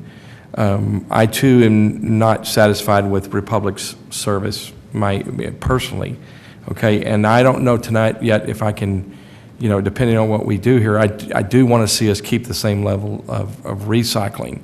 There could be other things that we could do in the city, though, to come up with with you guys out there could come up and help us, like, figure out ways to do away with styrofoam, or figure out ways we could come up with ways to do that don't cost anything. When I was at Lakeside Park the other week picking up styrofoam, the ducks, you'd see duck marks on the styrofoam. And so if we didn't have styrofoam, we wouldn't have to worry about it being out there, and it takes 1,000 years for styrofoam to go away. But there could be other things that we could do to add, and you could demand that. In this case, I'm not sure I can support this, even though it probably will go through. I want the recycling as much as possible, at least current, without the bid, without getting bids, though, for a 7-year contract. Some of the other questions that I made note of that we can sort of talk about is the lady's question about the storm debris.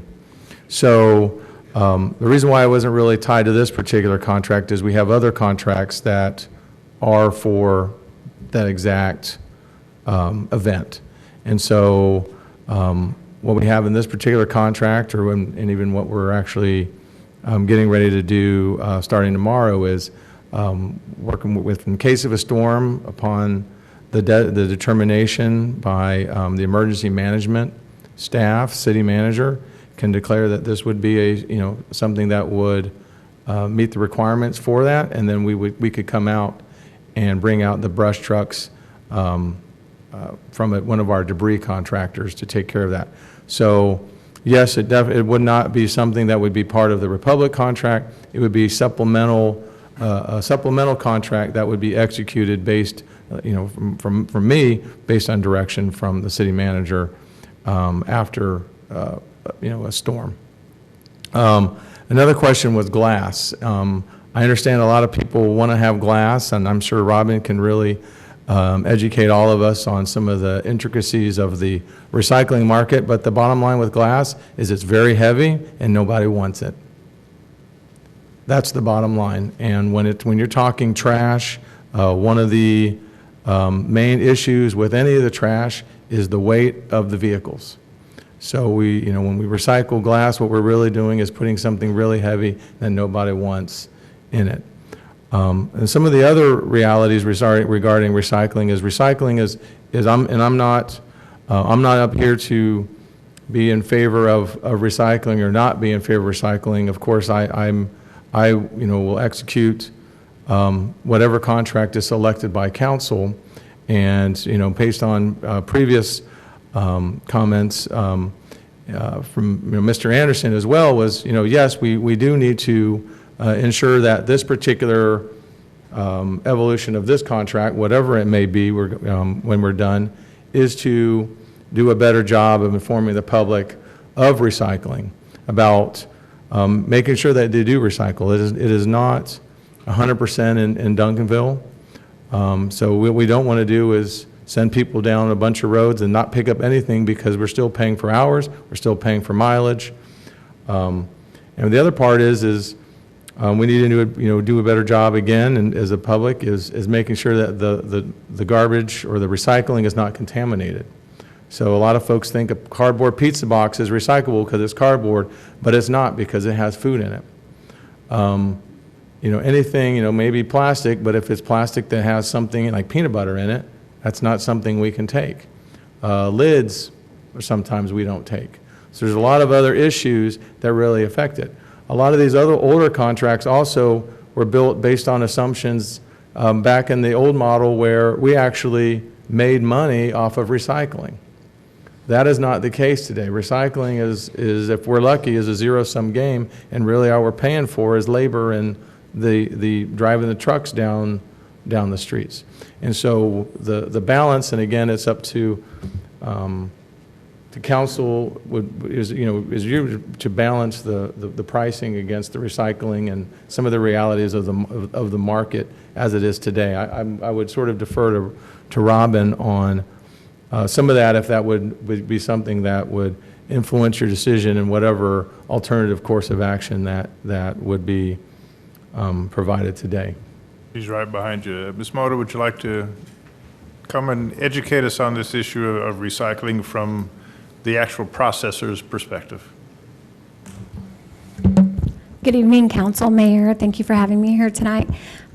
Greg did an absolute great job. What's your title with Republic, Oh, I'm please? sorry. Marketing Manager, Municipal Services with Republic Services. And Greg did a great job speaking about recycle. So I can just elaborate a little bit on the market, on China sort in general. I know that you've all heard a little bit about it probably in the past council briefing or several briefings. But as he said, the market the past year and a half, almost 2 years, has hit a downward spiral. China has closed their door almost completely on taking, can you hear me? I'm sorry. Yeah. Here, taking commodities from not just the U.S., but from the world in general, and they were taking over 60% of those commodities. So it's not just Duncanville or just Republic, it's the industry in general that is having to find other solutions. Speaking in glass in particular, because everyone loves to recycle glass. It's heavy. Everyone has glass products. So it's painful for us to put it in a trash can. However, we're at a point right now that glass is a negative footprint because of the weight of it. It's dirty and it's contaminating the other streams. And so if you don't have a buyer for a recycled commodity, no matter what it is, that turns into residual and goes to the trash. So plastic items such as your Tide bottles at home, when they were liquid, great plastic, everyone wants to buy it. Now that the Tide bottles, the pods, made out of a different plastic, there's not a buyer for them. So it's just that type of education and information. So those Tide containers now that hold your pod bottles are now contaminating your recycle rather than going to help your recycle. So that's the same as glass. If there's not a buyer for it, it's contaminating that market. So that is why glass was listed as one of the items to remove from that stream. Okay. Mr. Harvey had a question. Thank you, Mayor. Ms. Moda, you all have several cities that you all work with in the Metroplex, right? Yes, sir, we do. In terms of the way that we have trash picked up in Duncanville with the bags, how common is that with other cities in the Metroplex that you all work with? It's becoming less and less common, truthfully. Most cities we're seeing are switching over to carts to automated systems. And what about the cities that you all don't serve, that your competitors serve? Are they doing bag pickup or carts? They're doing carts. On the past several bids that I've seen in my market, at least one of my competitors will do a no bid if it's requesting bags. Okay. And I just ask those questions to bring up that point in terms of competitive bidding. I do agree that competitive bidding is a good practice. However, it's been my experience that, especially in the sanitation business, that if you state what kind of pickup that you want, then chances are you're going to limit your response to those businesses that find it financially viable to provide that kind of service.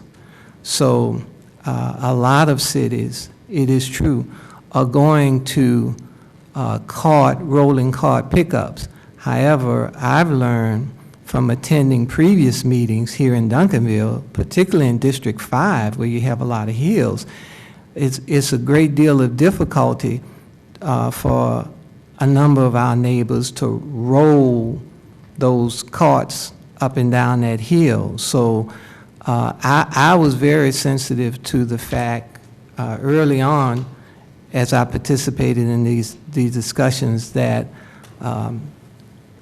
Duncanville is really committed to bag trash pickup as opposed to rolling carts. Thank you. Yes, sir. Mr. Cooks. Yeah, Robin, thank you. And let me remind everybody as well that you too can have a one-on-one with Robin if you have lunch with her. The fourth Thursday of this month, she'll be at lunch in Luby's, and so one-on-one with Robin is very easy to have.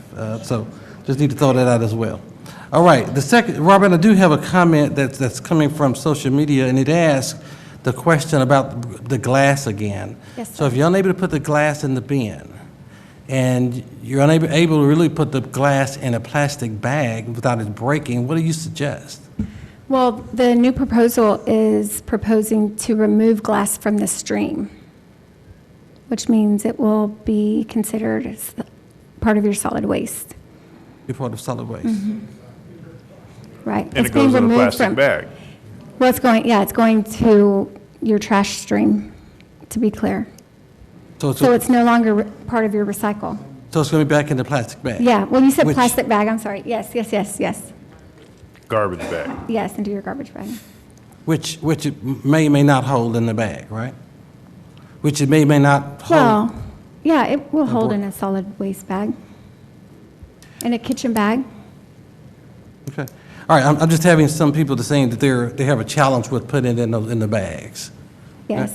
Then I'll move to the next question is, tell us how you, I will say that one of the things that I wanted to do is track and ask about recycling and about trash, period. So I've taken the opportunity to host a couple of meetings, make a couple of calls to constituents, asking them their feedback. I did not hear any complaints about Republic Services, but I would like to ask, how do you track complaints that's coming in to you from the Duncanville area, and how do you address those? So all calls that are for all of our cities, but all calls that are coming through our call center are logged. Inquiries, complaints, requests for services, anything for Duncanville is tagged onto the Duncanville contract account, and those are addressed. Any missed pickup or concern, the process and requirements for us is to address them within 24 hours, and then they're closed out. We have quarterly meetings with staff where we bring close, open, anything that's associated with the city of Duncanville, and provide those reports to the city. Okay, thank you. I have had other comments that mention that in recycling and using the one bin, and we're going to once a week, that I would have too much to put into that one bin. Right. What's your So the standard provided is one 18-gallon bin, just as it is right now in your current contract.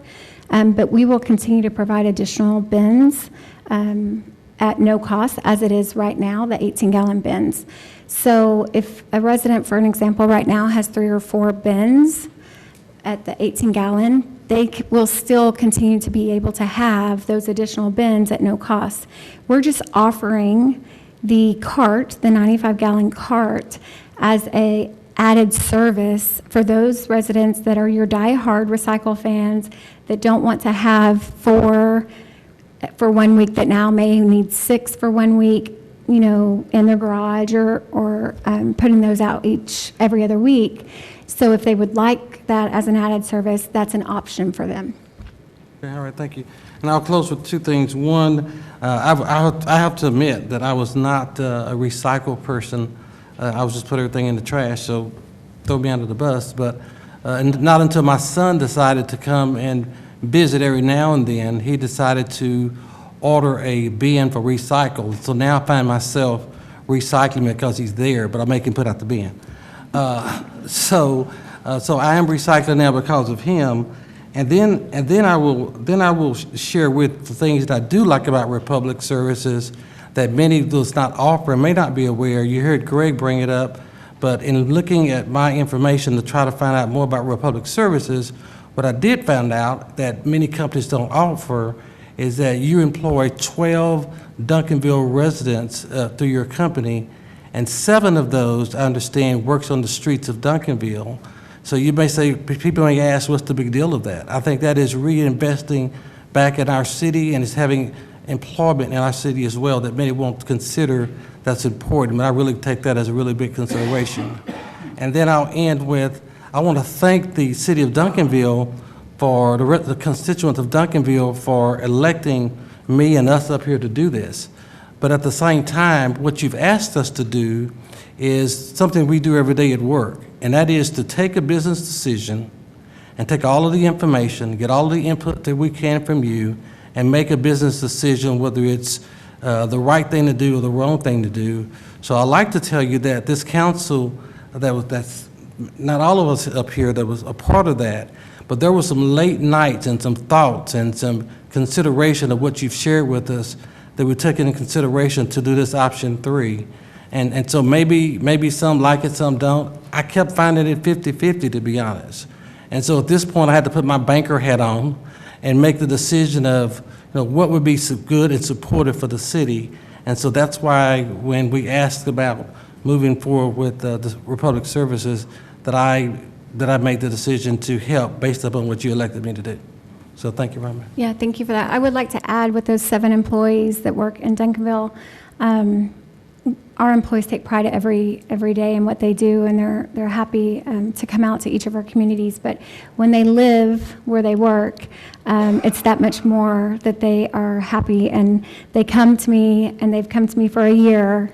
What's going on? How can we help? What's the status? Because they are just as eager as you all to have this done so that they know the status, and that we're coming home to say that we're going to continue this partnership. So thank you for recognizing those employees that are also your citizens. Okay, Ms. Moda, several of the comments that I received were from individuals who are maturing, and they have difficulty bundling the brush. How stringent must we be on that particular aspect of it? Because I had, some people, they're saying they've lived here 40, 45 years, just do the math, and they say they have no problem having somebody cut them up into 4-foot lengths, but bundling is just out of the question. How can we assist? I would say that we would work with those individually on case-by-case basis. I don't know, Greg, because that gets into code and.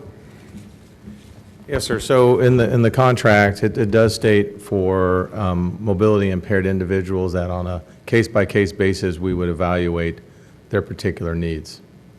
And So most these of the time, individuals would have to make a phone call in order to get their brush picked up unbundled. well, the first thing that we would have to do is we would have to validate that it is a true need.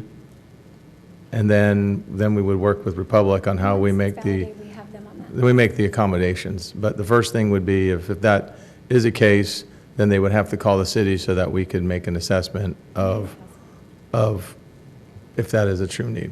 Then it may be good in our publicity to address this particular aspect of it, because I didn't know how to answer them. But you're providing an accommodation. They just need to pick up the phone in our publicity somewhere on the website, and how we begin to publicize this, we can make some mention of that. So we offer that now for certain service. For solid waste, we have different accommodations now for services, and they contact through the city, and we partner together through that. So we would continue that for the new contract. Okay, all right. One other question. I did ask, and this is more so for Greg or for our staff. I know that when residents are calling about complaints, they're not always calling Robin, but they also call our city staff. Are we tracking that as well or in the future, when we're looking for information to make a business decision, that can be provided to us? Yeah, so I guess the long story short is that that'd be one of the things that the Tyler Munis product, as we were talking about in a previous contract, is a better way for us to track stuff. And so we do have several processes that are relatively informal. I will say, though, that we do receive continuously customer service issue, complaints and phone calls from time to time there at the service center. And we do have staff at the service center that look into every one of those.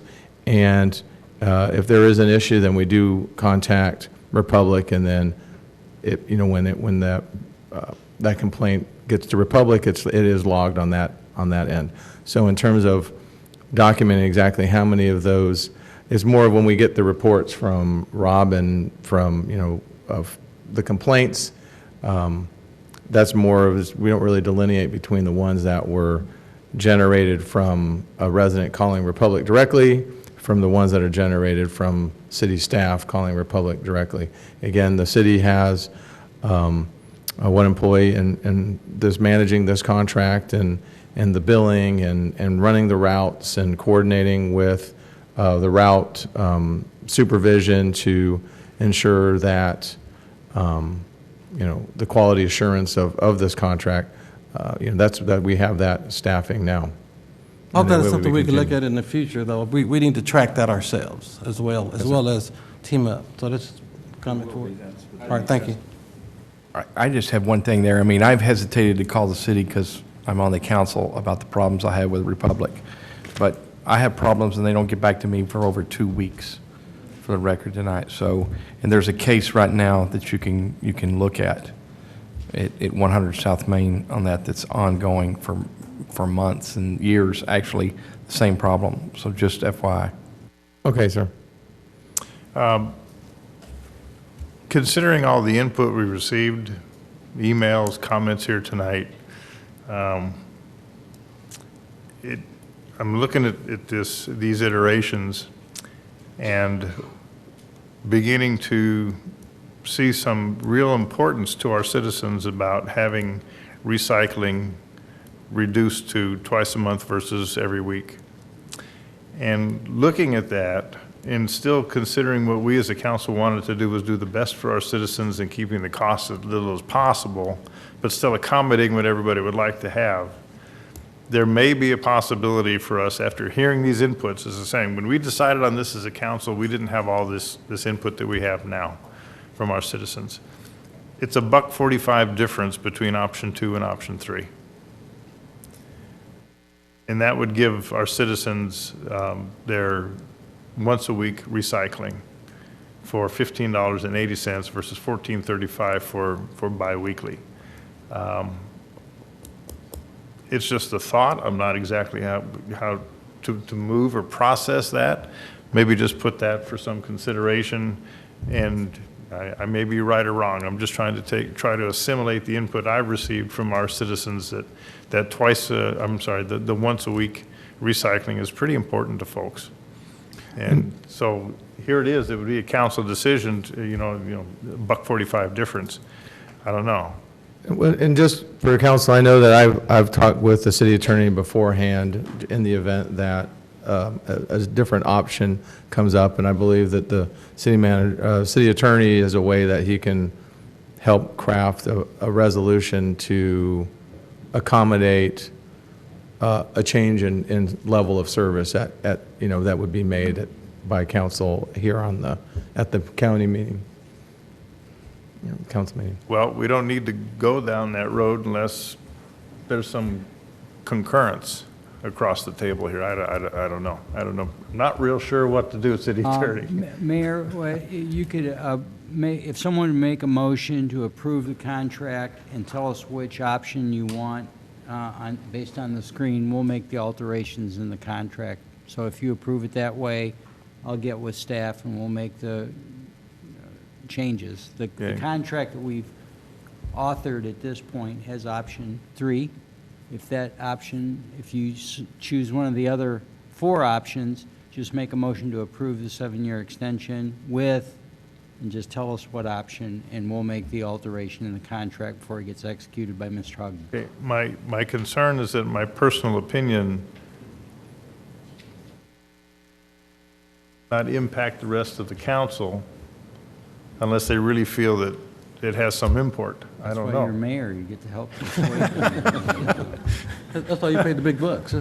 But I'm one of 7. I mean, I don't know.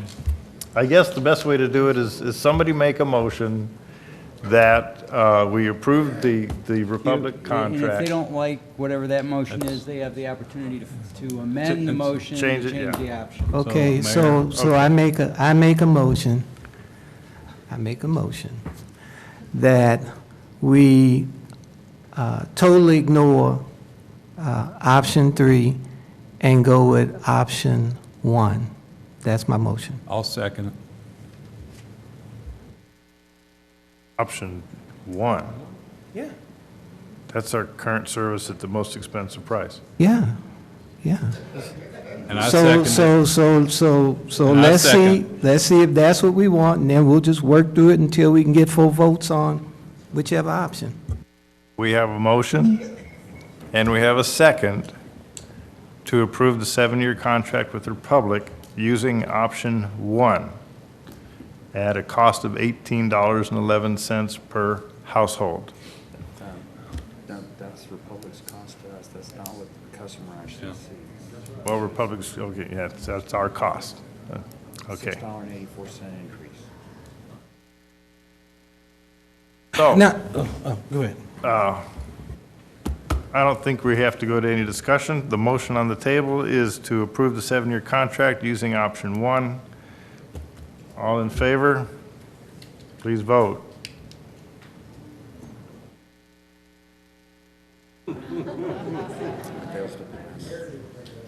It fails, it If fails. it's tied, it fails because It's it a fail doesn't to have pass because it's a 50% tie. plus 1. Correct. Okay. So that motion has Good. failed. So will the chair entertain another motion? Yes, the chair will entertain another motion. Will somebody make another motion? I'd like to make a motion that we accept option 3 as stated here for us. I think it's the best option for the city and for our residents. When you count up the total dollars, we're not really looking at total what you will see on your bill. And so we need to be probably aware of that. It is more to that $14.35. So I think in order to keep this amount within a reasonable amount, option 3 would be one that I'd like to make a motion that we accept. Is there a second? There's a motion, but there is no second. Chair will entertain another motion. I'll make a motion to option 2 be consideration now with the bags, with the once a week, and with the $15.80 at this point for being option 2. There's a motion. Is there a second for this motion?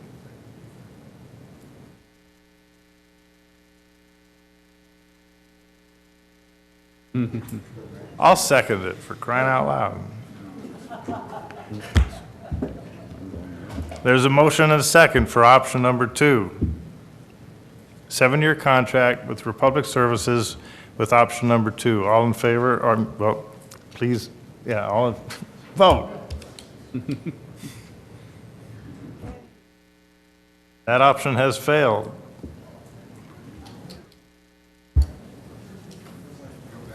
I'd like to reintroduce the option of 1. Make a motion, option 1. Second.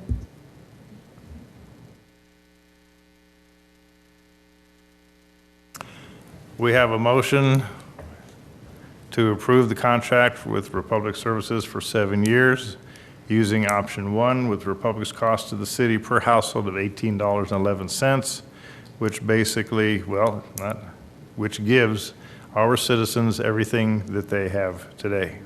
And that's still limited to 10 cubic yards. It's still, well, existing is 10 cubic yards 2 times a month. I have a question. I'm not, what?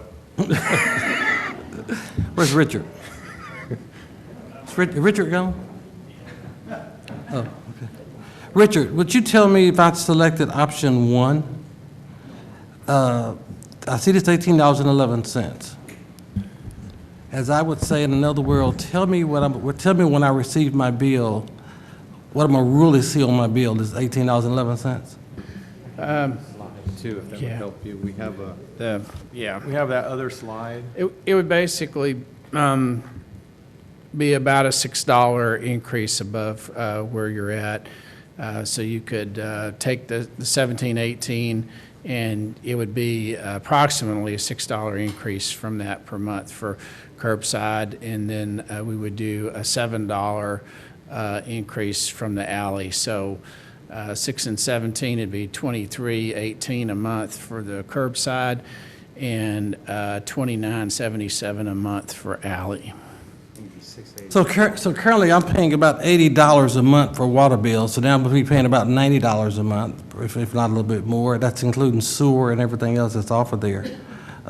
Also, with the consideration of all of the concerns we hear, which are legitimate concerns about water, so now not only will we have what many has defined as a very high water bill, now you also have this trash is going to increase even more so.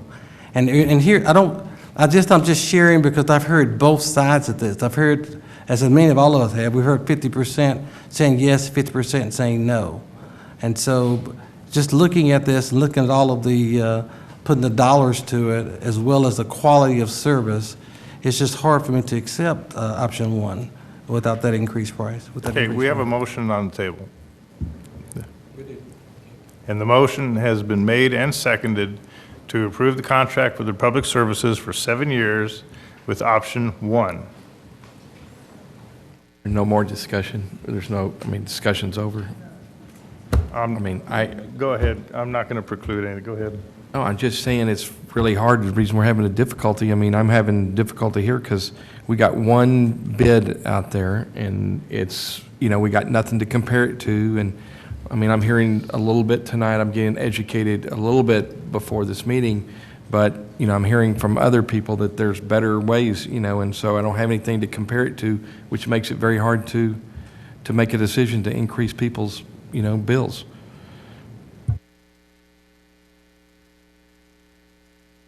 Okay, thank you for that comment. We have a motion on the table to approve the Republic contract for 7 years with option 1 as demonstrated on the slide, number 59. Please vote.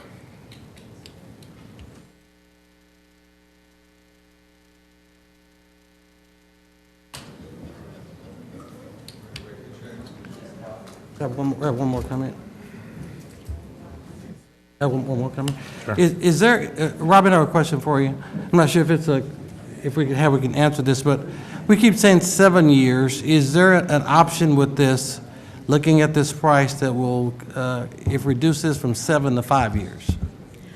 So when we change the terms of our contracts, it does change the rates because the equipment that we're investing we've spread out over the terms of the contract. All right. I'd like to make a motion that we table this item until we have full council. Repeat that, please. I'd make a motion that we table this item until we have a full council. Is there a second? There's no second to the motion. Is there another motion that wants to be made?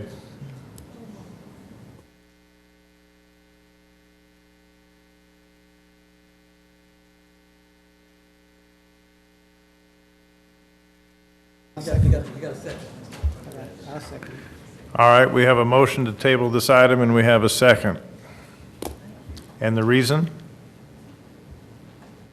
We receive it until our full council it's on the diocese. Motion has been made to table this motion until we have a full council. The motion has been made and seconded. Please vote.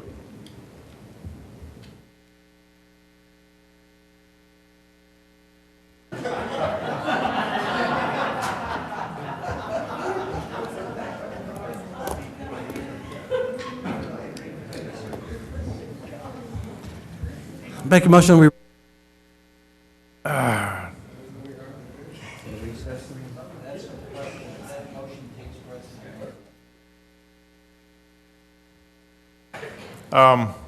I don't know how to do this. There's an individual in our midst, a citizen who wishes to make a comment.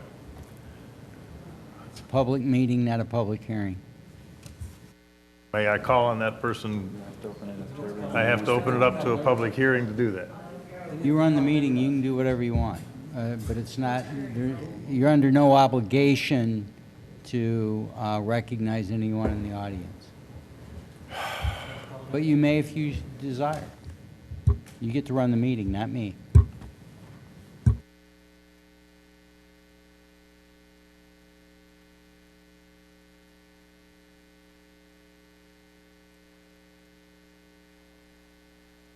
All right, I am going to open this up to a public hearing. And it's going to be a 10-minute public hearing, timed.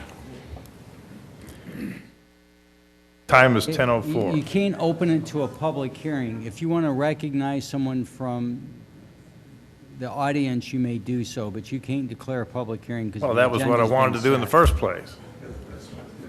All right, forget strike that, redact that, whatever you got to do.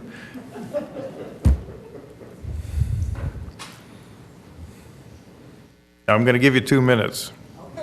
State your name and address, please. Okay, Ursula Bailey, 402 Whispering Hills Drive, Duncanville.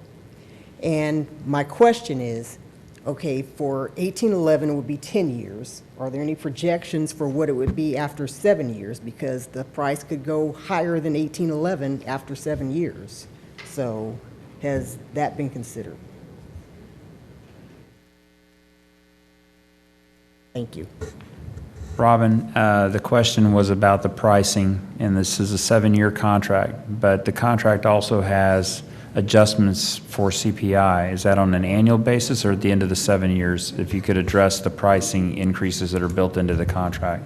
The proposed language has annual adjustments as it does now. And it also has, because of the recycle commodity markets and the unexpected changes now, it also has an adjustment for recycled commodities up or down each year. So the bottom line is the pricing that's on here is not a fixed pricing for 7 years, correct? Correct. Thank you. And that is typical of every solid waste or recycle contract. That was included in the current contract that we had were annual price increases built in Every based year. on CPI, yes? Yes, sir. Thank you. Sir, and this will be the last input that I'll take from the citizen. Point of order, Mr. I mean, did this fail? I mean, is this failed and we stop? I mean, where are we here in the? Can we just keep? We have no motion. We have 3 different options presented to us, and all 3 options have failed. And we have a 4th motion that doesn't even include any of these options, and that is to table this until we have a full council, and that motion failed. And then you had a motion to recess, and that's what's on the floor right now. I didn't even hear that one. Yes, that was me. There's a motion to recess? Yes. I second.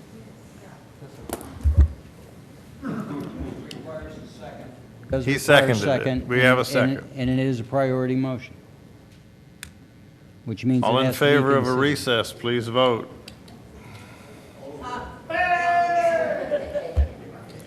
We're going to recess for 10 minutes.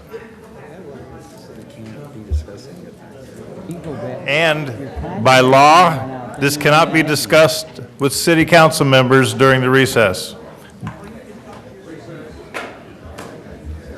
And city council members cannot discuss it during the recess. And we have a quorum, though we are missing members, so we will continue without those not in present. Okay, we are still on, where are we? We are still on item 5E. We have reconvened at 10:19, City Secretary. And so I will open up if there's any further discussion by city council members. Mayor, I'd like to make a new motion. Is it okay? That's all right. I would like. There was some discussion that wanted to be had, if you could wait just a moment. Well, I was just going to bring up a couple things. What I'd like to do is hear from each council member about your emails and how they flew, because all mine, and I got about 22, I believe, were all stating they wanted the same level of service and did not mind paying the difference. I don't know about District 2, 3, 4. Well, it's not up to, each individual council member can choose to divulge that information if they want to. To answer you, Councilmember Vera Cruz, I got in person and email probably at least 24 neighbors saying to keep the same service. And I tell them, I say, well, it's going to cost more. And they say, well, I don't care. And so I'm not trying to be argumentative or obstinate. I've been on the council, between now and before a number of years, and I just never had as much interest in a particular subject as this one. So I have to honor those requests. I'll input, again, about a third of the individuals who contacted me said keep the same, and they agreed to be paying more for it, which is 2/3 saying no, but that's 1/3 saying yes. I have a motion when you're ready. First, I want to... Okay, I make a motion that we instruct staff to take this out for bid, and that we look for ways to get everything we want, and look at including plastic containers and, the recycling that we want, and all of those things.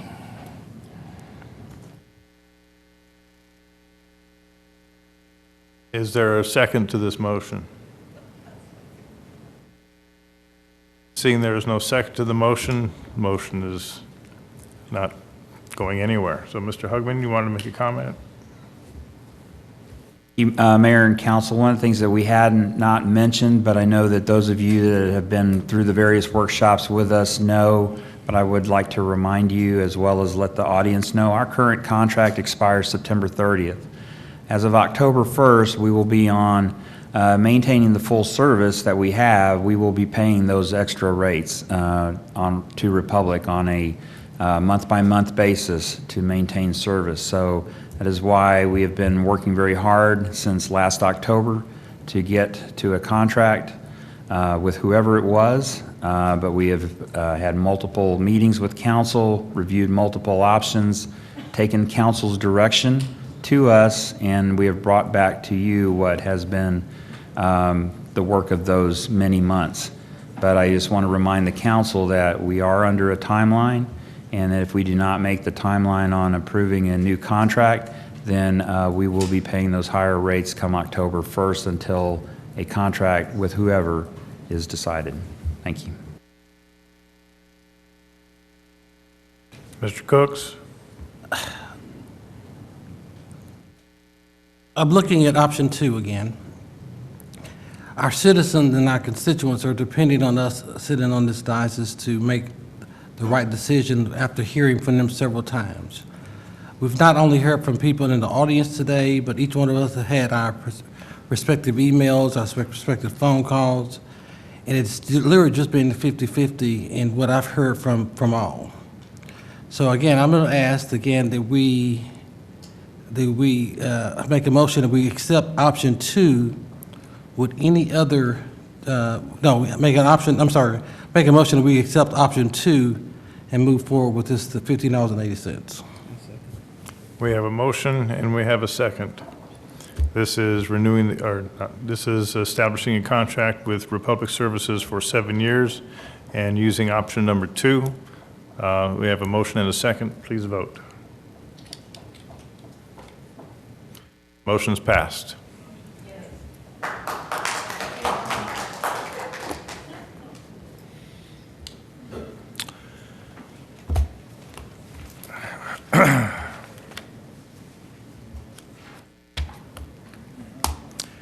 Item 5B, I believe that's where we're at. Consider a resolution recognizing and supporting the United States Census Bureau for the 2020 Census Campaign and a complete count committee. Was Chastity the presenter on this? Mayor, if there's not a presentation, I'd like to go ahead and make a motion that we accept the resolution in its fullity of U.S. Census Campaign and complete account committee. Second. We have a motion and a second. Is there any discussion? Seeing no discussion, please vote. Motion passed. Item Yeah, on the roll then.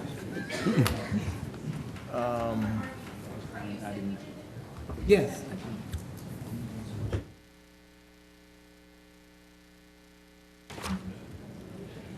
just a moment. We need to read some detail on that particular item. Just a moment.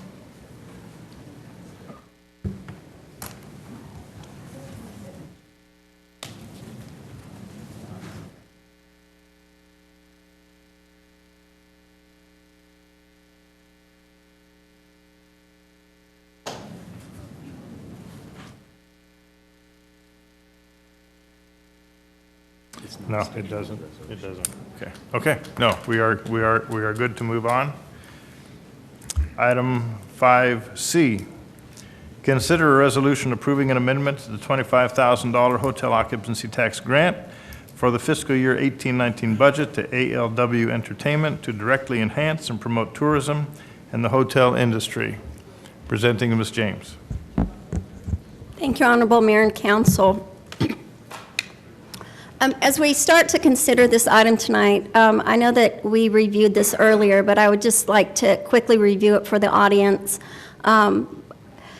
As you know from the hotel motel tax revenues, those are generated from a 7% tax from those individuals who actually stay in a hotel room here in Duncanville. So that's how these funds to provide sponsorships and grants to different groups are generated. It does not come from any individual or resident here in Duncanville. So I just want to make that clear first of all. As you know, we talked about that earlier, and so I'm not really going to go into this in great detail, but as we talked about, that the state law, that in order to be able to utilize these taxes appropriately, that there's a two-part test for every expenditure. First, it has to put heads in beds, and secondly, it has to fit in one of the 9 statutory categories provided by the state. So in terms of the grant details, as City Council knows, you all did approve a grant for $25,000 to ALW Entertainment, and that was specifically to advertise, all those dollars were specifically to advertise in Washington, D.C. for the Duncanville Football Classic. Since then, the applicant has come back and reevaluated their needs, and they have had made a request to change the grant as follows. $10,000 would be towards advertising in Washington, D.C., and then $15,000 towards advertising in the Best Southwest. And that was noted in your it is noted in your the application that's in your packet. There's the event summary that has not changed. This request accounts for approximately 74% of their total advertising budget, as well as 41% of their overall total budget. In terms of evaluating the overall amendment request, 2 things I would like to point out. First of all, per the information provided by the applicant, the $10,000 portion of the request does meet the 2-part test for the use of hotel occupancy tax. However, after further discussing with our attorney, the $15,000 portion of the request for the advertising in the Best Southwest does not really meet that requirement, because it is directed kind of in the local area. And again, the whole point is to put heads in beds. So I know that council is interested in supporting this. One of the options that you could consider is, with the applicant, is to require them to use the $15,000 at a greater territory or a greater distance in terms of around Texas or in a larger demographic area rather than just in the Best Southwest. And that could meet those obligations and requirements needed by state law. The applicant is here. present this evening, and they do have a presentation that if council would like to see, that they would do for you. Before doing that, I'd like you to reiterate what you just said about what the city attorney recommended, or is a possibility. Okay, so in terms of the $15,000 portion just to be used for advertising in the Best Southwest does not really meet the intent of the law. It is not really going to put heads in beds in terms of people driving to DeSoto to stay here the night. However, if the council so chooses to support this amendment, one of the options would be to consider requesting the applicant or putting the stipulation on the grant that the applicant not just use the funds to advertise in the Best Southwest, but advertise in a larger territory area, such as the state of Texas or in the surrounding vicinity, but just larger than just the Best Southwest. And that should satisfy the state requirements for the two-part test. The request is for $25,000. That is correct. And if we don't approve expanding the scope of the advertising, Correct. then it's only going to be a $10,000 grant. That would be correct if you did approve the $10,000 portion just to advertise in Washington, D.C. And council also has the choice not to leave it at 25 and have it spent on Washington, D.C. as well. So that's, you do have multiple choices.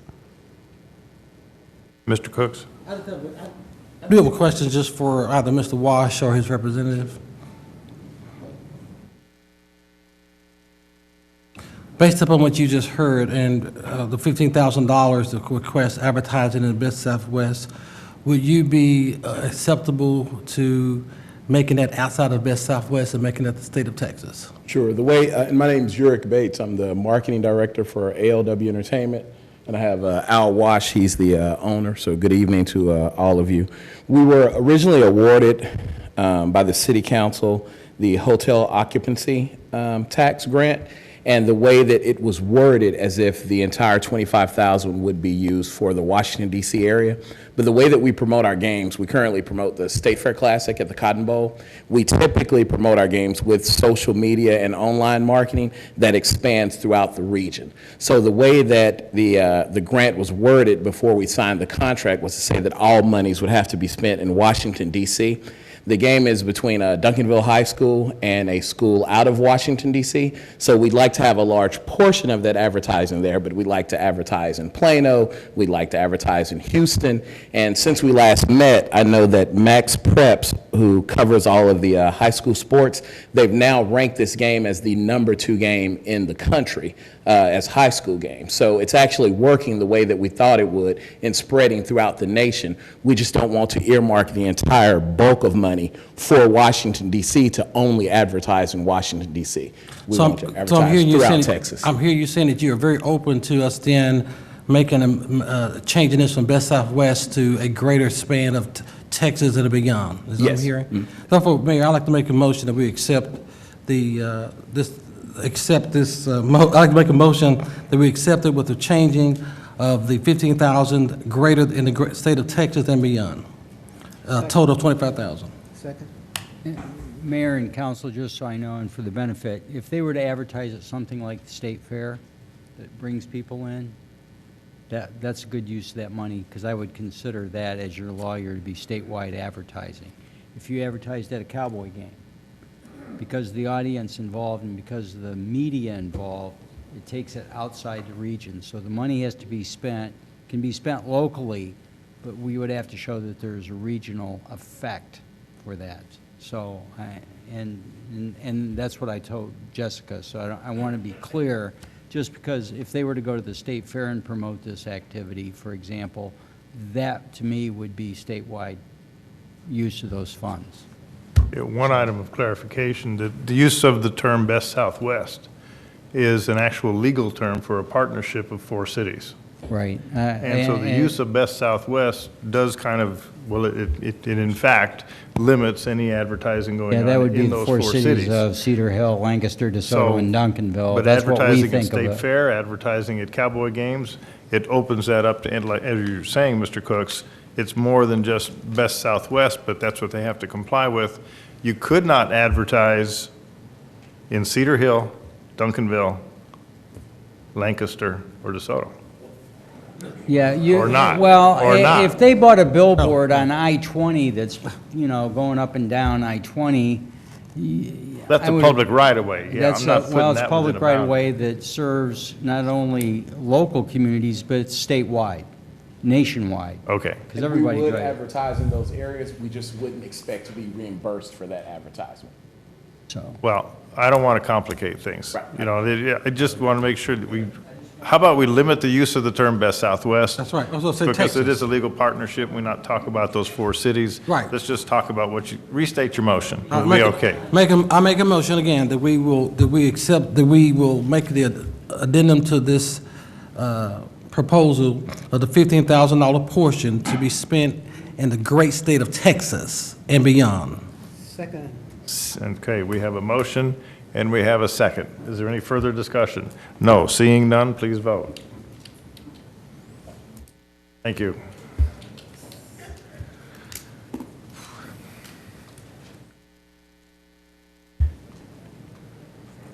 We are on item 5F.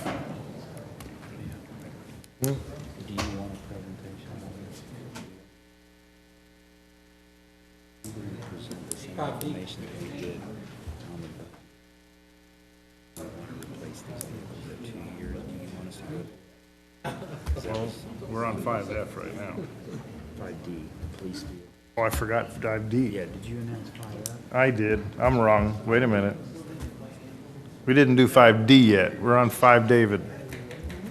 Consider resolution authorizing purchase number 19-063 Police Patrol and Patrol Supervisor vehicles from Freedom Chevrolet through the Tarrant County Cooperative Purchase Contract number 2019-014 in the expenditure amount of $397,635. Mr. Hugman.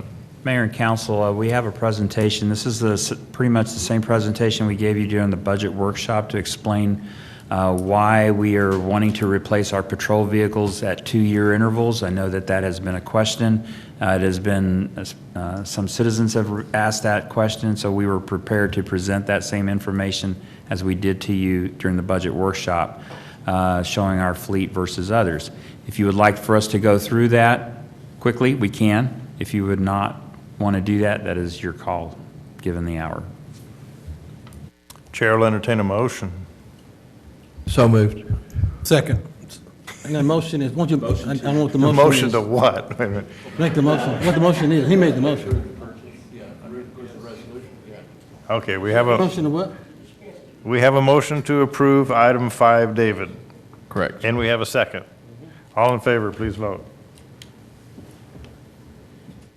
Thank you very much. Chief, you owe me.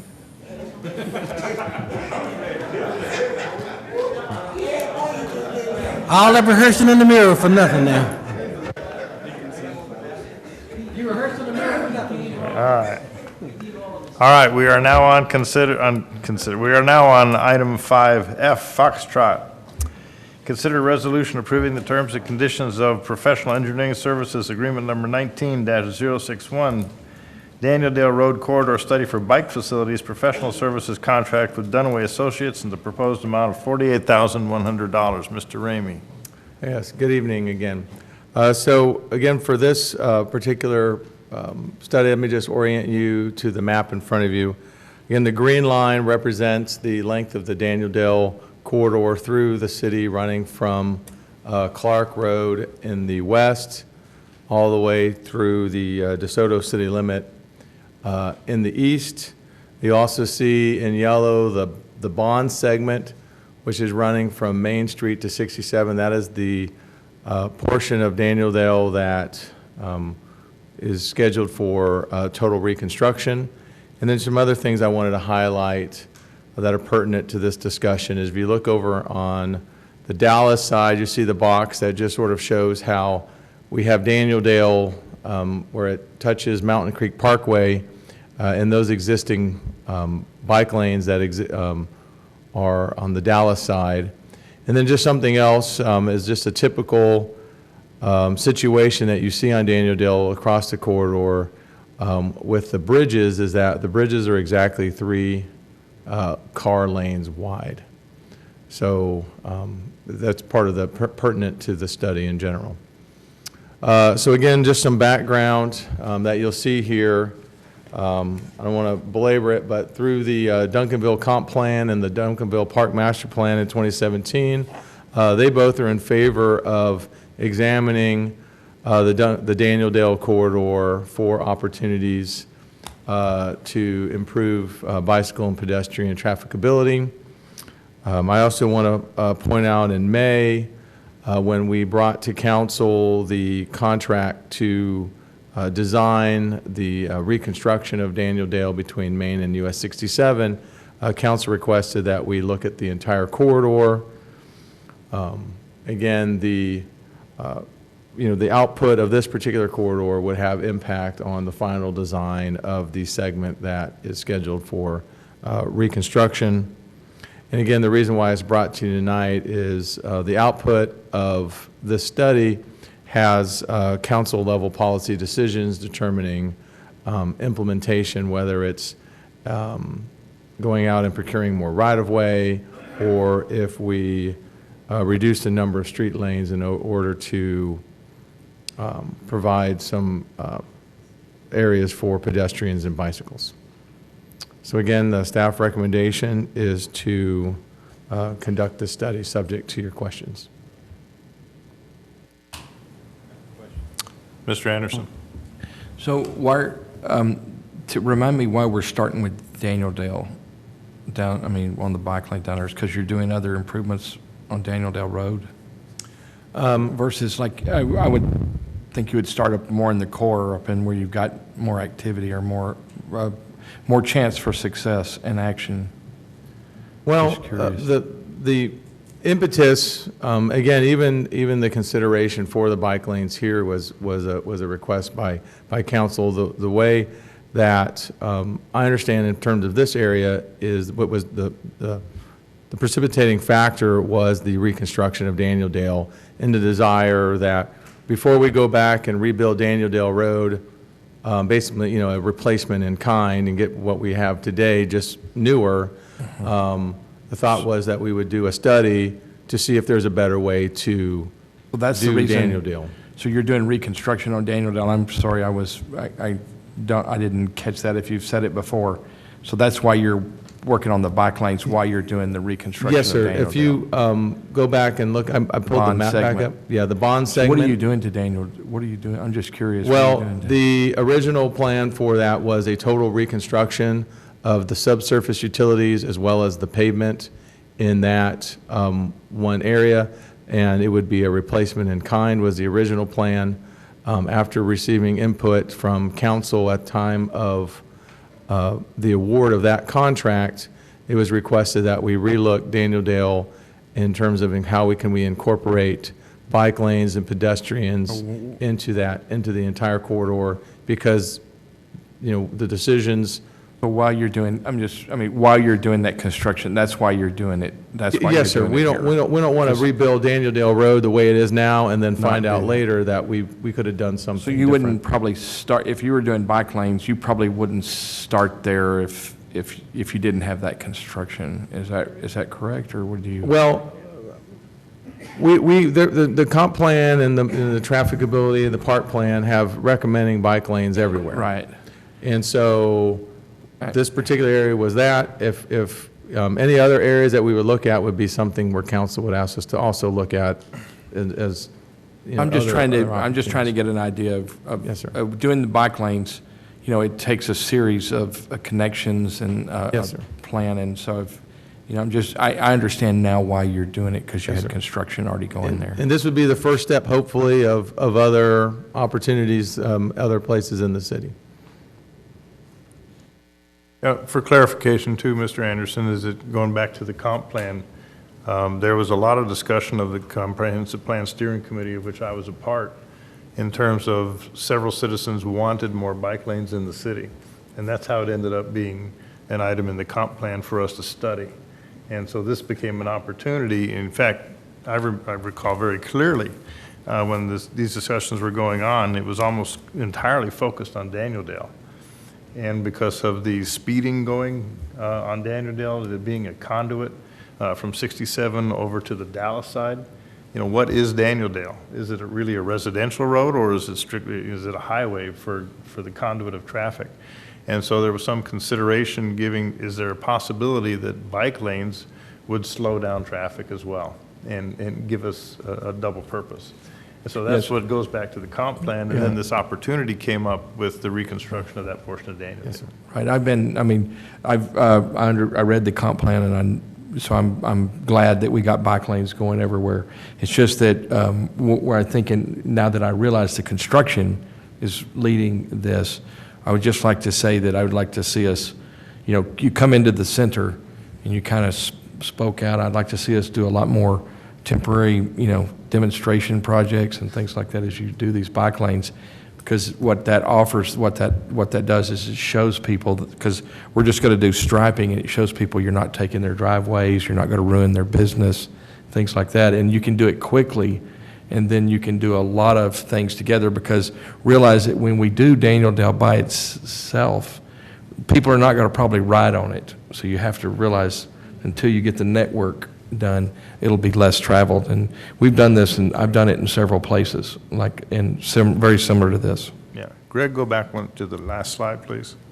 Next one, I'm sorry. That last bullet, I don't think was covered adequately yet.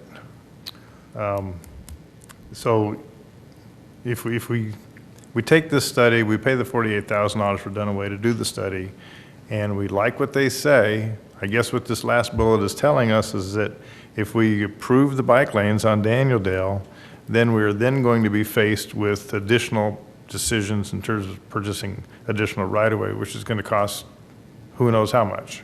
Well, that could be one. I don't want to definitely speak for the designers. I mean, that's the whole idea of the study, is for them to come to us with some different recommendations of whether it is acquiring more right-of-way, keep 3 lanes and get more land. It could be go back and relook the geometry. I'm personally of the. Oh, you just cleared my mind, because we've always said, okay, bike lanes, we got 3 lanes, we're going to make them 2. And one of those 3 lanes that exist today is going to be a bike lane. But now you've just said it's a possibility that Dunaway could say, keep the 3 lanes, but go purchase some land to make bike lane next to the 3 lanes. They will come up with several courses of action, and we will present them to council for your consideration. Okay. That's really what we're saying today. Okay. Yeah, Mr. Ogman. So as Mr. Ramey said, we're looking for the consultant to provide different recommendations and cost options. Purchasing right-of-way would be the most costly option. Yep. And especially when you consider that there are a lot of residential properties along Daniel Dale, I do not want to get citizens concerned that we're going to be taking away their backyards. So I want to really reiterate that, we're looking at low-cost options here first and foremost. There may be some pieces where we might have to purchase right-of-way, like at intersections, but it is not the intent to go trying to purchase people's backyards for this. And that's why I went back to this bullet, because I think it could create more questions than answers in what's not being said. So that's why adding that's great. And they will all be helpful. And they will all be council level policy decisions. Right. And we got good case studies up on Fort Worth Avenue and Sylvan, and up just right in the next cities. There's good case studies that you can go look at, and we can even look at that can help guide us over there, besides the consultants. Okay. So, help me. Do we have a motion? No, I'm trying to make one. Okay. I'd like to make a motion to consider a resolution for approving the terms and condition of professional engineering service agreement for 19061.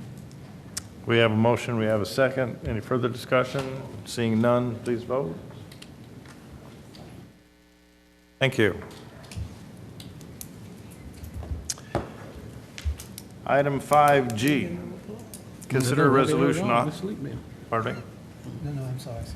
Consider a resolution authorizing professional services contract number 19-065 with Duncan Sims Stoffels, Inc. for design services for improvements for Harrington and Waterview Parks with an estimated expenditure of $317,560. Mr. Stevenson. Thank you, Mayor, City Council. I'm pleased to bring before you a proposal for our design services for a majority of the remaining projects in our 2018 bond program. Talk a little bit about the selection process for the design services for Harrington and Waterview.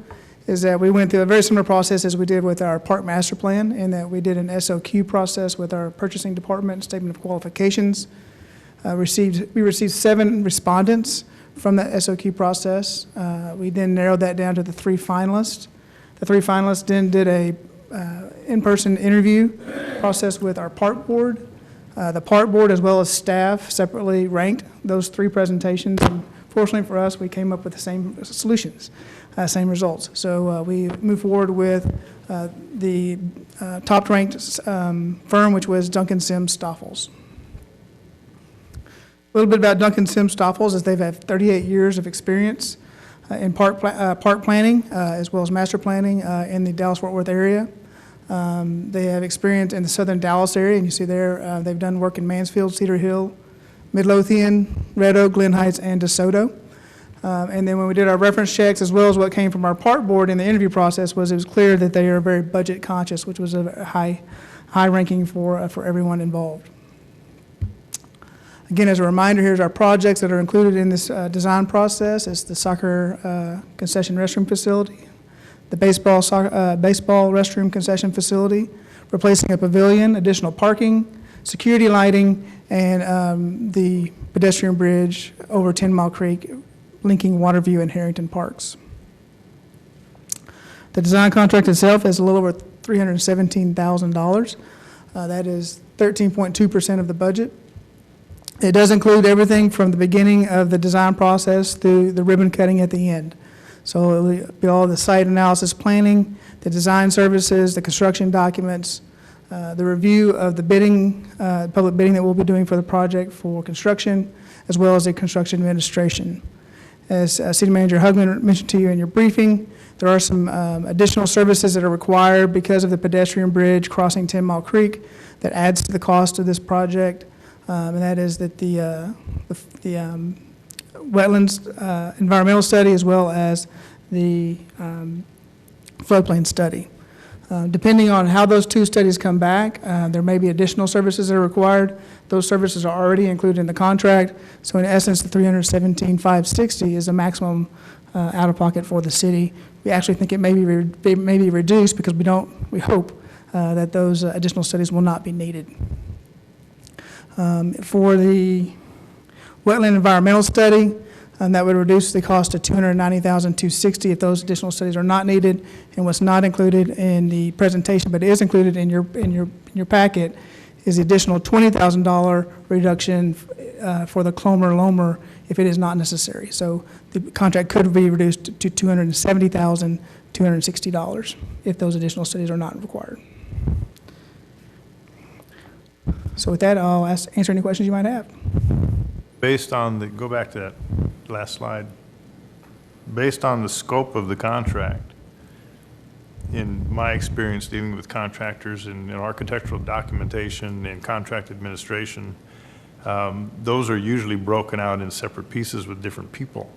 The fact that we are aggregating these 4 giant tasks into one is almost, like I said, a design contract is a misnomer. It's okay with me. Sure. I have no problem. Sure. But just calling it a design contract, it kind of limits, in its peculiarity of that definition of a design contract, the scope of this project, of the contract, goes far beyond that. I understand what you're saying. It's okay. I just wanted to make that comment. Like I mentioned, it goes from design all the way to ribbon cutting, so they're with us, walking with us through this entire process from day one. Because typically, a design contract is not 13% of a budget. Correct. But aggregating these 4 huge tasks into it is what brings that up to 13%. And the additional studies as well. Yeah. Correct. Okay. Mr. Cooks? So we're saying on this particular project, we're going to spend $317,000. Maximum. All right. And this is against a $2.4 million budget. Correct. Okay. Council, I still challenge, and I'm going to do something about my own challenge, is that as we use the bond money, and you got many of you may know what I'm going to say, as we use this bond money to reinvest into our city, for us not to have a MWBE program that I'm aware of, it challenged me to be able to explore that we've not been able to diversify our spend, to have our spend of our money look like what our city represents. And so for future opportunity, I will be asking, getting back with the city manager or someone to come up with how do we work with NWBE, whether they're in Duncanville, whether they're outside of Duncanville, whether they're veterans, whether they're not veterans. I just want to make sure that as we reinvest this $2.4 million, that it reflects what our city looks like when it talks about an opportunity for procurement. And right now, I'm always asking that same question, and I ask that regardless if I'm at the city, regardless if I'm wherever, it just don't reflect enough for me. So I just want to make that comment for the record, but I will not only be making a comment, but working to propose to bring something back to us that we can look in that area. Thank you. Mayor and Council, I would like to comment on that. Councilmember Cooks, you have brought that up a number of times. We have addressed that. We've talked with you, and we are committed to that. But as we have explained a number of times, we put out a request for proposals, or we put out a request for qualifications. We put that out to as many different firms as we can. You have provided us a number of MWBE firms, contractors, vendors, and we are adding those continually to our vendor list. So we send this out to a lot of different people, but it also depends on who responds back to us. And a lot of times, you know, that's our choice. It's who responds back to us. But we are reaching out, we are casting a wide net, and I will say that your challenges to us have caused us to create a wider net, but we still catch what we catch. And thank you, City Manager, I appreciate that. And I think the wider net for me is going to really boil back down to some policies, us making some policies with this. And so my recommendation would not just be expanding the wider net and see what we can get in the net, but how do we set policy like we do everything else? And so not only would I be asking that, I'll be asking the council at some point to look at a policy for that. Okay, Mr. McBurnett. Make a motion to approve. Second. We have a motion to approve, and we have a second to approve item 5G. Please vote. Item is approved. Thank you. Okay, give me a timeout for just.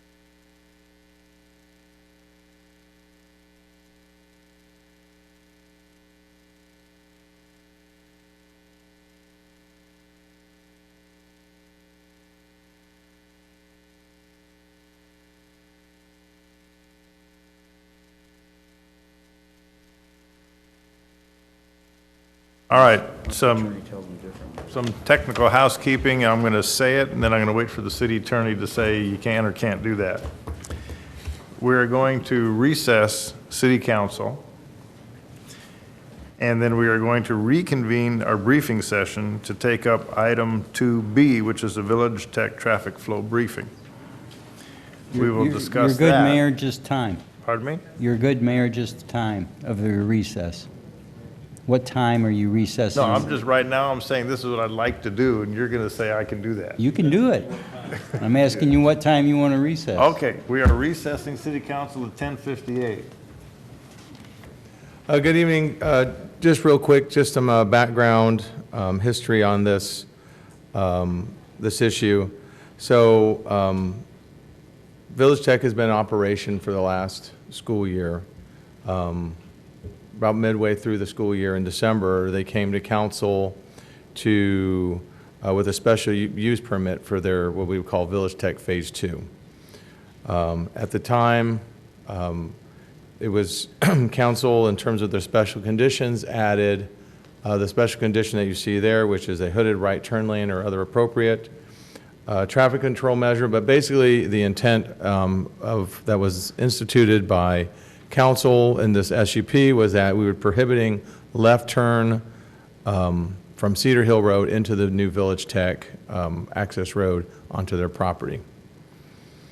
And the reason for this was from a fire department, from a emergency response perspective, what we wanted to prevent was stacking of vehicles along Cedar Hill Road as they were trying to make lefts into the Village Tech campus for pickup and drop-offs. And so what we have done is basically make it a ride-in, ride-out circumstance during non-pickup drop-offs, or right now it's just ride-in only during pickups, and pickup and during school, pickup and drop-off hours. And I'll show you the traffic flow. Because this is an SUP that's already been approved, only council or the property owner can request reconsideration of the terms of an SUP, and again, this is not something that the property owner is requesting, so if council decided to relook this, it would be something that council would have to request for that. Again, Village Tech does provide instruction to the parents on the proper way to pick up and drop off their kids. The concerns that we've seen tend to be focused along the school-related traffic along Villa Creek Drive. And then just one other thing for council's consideration is that Village Tech is a charter school. We have to treat them like we would treat any of the school district schools, and school-related traffic along residential streets is something that we have with all of our ISD schools. So again, this is the pickup and drop-off, how they're running it now. And so basically, the only way you can get, I believe it's the older kids can get dropped off is you have to enter the western entrance by going northbound on Cedar Hill Road. And then as you see up on Daniel Dale Road, it allows the younger kids to get dropped off in the front by either a right turn or left turn on Daniel Dale Road. But all egress during pickup and school drop-off is onto Daniel Dale Road. During other hours, as you see here, it is a ride-in, ride-out arrangement along Cedar Hill Road. What I do want to also point out is you see the 760-foot distance that runs from Daniel Dale Road to the turn-in onto the Village Tech campus from the west. That allows for over 30 cars of stacking potentially if someone is waiting to make a left-hand turn on that road. So considering the concerns, and we've looked at it, there's really three options that we're presenting for your consideration as we move forward. Option one would be to pull out the hooded, we'll take out the requirement to only to not do left turns. So what that would require there would be reconsidering the SUP. The city would have to go in and demo the existing hooded right turn to allow left turn egress. We do run the risk of potential stacking of up to 30 cars as we're waiting on traffic. And this is for council's consideration. This is not the option that is recommended by the police department or Public Works. Option two is to make Villa Creek Drive one way. So this would be a similar arrangement to what we have on Springwood Lane by Daniel Intermediate School. I've got a picture you can sort of see what that entails. Because this would be a change in traffic along Villa Creek Drive, I would suggest that we get resident buy-in. I'm recommending the 90%. Of course, council could change that if they wanted, but I tie the 90% because that's the buy-in that we require for any traffic calming that we would put in the neighborhood.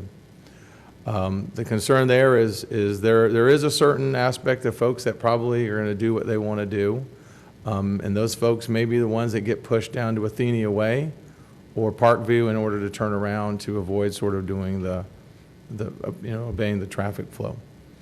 And then, of course, the city would have to install the traffic control devices to let people know when that road was one way. And again, I'll show you what that looks like.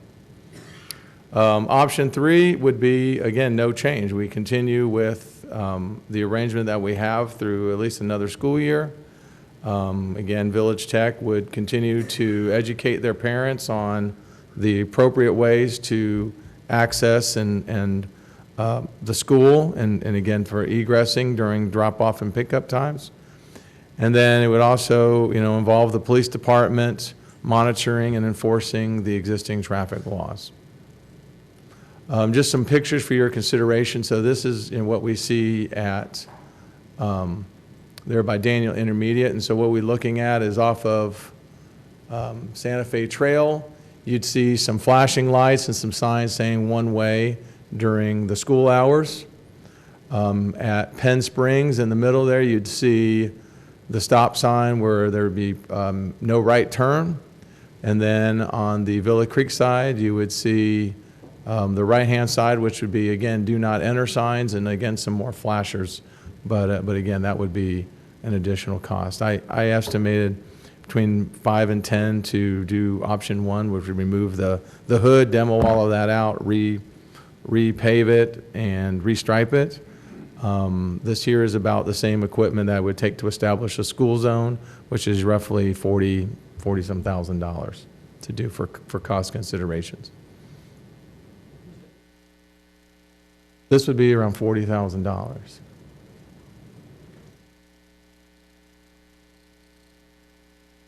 Slide, please. This one here, sir.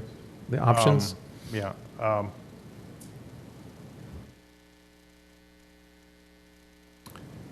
Would there also need to be some police enforcement to educate motorists about this one-way thing? In terms of your cost estimations, have those personnel costs been included? Well, I have not included any personnel costs. The cost that I'm saying would be like basically public works related costs. Hardware. I would have to defer to the police department on what he would do. I know that he has dispatched officers to address a lot of complaints that have come up along Villa Creek. And again, I don't want to talk too much for the chief, so correct me if I'm off. But I know we've had some issues that the police have come down and talked to motorists who have been using people's driveways to turn around, which is illegal.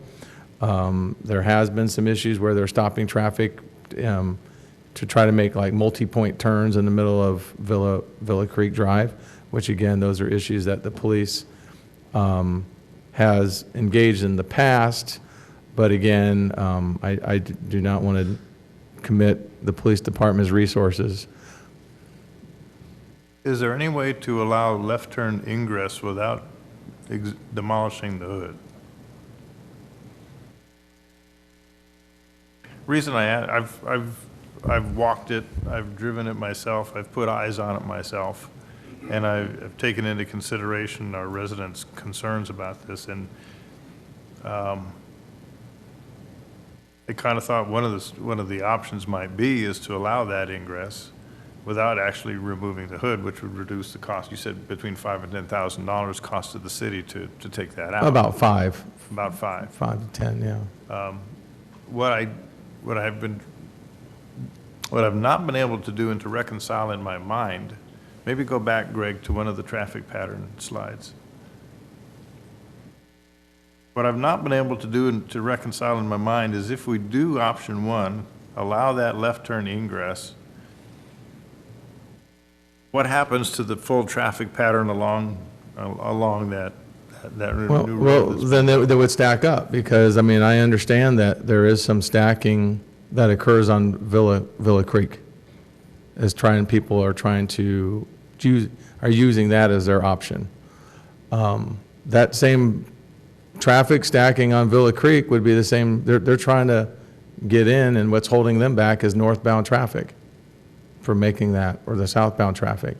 So those are the people that, if you're trying to make a left turn, would cause the stack up. When the northbound traffic, if I can't make a left out of Villa Creek, I certainly can't make a left into the school because of northbound traffic. Sorry. Oh, go ahead. I was going to ask. Is the problems, did they start off worse and get better as people got more educated over time? Is it something that you think that we can learn? I mean, you know how things are. You have something new, and you don't know which way to go. But after a while, we know which way to go, and we act better. Is that? Well, I will tell you that big picture, the road in question that you see here, the Village Tech Phase 2 improvements, which is this road, which is that parking lot that you see there, has made a difference in terms of the trafficability. Before this access was put in, the stacking on Cedar Hill Road, the stacking on Daniel Dale Road, both eastbound and westbound, was ridiculous. With right turn lanes getting them off the both. And that was right Cedar turn Hill lanes. I mean, Village Tech has some of the issues. Some things that I notice that baffle me, and I don't know how to solve that. There are parents, because I've seen it myself, that show up an hour before the kids pick up, and they sit there and they fill up the parking lot, and then they spill out onto Daniel Dale Road, and they spill out everywhere. There's nothing from a public works perspective I can do to do that. That's a piece, and that's the part that's the challenge that again we have with that. But again, I will tell you, I see that same stacking on Main Street at Merrifield Elementary School. I see that stacking at school times. In other places, so I want to be very mindful. The things that have been going in my mind as I've been trying to work through this problem from a public works perspective is I'm always having to gauge what would I do if it was an ISD school, because I have to treat them the same. So I would just, never one thing is a solution in something like this. It's maybe multimodal. I'd like to, in part of, I guess we'll discuss in our retreat, I'd like to see our city become that more bikeable, walkable, connected city where you've got options, to get places in and out.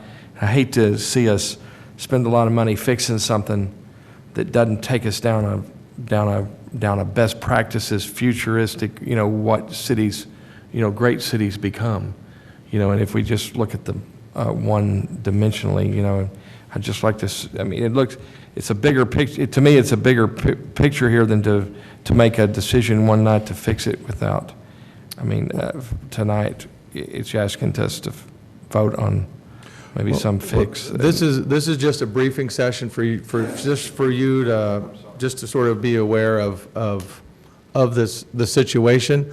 I will tell you though, sir, is you are right.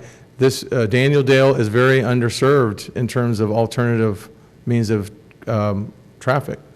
Once you get to the bridge that I pointed out over 10 Mile Creek, there is no sidewalk. So we do have children that walk across that bridge.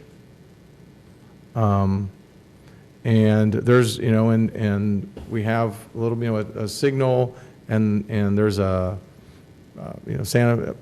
Cedar Hill Road doesn't, you're right, does not have sidewalks right now.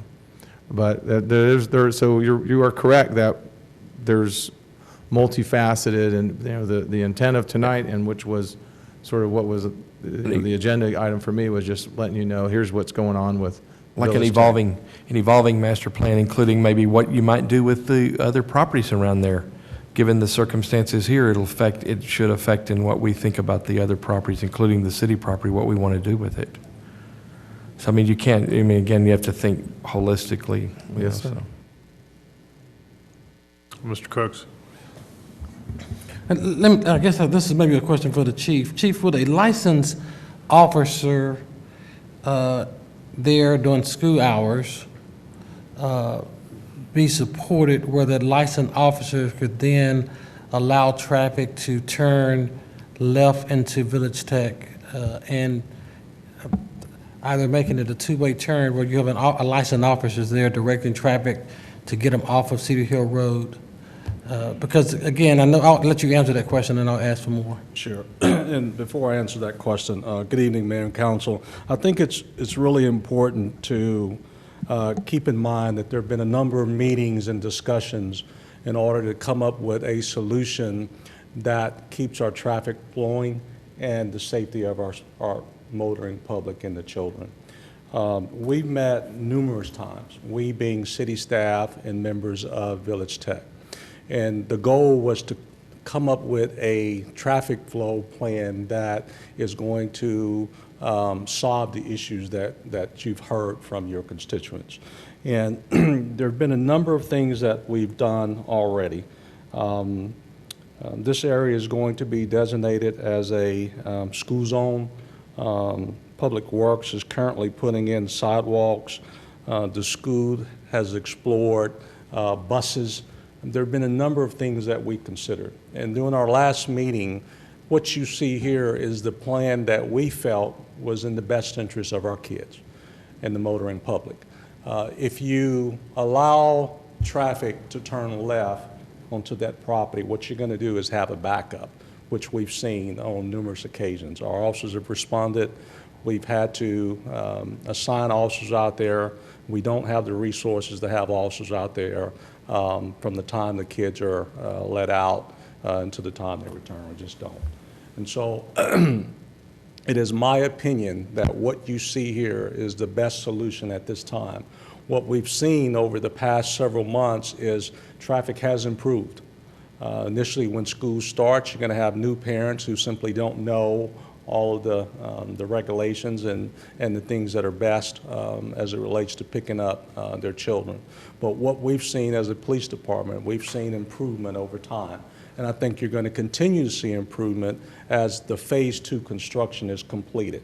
There's going to be more parking on the school property, which will alleviate some of the concerns that you're hearing today. So in my opinion, based on having been out there and observed the traffic, it's my opinion that what you see here is the best solution. And we certainly understand the concerns. We're working very closely with the residents in that area. We know that this is new. There's a lot of traffic there. The school has not been there before, so you're going to see an increase in traffic. But based on our discussions, lengthy discussions by a number of city staff members as well as members of Village Tech, we believe that this is the best choice. Hey, Chief, again, thank you for your wisdom and expertise on it, but you know, I too was there as well and to watch that traffic go through. Actually, Kevin and I parked there for a little bit and with frustration, seeing people drive on Willow Creek, turn around in the middle of the road, go up driveways. But let me go back to my question, and the question was, if you had a licensed officer, and I'm not saying that it has to be a licensed officer from Duncanville, if you had a licensed officer, would a licensed officer be able to direct that traffic in a way that it is smoothly making those left turns and making right turns to get through onto that campus? Well, I believe that if you had an officer out there, certainly it's going to help, but keep in mind that the officer is still going to have to stop traffic on Cedar. We need you on the mic, Chief. Yes, sir. Sorry. If you had an officer out there, Mr. Cook, certainly that will help, but you're still going to have traffic stopped northbound and northbound and southbound on Cedar Hill.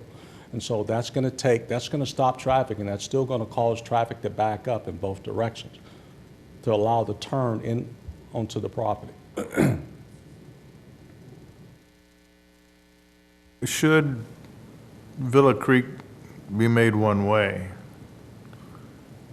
are we going to be able to have adequate law enforcement to cite those individuals who refuse to obey the one way during school hours? Well, we will assign officers there as time allows, Mayor, but it's not uncommon to have these same complaints at various locations throughout our city. There could be complaints at other schools. And so, I mean, we just don't have the resources to assign an officer to every school. So we're just going to have to prioritize those complaints. Maybe this is a question for the folks from Village Tech. You're hearing and seeing what the concerns are. Is there any possibility of Village Tech providing its own traffic control in terms of a human being, not our law enforcement individuals?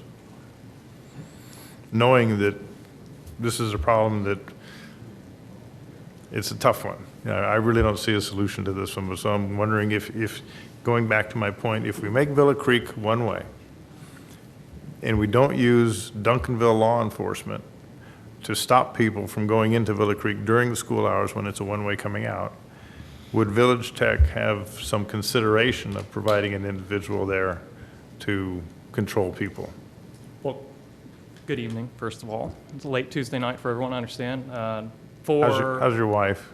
She's asleep, thankfully. Oh, so good. Okay. I got some Topo Chico in her, and then she fell asleep. Good. So we currently have staff that consistently are stationed at that point. They're not traffic cops. They're not equipped to do what a traffic police officer can do, but they are there consistently. I wouldn't say daily at every drop-off, at every pickup. Especially early on, we had multiple people stationed out there as they were instructing parents on what the procedure was, what the protocol was. We put signage up additionally. When we met back with Public Works, the discussion was to put a permanent no left turn sign so that we could have additional kind of guidance and support for those drivers, and then additionally to have a stop on our exit out on the right for off times as well. To say that we could commit somebody daily to that position to perform traffic duties, I can't make that commitment to that level. I would have concerns about a Villa Creek one-way simply from a cost perspective.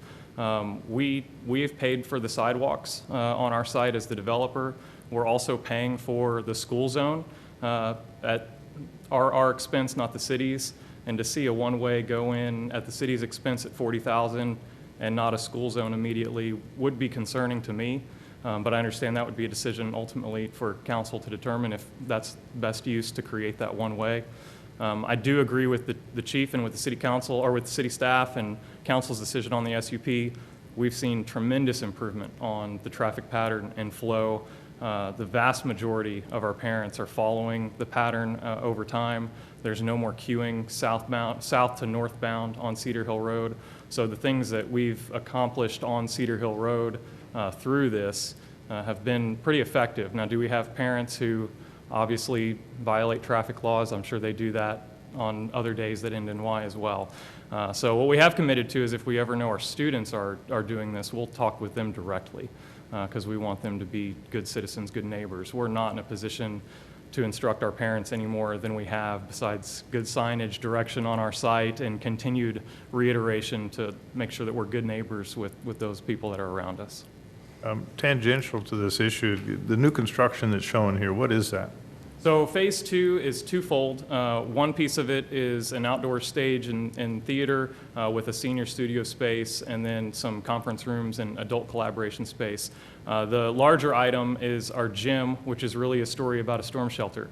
So we'll be the only school in Duncanville that has a storm shelter that is rated for an F5 tornado. That's the new municipal code, and so this is going to be able to house all of our students and faculty and staff in the event of that kind of emergency. The basis for my question is that new construction going to increase enrollment, and it thus increased enrollment just exacerbates this problem even further than what it is today? Our current enrollment at the end of this year was at 1119. We're projecting 1250 for this upcoming year. Our max enrollment for the site is 1400. So what happens with the way we split these, and so you see two entrances, one off Daniel-Dale, one off Cedar Hill, and what we work to do is balance that so that there's a minimal amount of traffic impact. Where we do still see a small amount of queuing is on Daniel-Dale Road. You'll get a little bit on the left turn and a little bit on the right turn right at dismissal. But to my knowledge and last check on Cedar Hill Road, we're able to capture all of that queue in the parking lot, in the two-line drive, because they're all coming in and then stacking in twos at that point. So at that time, we're confident we can continue to accommodate those numbers. It's a little bit of an age game as well. So younger students take longer to load in cars and move through the site. But we consistently finish our dismissal in 20 minutes and under for both dismissals. We're a staggered dismissal because of our size. Dave, is there a way to have two entrants off of Daniel-Dale versus one? I know you have that construction site, but that's exiting out of the campus, right? Not to my knowledge, would there be a way to have two entrances. I mean, I would see, especially going down that Cedar, you got a 2-lane, and we have 3 lanes on Daniel. I'm just wondering if there was an opportunity to do that. Well, they come in on the left and the right and double stack all the way around. So if you can see the queue there, that's actually a double stack queue all the way, and then peels back out into Daniel Dale Road exit. And then the other question is, on your website, were you able to update your website where it could perhaps not show Villa Creek and any other streets as a path to your school? I'm happy to show whichever road is most suited for it. My understanding is those are all the routes that are possible. If there's a preference to see Santa Fe down to Cedar Hill Road as the preferred option, the main thing is we wanted parents to understand that there's a lot of ways to go that are not a left turn on Cedar Hill Road. Yeah, I think that's one item. If you could take that off that website, where taking Villa Creek and other those streets where they know they can go through there. Now, will they find them on their own? Yes, I understand that.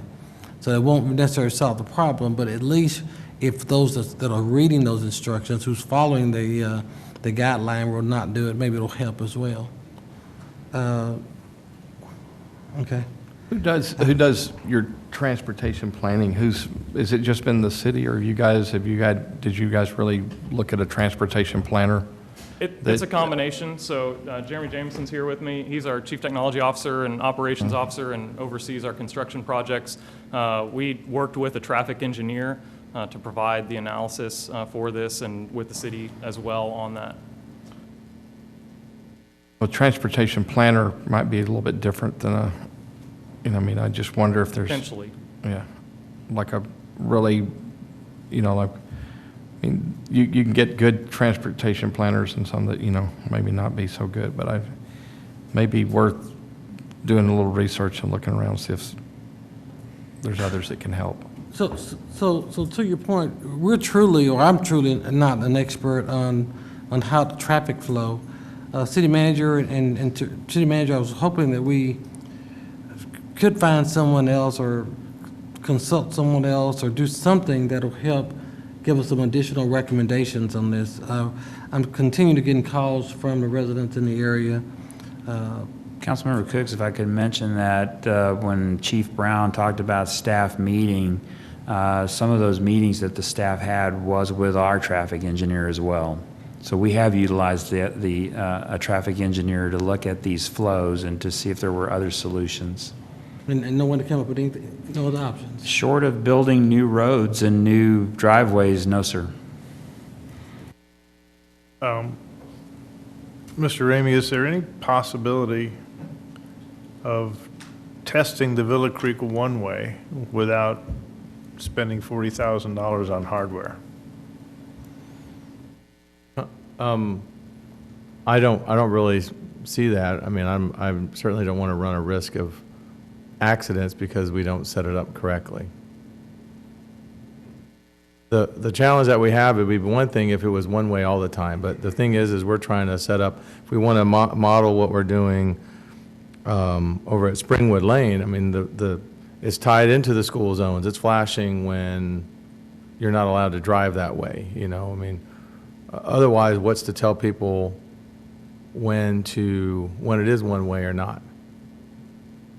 How do we set, I mean, all the streets are available for driving by anybody in the city, and it's not really something where, unless we have something flashing and letting people know. I mean, not many people check their clocks when they look at their watch before they make a right turn a lot of times. I was in Grand Prairie and noticed there was a very similar issue in Grand Prairie. And I was trying to find the picture that I located. I didn't send you a picture, did I? Okay. There's something very, very similar in Grand Prairie where the traffic was going through a resident, and they switched that street over to a one-way street. I mean, and I know this is not unique, and so I'm sure there has to be us exploring some other options here. I'm not just satisfied with just that we say these are only 3 we have without perhaps searching a little bit more. I think Well, we go back to the drawing board. Yes, sir. I mean, one way all the time No. is a little bit different than one way sometimes. I don't really feel it's comfortable putting a police officer in the middle of Cedar Hill Road to let people know when to turn left and right. You know, I mean, ideally, everybody would go the long way around down Santa Fe and through Joe Wilson and come up, you know, further down, but, you know. Let me ask, David, is there less traffic from your smaller kids than is for your larger kids? Which one has less traffic? Less students? I hardly know how to answer that. So let's just say, question do you exactly. have, so in other words, is it a split? You decided that going down Daniel Road, do you have, and you have different times, are they coming from Daniel and Cedar Hill, the smaller students? What do we have the most? On this, but our pre-K through, is it first? Pre-K and kinder students, who are the slowest, it's not entirely a numbers game there. They come in through Daniel. And then our first through seventh, no, sixth, seventh? First through seventh. Does that come legend through help up Cedar Hill there? Road. Say again? Does that legend up there help? Not for my eyes. Well, it shows orange is pre-K My eyes through belie my first. age a little bit. Or maybe, do you have a close-up for him there, So Greg? we have first through seventh coming off of Cedar Hill Road, and for us it's all a time issue, and the numbers just match time. So at that point, those vehicles move through about at the same pace as pre-K and kinder. That's kind of the afternoon competition, right? Is which line's going to finish first, and all the teachers are all in, trying to win, you know, as it were. Just some end of the day smiles at the end of a long day, and then you're trying to load all these students into cars and keep the smiles on their faces, right? And parents smiling as well, because they're not always happy to be in traffic either. So you get them through, right, and then that's about the same amount of time. I know that's not entirely your question, but it really is a time question more than a number of people. No, I'm just trying to figure out, is there more pre-K through first grade coming to pick their kids up, or is your heavier traffic through second through third, or do we know? It's going to be pre-K through seventh grade. Each grade is approximately 100 students. So it depends on how you break that down. So pre-KK, you're talking 200 students, but that could be a different number of cars, right? Because you have parents that carpool. It's going to be more cars coming to pick up first through seventh. The exact difference, I don't know. Well, so I'm just thinking, if you made an adjustment to have less of your pickup off of Cedar Hill Road and putting more onto Daniel Road, which has 3 lanes, that will reduce some of the traffic on Cedar Hill Road. Potentially, we have, you know, of our 1,120 students, approximately 200 to 250 are Duncanville residents. The additional students are residents of neighboring cities. So 450 of our students at one time, and again, these are a little outdated numbers. I'll need to get the newest ones come October when we have all of our enrollment settled for this new year. They're coming from Cedar Hill. So regardless of which place they're picking up, they're likely going to use Cedar Hill Road as their main artery to get to our campus, and then they'll just come down to Daniel. They'll take a right and then come into the campus. But Does that make again, sense? yes, it does, but unless you tell them not to come down Cedar Hill Road and come down Daniel all the way through. We can't tell them to do that. I mean, We can tell them where to pick up, but they're going to drive picking up. If you direct most of your parents to pick up, entering through Daniel, and reduce them now that you're saying coming to pick up on Cedar Hill, that's reducing the traffic off of Cedar Hill Road.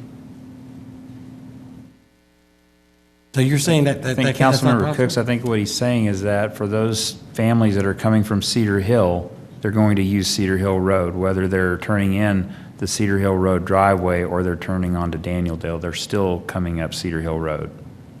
And that is what we're talking about, is the traffic on Cedar Hill Road. Especially right now, I mean, I travel back and forth to Cedar Hill on Cedar Hill Road, so I don't have to get on 67. Especially right now. So I mean, it's it's a more pleasant drive, and, I mean, people like it better, so they want to travel that way. Well, I asked it to be back on the agenda, not that we could solve it tonight, but simply to ask the city staff to go back, and we got a couple of options, but keep talking around the table. Talking is going to make this thing work, but. Well, I have a question for you. The road that's indicated here going behind the temporary classrooms, that is still a dirt road? It's an aggregate. Yeah, Yeah. give the right name for it, yeah. So it's still a dirt road, it's not a paved road? Correct. Okay, so is there some possibility, or let me preface one question before another. When are you planning to pave that road? Or is it you're going to leave it like it is and it's usable now? It's currently usable, and currently our understanding is it's not a pavable road because of where it's placed in the flood designation. So it will never be paved, but it's a usable piece of traffic? It's currently a temporary piece of traffic road, yeah. Is there any possibility of making that road a solution to the queuing on Cedar Hill, so you get more and more people in and they're queued up on that road behind the temporary buildings? Currently, again, my understanding is from Cedar Hill Road to the beginning point, so as it snakes through the parking lot. Right. We don't have cars that then back up onto Cedar Hill Road and queue from south to north. But I think maybe I'm not articulating this well enough, is that if we get people to ingress through that road, go through the parking lot, and then pile them up on that road behind the temporary buildings, we would alleviate the queuing up on Cedar Hill Road. We'd allow stacking to occur down here instead of on Cedar Hill Road. Well, Mayor, again, I think what David has said and what we have observed is we do not have queuing problems on Cedar Hill Road right now. The pattern that they have, because traffic does not exit during pickup and drop-off times, does not exit onto Cedar Hill Road. It does use that drive, that temporary drive, and it goes all the way, snakes through the property, and it exits on Danieldale. But with the right in, right out only, or right in only, traffic is moving, northbound traffic on Cedar Hill is moving and turning into that parking lot, into that lane, and there is enough room on their campus to accommodate all of the cars. There is not a stacking problem anymore on Cedar Hill Road, since that road has been put in there. Yeah, what but our concern is if you allow a left turn in there, you will get stacking from southbound traffic, because it's only one lane each way. So the first car that wants to make a left turn and is waiting on that northbound traffic is going to block then the cars behind them on Cedar Hill Road. So it's the southbound traffic that is the concern about stacking up. Right now, there is no concern with northbound traffic stacking up on Cedar Hill Road. And you're speaking at what time? You said now, of course, you mean? After they put in this driveway and built that driveway. We started stacking up on Villa Creek when you and I were there. I said Cedar Hill Road. There were a couple of cars on Villa Creek that were waiting to make the left turn, waiting on northbound traffic. But what the mayor was talking about was stacking on Cedar Hill Road. We are not seeing stacking on Cedar Hill Road right now. But the issue right now is the Villa Creek street. I understand. That they're stacking and turning around in the middle of the street. I understand that. So just create one problem. But I was answering the mayor's question about Cedar Hill, trying to clarify that. Right. I'm going to allow Mr. Rakestraw to make a comment. Thank you very much. Chief Brown, I wasn't a part of those meetings that were... Mr. Rakestraw, you got to use the mic. Chief Brown, I wasn't, my name's John Rakestraw. I happen to live immediately across from the new entrance, and I witnessed a lot of traffic, and I've taken traffic counts. I can't hear you. So I just wanted to introduce myself to him because I wanted to give him the opportunity to know where I live in conjunction to what I see and what I'm about to say. So 3 weeks before school ended, I took a traffic count from approximately 8 o'clock in the morning to about 8:30, which is what time the school begins. And then in the afternoon, from 30 minutes before it started and 30 minutes before it it ended for the traffic flow. And I counted 63 cars coming from the north. Now, these cars could have easily turned into that right turn out exit. You know, the same way the cars coming from the south turn into the same shape of a driveway. So 63 cars coming south that ended up turning into a neighborhood or coming through the neighborhood in order to stack on Villa Creek Drive. Now, those cars had a lane of traffic because it's 2 lanes going into the school from that driveway. It's 2 lanes from Cedar Hill in. The left lane, the lane that these folks from the south or the north would be traveling and entering in, could have easily been used. These cars are going across the street anyway. They're waiting in line and they're entering into the same volume of traffic as there. Yeah, there's 4 or 5 cars in front of my house. That's not particularly a big deal. Someone's going to get into a serious accident, crossing 2 lanes of traffic to get into the same lane and the same volume of traffic in that same driveway, when the left lane is, the way the school manages it at that time when I was watching, is that left lane was empty. It was empty. Cars were coming up from the south, flowing in nicely. It really does work well. So it has alleviated really the backup traffic that we all witnessed on Daniel-Dale Road, which is really good. But it has helped the folks get into the school from the south, but from the north, it's kind of a joke, really, because some guys, especially the guys with trucks, will turn left regardless, even when a police officer is there. And the police officer, my wife was talking to him one afternoon, and she was across the street witnessing it. It was when that driveway first opened. He said, I don't get it. He said, there's a sign that says no left turn, and this guy's turning anyway. And of course, I don't know if he gave him a citation or not. I don't think so. But the point is really it's the same volume of traffic is going to go into that. So your point, Mr. City Manager, is correct. You know, they're not going in. They are finding another way of coming in, but it's the same volume of traffic. So let them turn left. If 63, my number is accurate, which I think it is, if that is accurate, the majority of those cars are going to get in.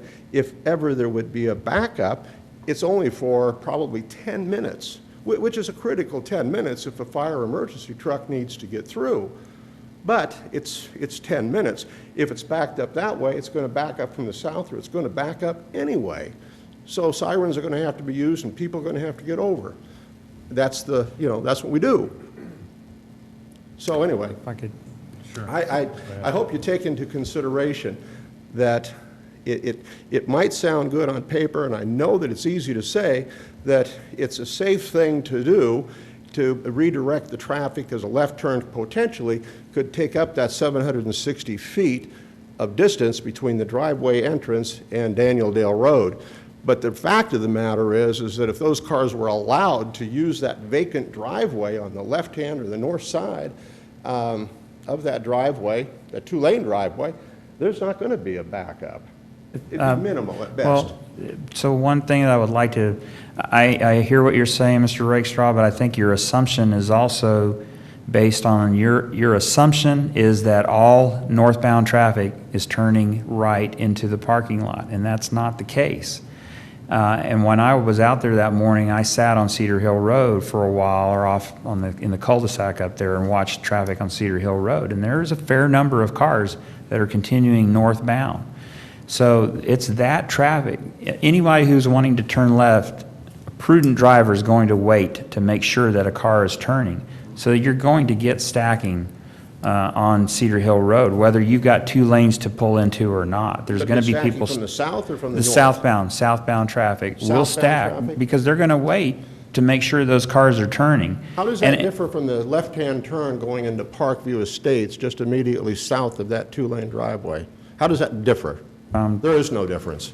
You're going to get stacking from that as well, because they're waiting to get in, crossing that lane of traffic that does come out of the campus for a very short period of time. But there may be. But I mean, the point is there's going to be stacking. Tell me I've missed something, because I haven't. I've watched it every single day. Okay, I'm just saying that it sounded like your argument was that 2 lanes, left turn and right turn, would be able to What I'm flow saying is in. the volume of traffic is going to be the same, the volume of backup, because all they're doing is turning right or coming through a neighborhood in order to stack in line to cross 2 lanes of traffic. So that's it. So for council, again, you know, we have given, from staff, we give you a technical recommendation. We understand that this decision can be a political decision. It's a policy decision of the council. If you choose to remove that right in, right out only and allow left turns, we're just, you know, giving you our technical recommendations. What we would say then. I think it's bogus for you to say on recommendation number 1 that it would cost $50,000, $40,000 to remove something. No, sir. He said $5,000 to remove the island in there, to remove that hooded turn. Why would it have to be modified at all? Because it's illegal to make the turn that you're Oh, it is talking illegal. about. Yes, you're talking about entering in through an exit. And that's why there's a stop bar there now. So that's an illegal turn. Okay, I didn't know It that. happens, people do that, as you see. And the fact is, you are always going to have people do stupid things and do illegal turns, no matter, you can't engineer your way out of that, and there are always going to be that. If the council wishes to do that, to remove it, then the process will be that you need to direct staff to bring a resolution to council for the council to vote on, and that resolution would be sending this SUP back to the Planning and Zoning Commission for reconsideration of the right-in, right-out only, and then after P&Z action, then that zoning change, that SUP change would come before council. So does that capture that, Mr. City Attorney? So that is, we have reviewed this a number of ways, trying to resolve the issue. There is no perfect answer, I will just tell you that. The one-way only on Villa Creek is an option. It's not a great option either. I was reminded that we also have that same type of scenario in front of Fair Meadows Elementary. So Fair Meadows is also one-way during certain times of the school day. So it has been done in other places in Duncanville. It's, again, so we were presented the options that we can. Short of Cedar Hill Road being a multi-lane road, this is what we have to deal with. Just a comment, maybe. I'm rather in favor of eliminating that piece of concrete. What's it formerly called? The hood. The hood. But here's my question. Does our traffic engineer have any type of software where we can simulate what would happen to this traffic pattern if we were to demolish the hood and allow the traffic patterns to move naturally without the hood there? I would have to ask what his abilities are for that, for the modeling. You need a traffic planner. There's people that do that. I mean, this is.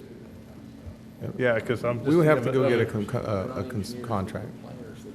So I'm thinking that, you know, looking at sometimes simulations, computer simulations of what we're talking about can be very beneficial to us instead of one of these 3 just going out and doing them, I don't know. But and I know like what I'm talking about ain't free. But I don't know. When we downsized when we downsized Main Street years ago, we had a whole, the transportation planners, not engineers, the planners came in and did a whole model on that and watched it. All the right-hand turns and also things back 2 or 3 blocks here and there, what it did to them. And so, that can be done. And it's very effective, and it works exactly like they showed it. Would the council, I mean, it goes back to resolutions again. I mean, would the council want to spend the money on a simulation to see what the possibilities are before doing anything physical? Mr. Hugman, I don't know that would give you the answers you're looking for. I'll just say that. I mean, I'm not sure that it's worth the money. I think you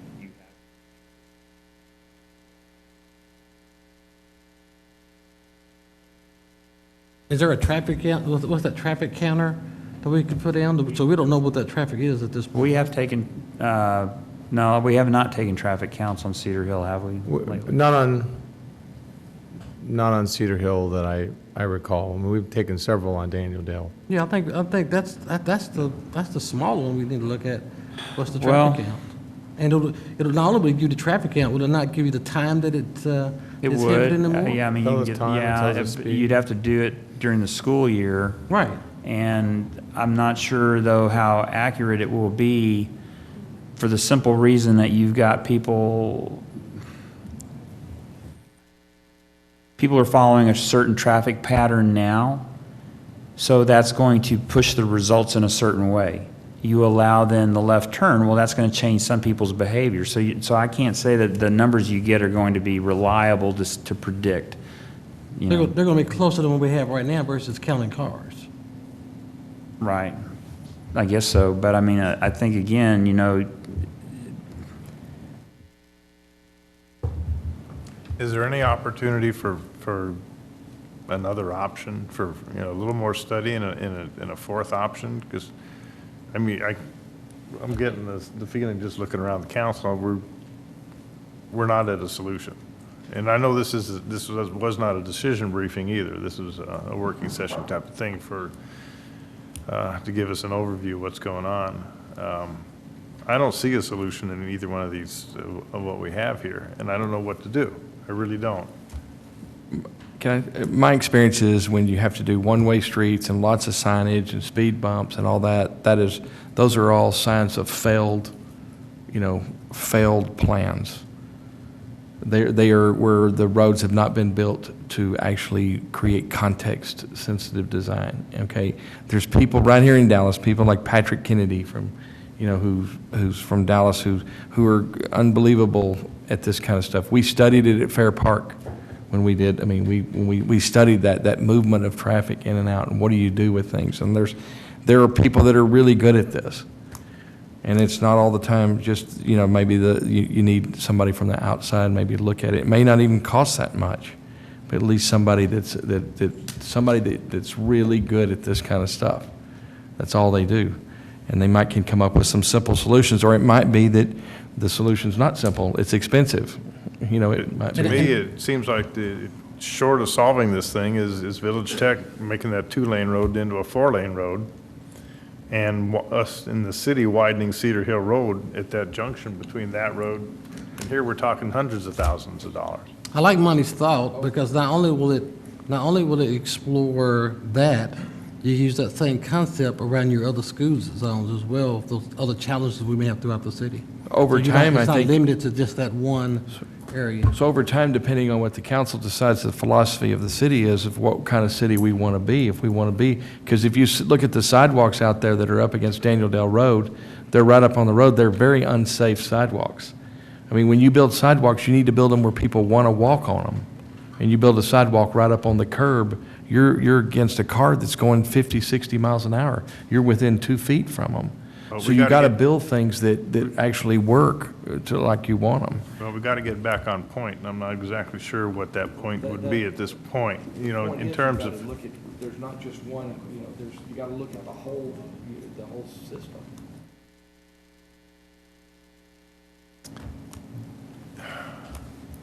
Well, Mr. Ramey, We'll look at we'll try to see if there's some transportation engineer planner that can do something else and look at this differently. I don't know if they'll have any other options, but we'll do that and figure out what the cost is and see if there's something else. I just think that given the configuration and the geometry and the lane widths we have,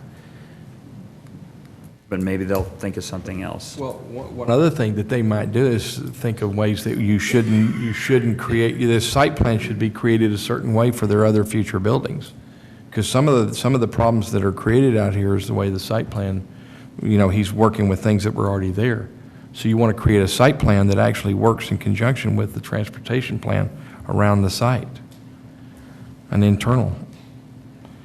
So we're dealing with stuff that's, so it's not one angle. Is it fair then that we as a council have some consensus that we'd like staff to, what are we looking, what do you call them, a traffic designer at minimal cost? Whatever it is, we'll figure out what, Okay, who the just- proper term is. And walk away tonight knowing that we don't have a solution to this problem, and the problem is success. If Village Tech wasn't so successful, we wouldn't have this problem. So we're faced with a challenge, and I think that we've had more than ample discussion, and we appreciate citizens' input on this one as well. And the answer is, we don't know. We don't know. But we'll continue looking at this thing, and so our direction from council, I presume, is that Mr. Hugman and staff would seek what? What do we want to say? Seek some professional advice or what? I don't know what exactly to say. Professional help. Professional help, okay. Believe me. Okay. I don't. That's what in the budget called zero. Well, you can float another bond in the wide and cedar Hill. Okay, well, okay, formally, okay, okay. We're in the working session. I have to adjourn that, right? No.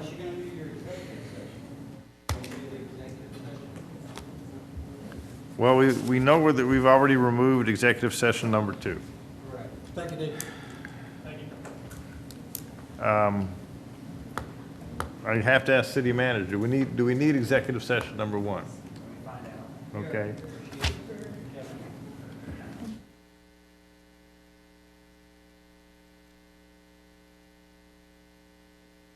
And the guy that's really enjoying this is Officer Luna.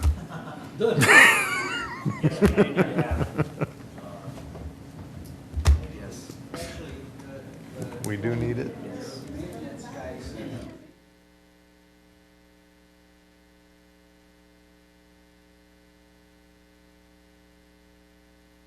All right, we'll just start taking off jackets and ties and we'll be all right. Okay, so we do need to do, so, okay, we're still We need to in, recess and we need to recess.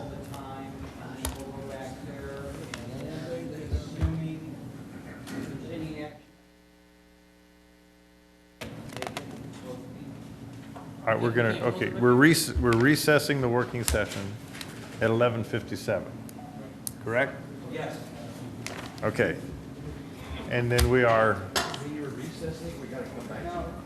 No, Mayor, we're going into executive session and convene and close the executive session pursuant to section 551072 of the Texas Government Code regarding deliberations of real property, to deliberate on purchase and exchange of property to which real property is generally located west of state.